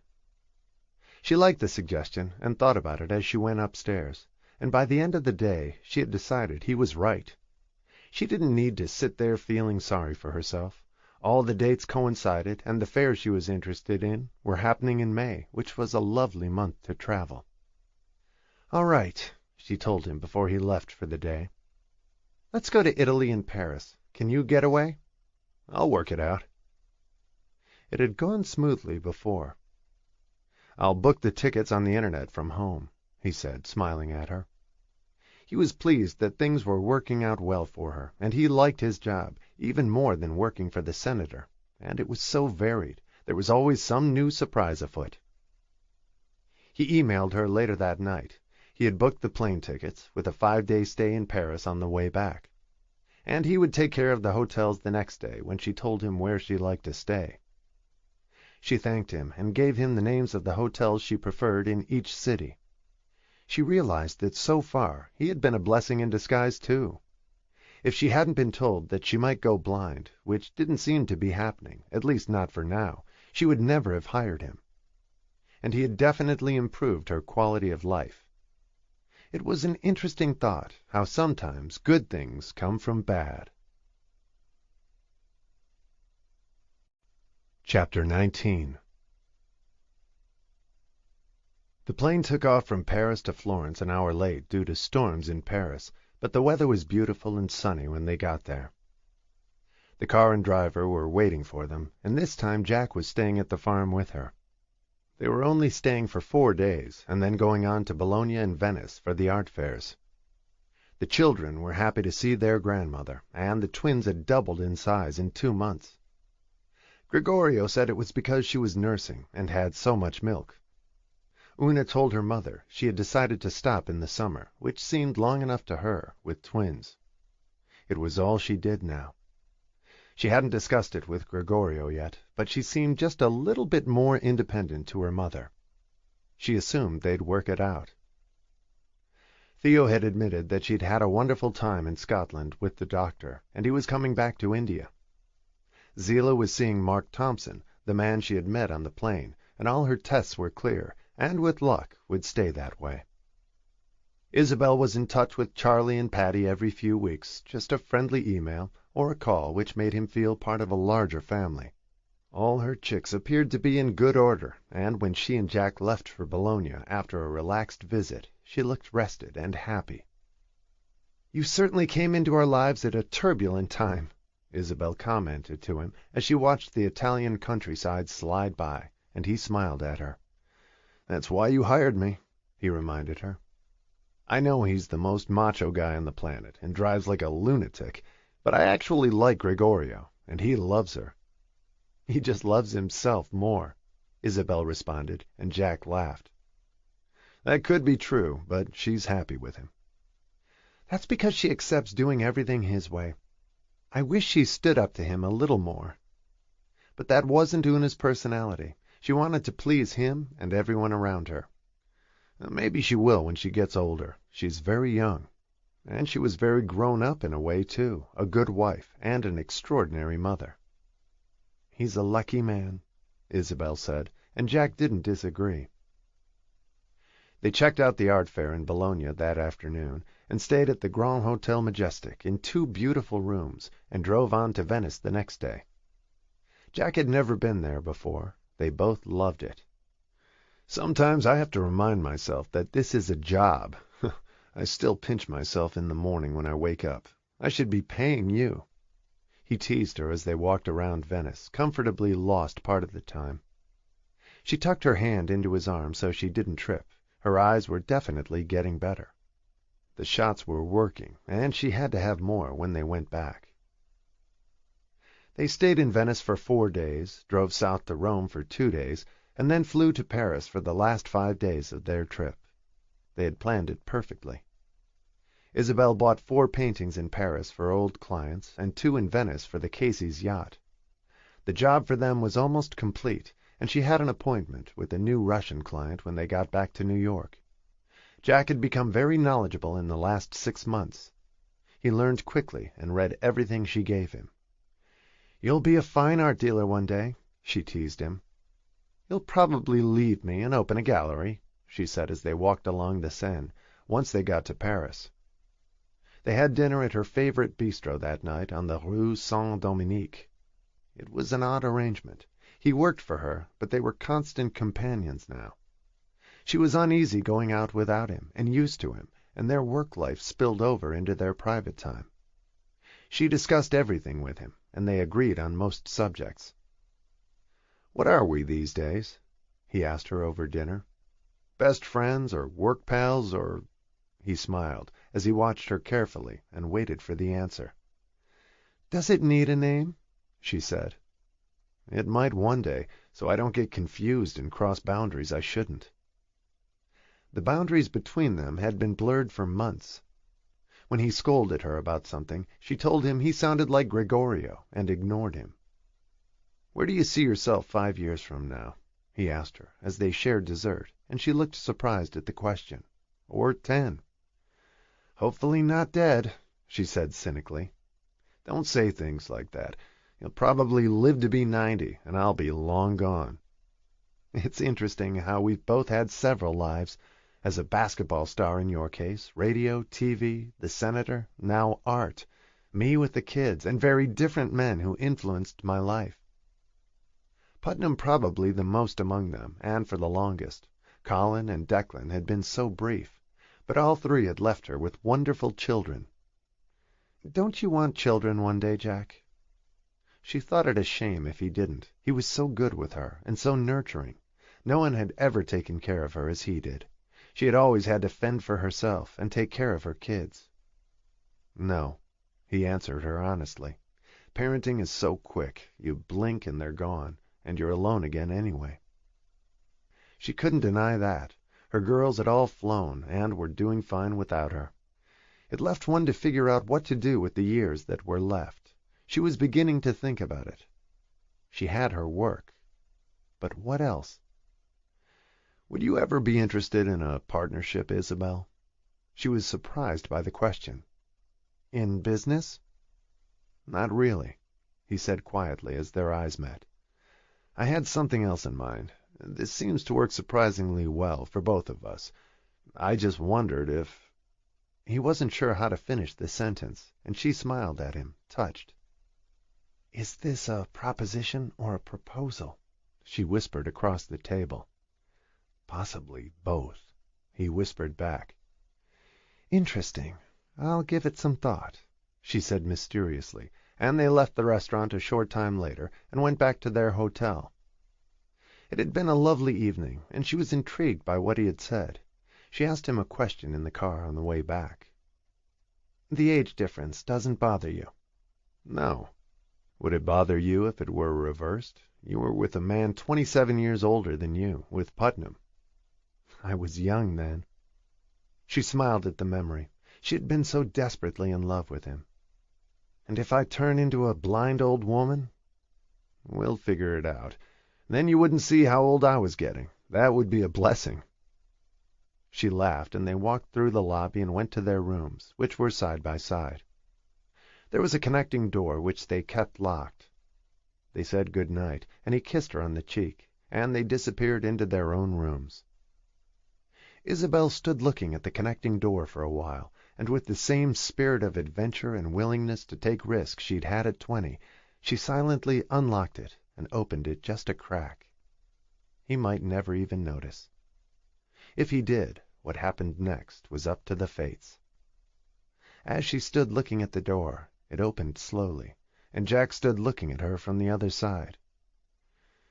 "Is that an invitation or a mistake?" he asked, and she smiled at him. "Which would you prefer?" "What do you think?" And with that, he took her up on the challenge, stepped across the threshold, and kissed her as he walked into her life. Everything changed for them in Paris. They found their youth again, and dared what neither of them had in years. Their hearts were open, and by the time they left Paris, boundaries had been crossed, walls had fallen, and hearts laid bare.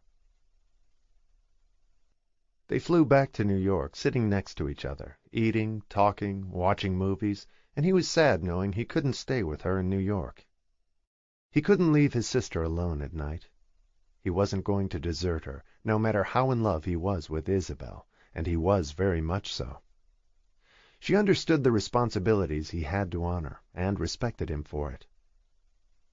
He dropped her off at her house, took her inside, and kissed her.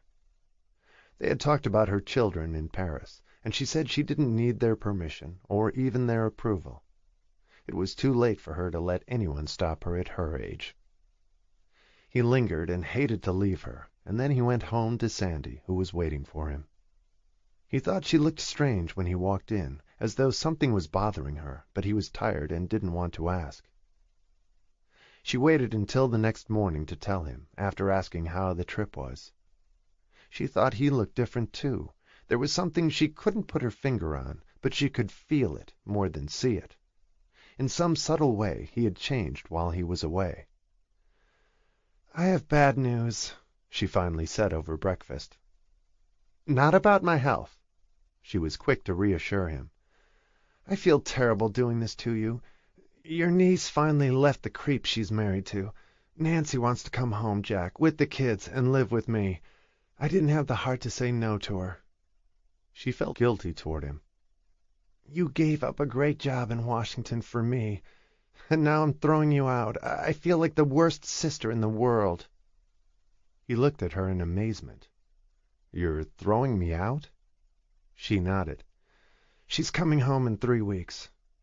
"Perfect timing," he said, put on his jacket, and rushed to the door. "I'm late for work. Sorry. We'll talk later." He smiled at her. "Are you mad at me?" she called after him. "Not at all. I love you more than ever." He let himself into the house, and Isabel was still asleep. He took the stairs 2 at a time, silently opened her bedroom door, dropped his clothes on the floor, slipped into bed beside her, and put his arms around her. She opened one eye sleepily and looked at him, half awake. "You call this a job?" "It used to be. I just got evicted by my sister. Her daughter left her husband, and she's coming home in 3 weeks to live with her mother. So I'm out." Isabel smiled and pulled him closer to her, until they were pressed against each other, and she could feel every inch of him against her skin. "Isn't that what you call a blessing in disguise?" she whispered. He didn't answer her. He kissed her. The fates had smiled on them again.